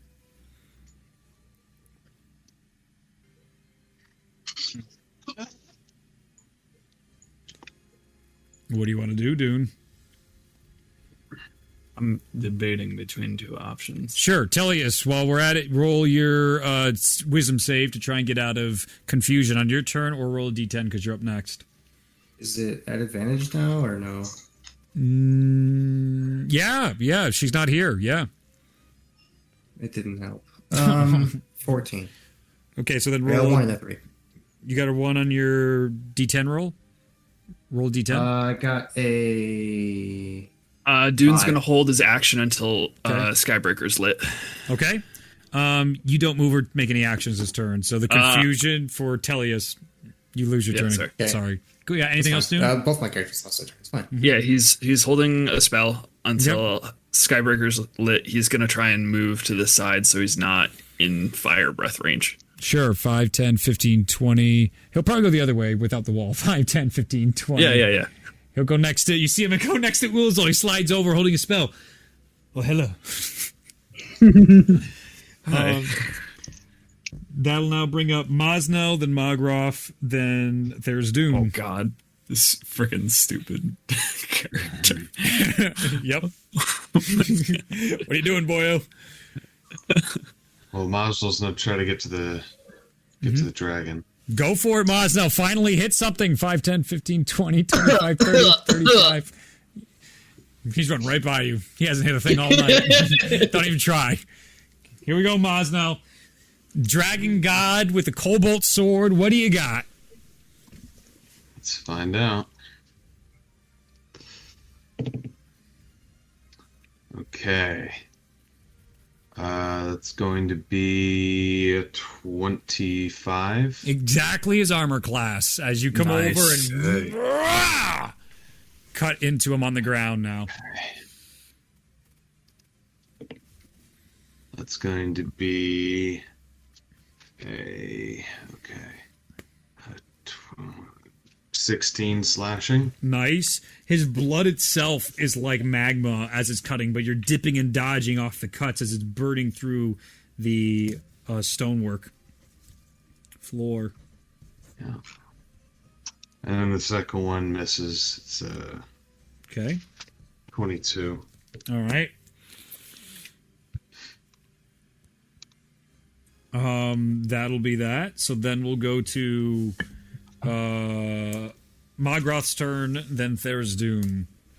Margroth is going to move over to Airy, and he's going to feed him a potion. 5, 10, 15, 20, 25. He goes over, and he's like... He takes his snout and uncorks it and pours it down your gullet. Cool. Is that his action? Yeah. Correct? No, bonus action. We allow for bonus action potions in this game. Bonus action feeding somebody else a potion? Only Airy can do that. You're right. That is an action. Thank you for reminding me. Okay. Way to be forthright. He's gonna freaking cunning action dash to get to cover. Wait, how much do I heal? It's a greater, so I think it's 4d4 plus something, right? You heal for 9 plus whatever the greater thing is. Give me just a second.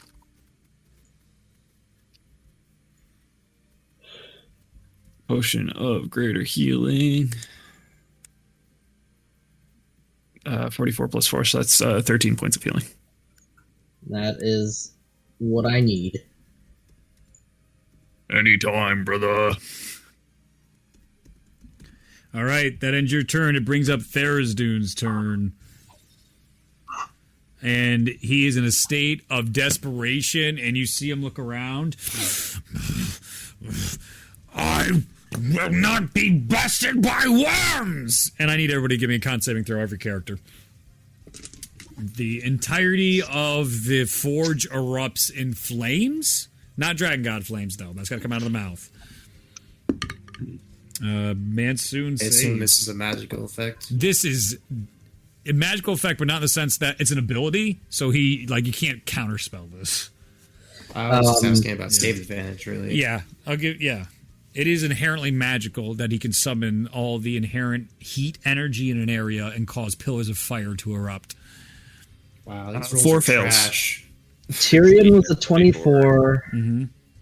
Airy was 17. Okay, all fail. 25 is All the DC. my characters rolled under 20 with 6 rolls. Jesus Christ! I don't understand how that's possible. Does everyone get advantage? If you're near... You're near Shalmir. Yeah, you're near Tellius and Shalmir. Not 5, 10, 15, 20, 25. Mazda, yeah, everyone's within the Paladin's range. Everybody. Except Tyrion, not you, Tyrion. No, not Tyrion. Advantage only comes from... Or Ulazal. Advantage comes from... the Claw. Elias, Claw, gotcha. So not Charnook and the other 4 guys, not them. But you get the bonus if you're within Paladin range. Yeah, 4 fails. Low rolls, though. It's going to be 77 points of fire damage, half ignoring resistances, half if you save. Who is Charnook is down to 1. 1? Down to 1. Okay. So Noon is down to 1. Okay. Tyrion and Airy are both second chance. Okay. Mobroth is down to 1. 5. 1 hit. Okay. Hold up. I'm going to use my legendary resistance to resist that, Succeed. and then use my shield to succeed completely and block all of Good move. Good move. so Big I'm brain. not down to 1. Terrific. That's a big go. Alana's down. Ignatius is Down to 1 or down? No, she's down. Down. She was 1, Down. was confused and couldn't do anything. That's and right. She's down. Gotcha. Yeah. You're down. Okay. Shelmer did. She doesn't have a legendary. She didn't get it for saving. It wouldn't have Isaac. mattered. It wouldn't have mattered. She's at 1 HP. Oh, that's true.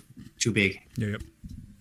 What else we got? Bologna goes down as the flames erupt around. The heat just is overwhelming, and you just start hearing the dull thumbing of the drums of the hunt.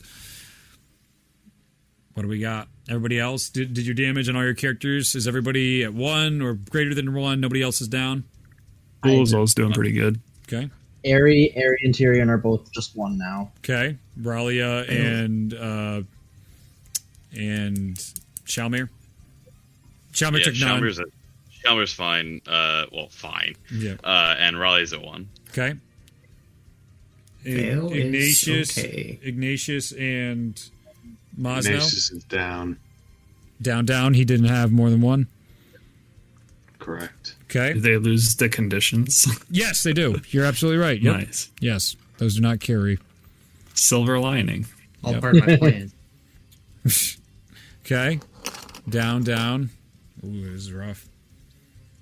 Okay. Yeah, I don't have any spells. Mm-hmm. But I do have magic juice. Magic juju. Okay. So that's he got all you guys there. All right. So then it is now Reginald's turn. Let's go, Reginald. Reginald! Out of curiosity, what initiative are we at the moment? 15. Tower as well. Okay. Good. You're, we you're have 3. so many characters involved in this fight. I know. That was what I know. We'll never do this again. But this is the end of the campaign. It's just I got to think, guys. like this I was also just have a a once thing. in a lifetime sort of thing. I'll never do this in ZZ again. But It's like, pretty cool. but come on, it's so fucking cool. All the groups are It's coming been so together. epic so far. It's the most So, like, ambitious crossover yeah. in cinematic history. This has been building forever, and it's just like I know it's just so many initiative rounds. I really appreciate. we're I at really 15, appreciate you guys. Did Raleigh go? She's supposed to be at like 16 or Oh, something. yeah, she's right after Thursdoon. Yeah. It's your turn. I'm sorry, Riley. It's your turn. Yes. Yeah, so, I mean, Raleigh is going to take the power of her crown, and Yes. so if she doesn't have any spell slots left, Yes. she's going to fucking pour her life force into this Mm-hmm. and cast Toll of the Ravens. It's natural, right? It has a base damage, it's- and then you can also add to it. Yep. Just don't go below 1. Yep. She's just gonna not use any extra damage. She's just gonna do what it has right Yes. now. So, Sure. Yeah, so that's wisdom save. You for, got it.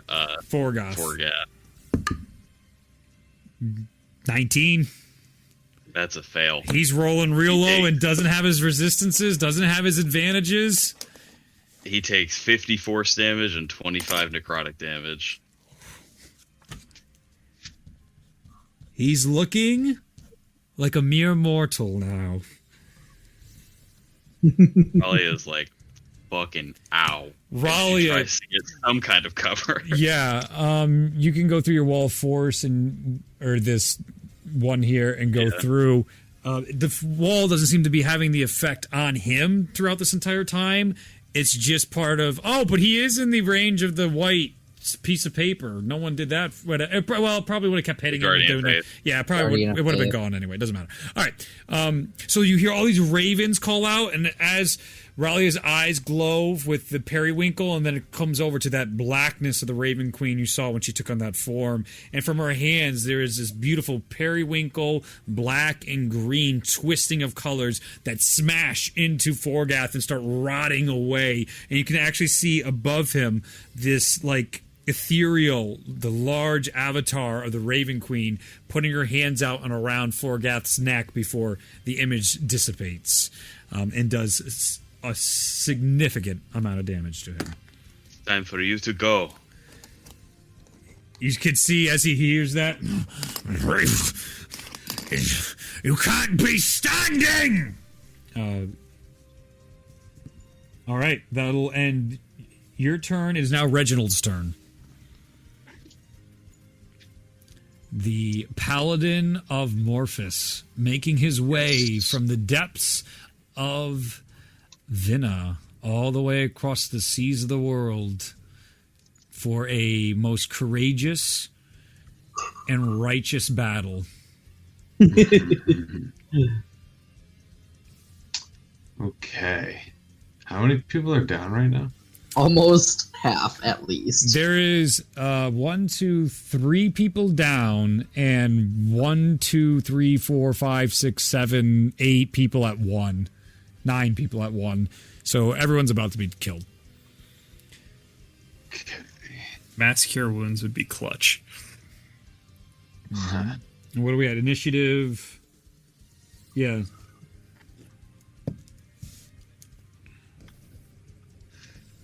Yeah. Okay. So I will use. Hang on. My lay on hands. Okay. Who are you gonna go to? I'll go to Ignatius. That's probably a really smart move. 5, 10, 15, 20. As they seem to have everything under control, you turn and see all these down comrades. You can't let them die on your watch, Reginald! You rush over and you start healing Ignatius. I'll just put 10 into him. Ignatius, your fight is not over. All right. And you are no longer confused. Excellent. Okay. That's it for Reginald. It is now Charnuk's turn. Bonus action, drink a potion. Mm-hmm. Let me do that real quick. So that's another one of those. It's a quick 44 plus 4. That is 17 points of healing, which is more than 1, which is all I needed. And then I'm going to take my 2 attacks. Go for it. At 13 initiative as well, while you're rolling that, is Mansoon's turn. He teleports next to Ralia and hands her a stone. You see him. What'd you get? I rolled a natural 20 with my Vorpal Greatsword. God.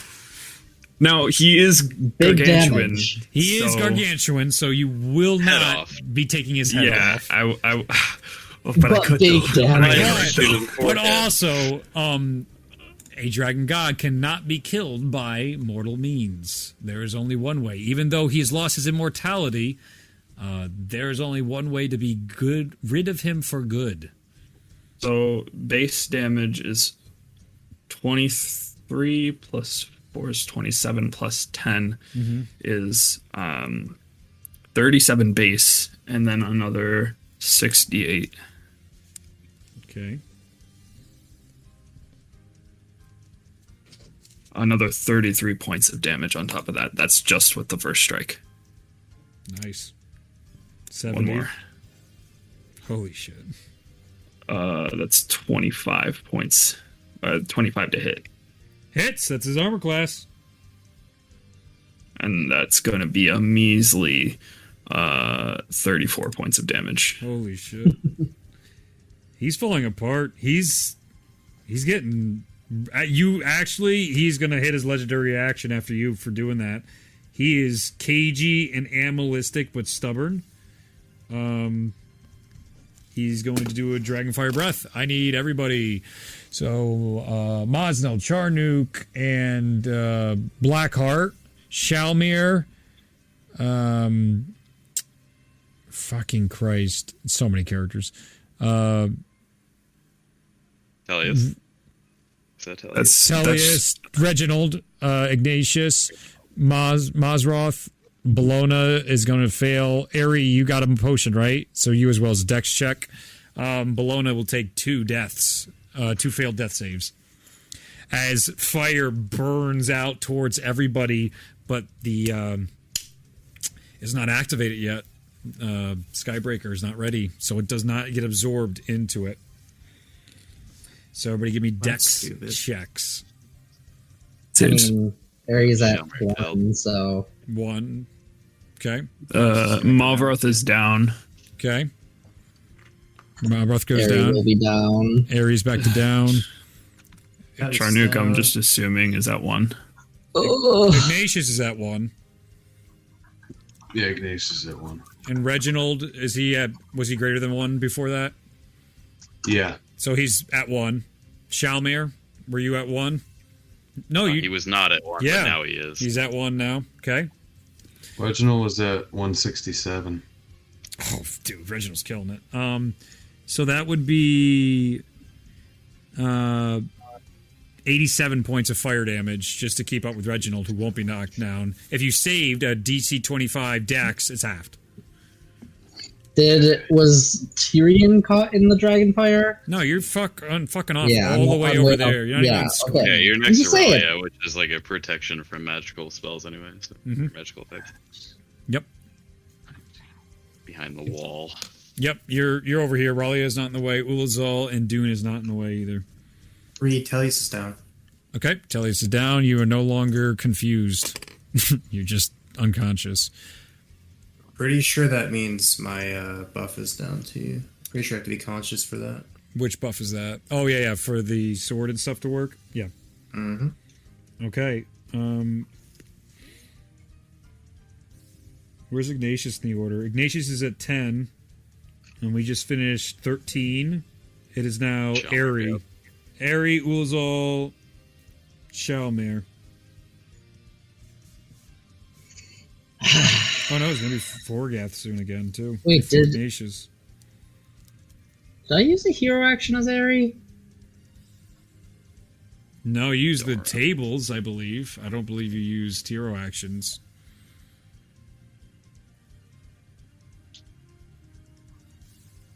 Guys, I don't think you I have did. no idea. Tracking wise, I don't remember You you doing used it. the Zahir thing. Yeah, but that I don't wasn't. think you did anything else. then You just used the hope. hero action.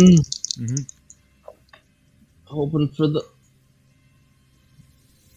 What do you got? Oh, fuck. No. Oh. I got a 9. Oh, what the fuck? That's like right above. Oh no! That's what I was. Yeah. Oh. So I get an unconscious action surge. Oh. Another chance to save, maybe though. Sure. Well, you down? Yeah. So you give me death saving I'm throws. down. Yeah. Yeah, I know. And technically it's close to Tullius, so I get advantage. Tellius is No. out. He's unconscious. I'm unconscious. You don't get anything. All right, well that's a 5, so 1 fail. Okay. Sorry, mate. Oh, Mansoon gave you Ralia on his turn a glyph. The same way you cracked to use the teleport stuff, it looks the same, but there's a different symbol on it. And it will use his legendary action to teleport over to Ulazal and give him a glyph as well for their turns. Okay. Sorry, I went out of order there, but I forgot to do that on this turn. Ulazal, it is your turn now, actually. You have Mansoon hand that to you. Thank you. I cracked the glyph. You crack the glyph in your hand, and you have... It is 75% of your spells return. Everything... It's a distribution that you can choose, but in the way, just for simplicity, basically, you can literally regain everything up to 7th level if you want, and you just don't have 8th and 9th levels available, or you can do like a 9th and an 8th level, and then a few of the lower ones, and just, you can't have like a 6th and a 5th. It's really complicated for this late at night, so I'm just going to let you have at it. And, you know, I'm going to take my 9th and my 8th. And then third and down or something like that. That makes sense, right? Is that... Sure. Is that an action? I'll give you a bonus action just to crush a stone in your hand. That's typically how he uses it, so...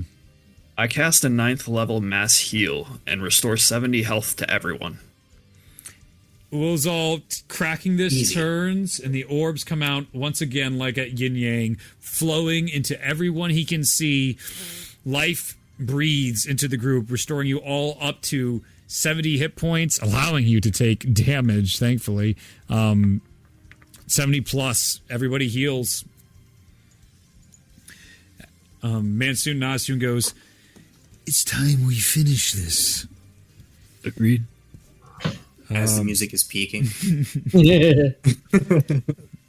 anything else on your turn, Ulazal? That was as clutch as it gets. That was my action and my bonus. It is now Forgath's turn, and he is going to do what he does best and do another. Everybody give me a Constitution save in the whole room.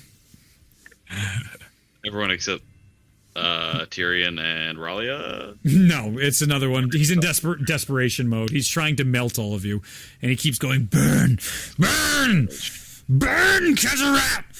I've burned buildings, I've burned stone, sand, glass. You will burn. And so everyone's back to 1. Most likely. You're Ralia's saying Shalmir failed. It is con save. Remember, con save. If you saved half damage, 96 fire damage. Okay. 96. Well, Bologna's back to 1. But Tell you saved. That's kind of cool. Yeah. Now you got multiple hits. This is the what? You said 96? Yeah, 96. 96. Okay. And then half is So that's like what, 48, 49, 48. some 48. Yeah. This is the give and take of it, of the Dragon God battles. They do a ton of damage, and you're just you're one turn away from being TPK'd, and then you're not, and then you are. We just need Shalmir to go. We need Shalmir to finish this thing. I think he's next. Anyway. It is. You share initiative with Forgath, so Shalmir, it is your turn. First of all, bonus action. Anybody who looks like they're gonna die in the next hit, I'm gonna use mass healing word. Bologna is one of them. I think Mogroth. Oh, yeah, she is. Anybody who's fucking Mogroth. like 1 hit point. Ignatius, I believe. Okay, up to 6 people. Up to 6. Up to 6. So Yeah. I mean, Airy, Bologna, Mogroth, Ignatius, probably all those hit. That's 5, and you could probably also throw Reginald in there. keep Barry alive. yep. So all of those 6 get 5 hit points. Yep. That's all I need. As his action, he is going to attempt to put the stones now into the Roll a d6. Skybreaker. You have the stones, and there's still the collar and the focusing crystal. A 3. There's I still do 3 have things. inspiration, 3 so- total. But Oh my god. yeah. It's a 3. 3 on the d6. Let me see. I'm pretty sure that's the one you don't like. Oh no, it's Constitution. Look at you. Go ahead and make a Constitution check. You still have inspiration. Yep. And he also has the guidance of the forge. What'd you get? It's not worth it. It's not worth it. I literally rolled a natural 1. I'm not going to use my No, inspiration. you can't possibly do it. Nope. Yep. Not worth it. Maybe people can try helping you. That is an option here to try and help forge it because you're looking at the desperation. Clock is ticking. All right, so that'll end Shalmir's turn. It is now Ignatius's turn. How many people are down? Nobody's down. Nobody's down anymore. Nobody's Everybody got down. healed, and then Shalmir helped stabilize everybody for 2 hits right now. Forgoth, as his legendary action, he's going to use to probably try and crush everyone to 1 or kill them again. It is this teeter-totter. His health continues to diminish. If you get too low, he's going to try and leave. Everybody is above 1 currently. Yeah. Everyone's above 1. Yeah. So the most important thing then would be maybe Shalmir Finishing the technically Skybreaker. not, Yeah. but finishing he'll be okay. Skybreaker might be the most important thing right now. I'll try to help then. All right. As you go up, you can try and help. Use a help action. Shalmir, give me another roll. As Ignatius comes up, just your armor is just charred to hell, cuts, bruises. You have first-degree burns. You come up to him, but with the healing, it's slowly some of it's coming back. 5 is wisdom check. He puts his hand on your shoulder and he's like, "You've got this. We can do this." And Shalmir, go ahead for a wisdom check. So that's a 12, but I'm gonna throw my inspiration. Let's Go ahead. see how it goes. It's gonna be close. 9, so 21. And with the guidance of the Grass Titan, you see they lock in. As the stones lock in, you see each of them glow, and you can hear, "Hail the darkness! Hail the light! Hail the darkness! Hail the light! Everybody heals max HP. Okay. As you see the chanting of those stones that the two gods of summoning have been chasing and trying to steal from you for the entirety of this campaign, see it activated inside Skybreaker, and big arcane circles spiral out to heal everyone back to max HP. Forgrath sees that, and he's going to use his legendary action. Everybody give me a dex saving throw this time.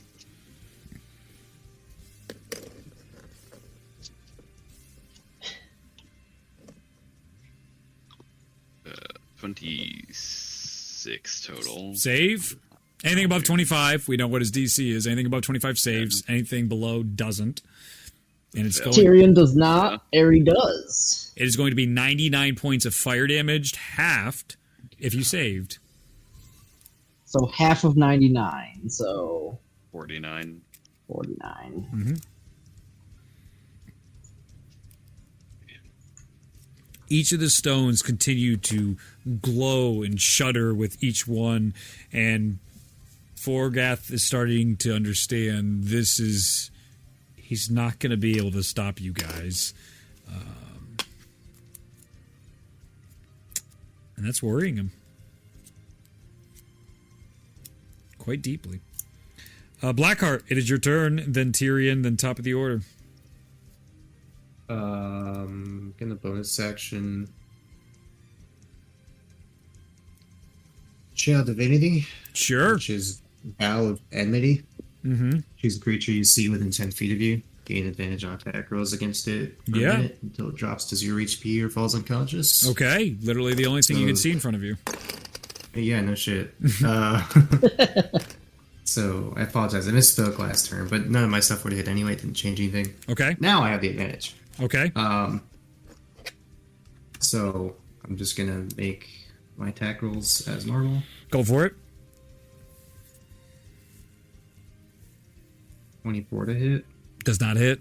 Armor class is 25. 31 to hit. That fucking hits. Not shit. What do you got? Okay. There's that. There's that. And I'm gonna smite as well. Okay. Smite the smitey smite of your life. Max damage.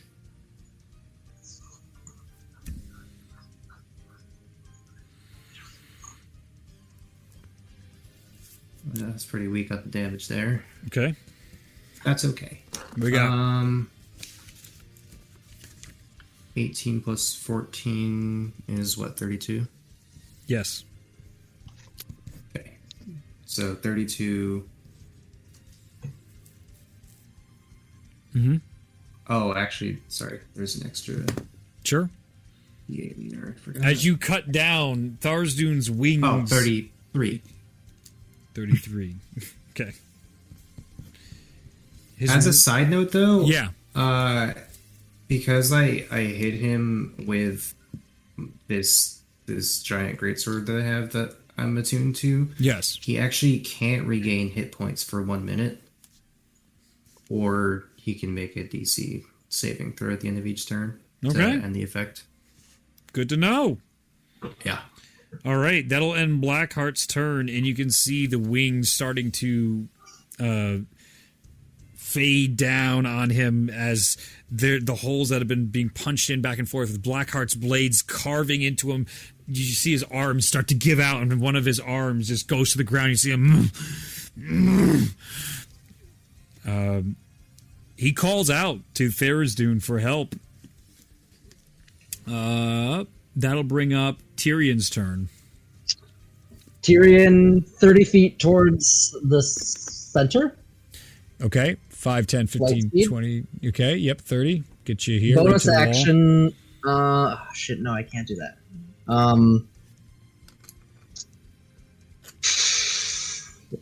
Bonus action.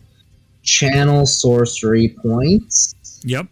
So that I can regain and use 6 to regain 3 first levels. Mm-hmm. And then, action to dash 30 feet towards the center. 5, 10, 15, 20, 25, 30. You can get exactly to the forge at 30 feet with that dash. And that's where I will be. All right. And then I will... Floating over the forge. Yeah. All right. That's it. All right. You all hear Pemoras right now going, you can do this. You got this. I always knew you could. Don't fuck it up. As he goes and dissipates into the shadows. Below on top of the order. Half your movement to get up. You're up. Unconfused, undazed. You can see Forgath falling apart. His eyes are no longer growing. The magic cone effect seems to have faded. He is in dire straits. I'll aim for the eyes then. Go for it. And insult to injury, I suppose.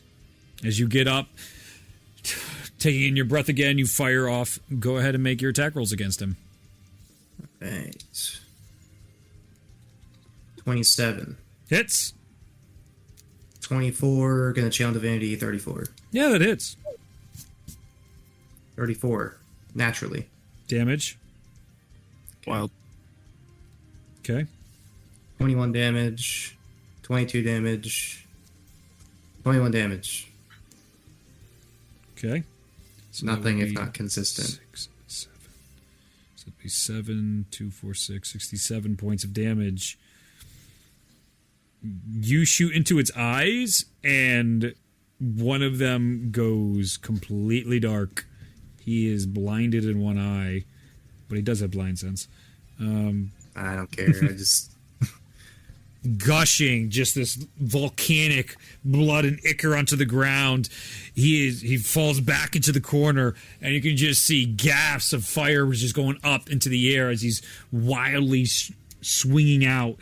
As he is looking really, really, really rough. He is real close. That'll end your turn. Dune, it is your turn. Then Tellius and Mosnell. We still have to finish the thing. What do you got, Dune? I'm heading over to the forge and offering my beefy intellect in manner of assistance. Dune comes over and aids you. This strange tabaxi. Any help is great help. Go ahead and make another roll a D6, Shalmir. 1 strength. Go ahead and give me a strength check with advantage from. Oh no advantage because he's allowing you to make this roll. Bad roll. 8. 8. You don't have anything extra, so it just comes up short. You're trying to put the crystal in, and it's not taking at the moment. Just the crystal and the ring to finish it off. So, was that? Would that be my action? Yes, just definitely. Okay. Definitely. I was gonna say just speed things up a little bit because we're kind of at the point where we're just kind of mercilessly beating this thing. And it's pretty bad. We just need to finish Skybreaker. Yeah. So is there any way we can just concentrate our efforts to make this happen a little bit faster?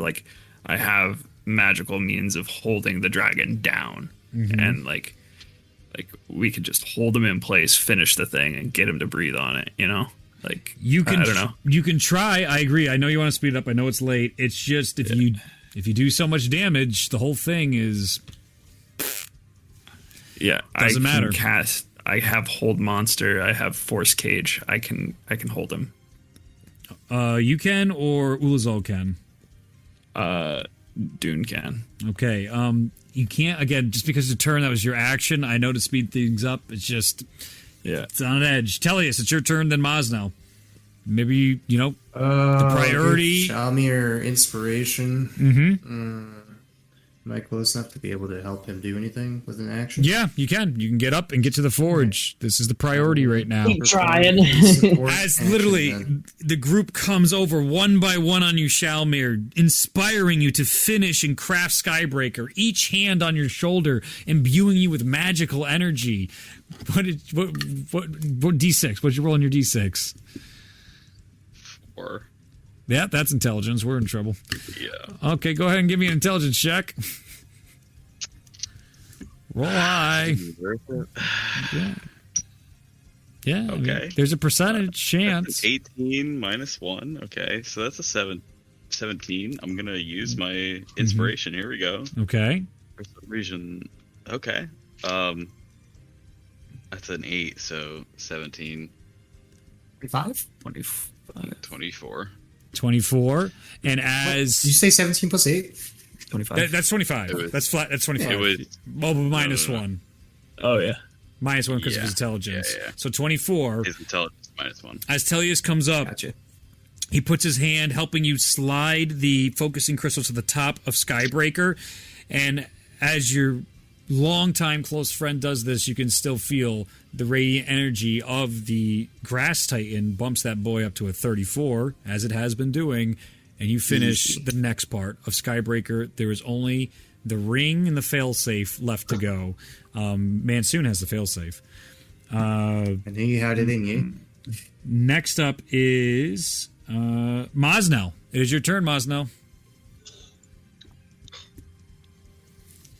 Okay.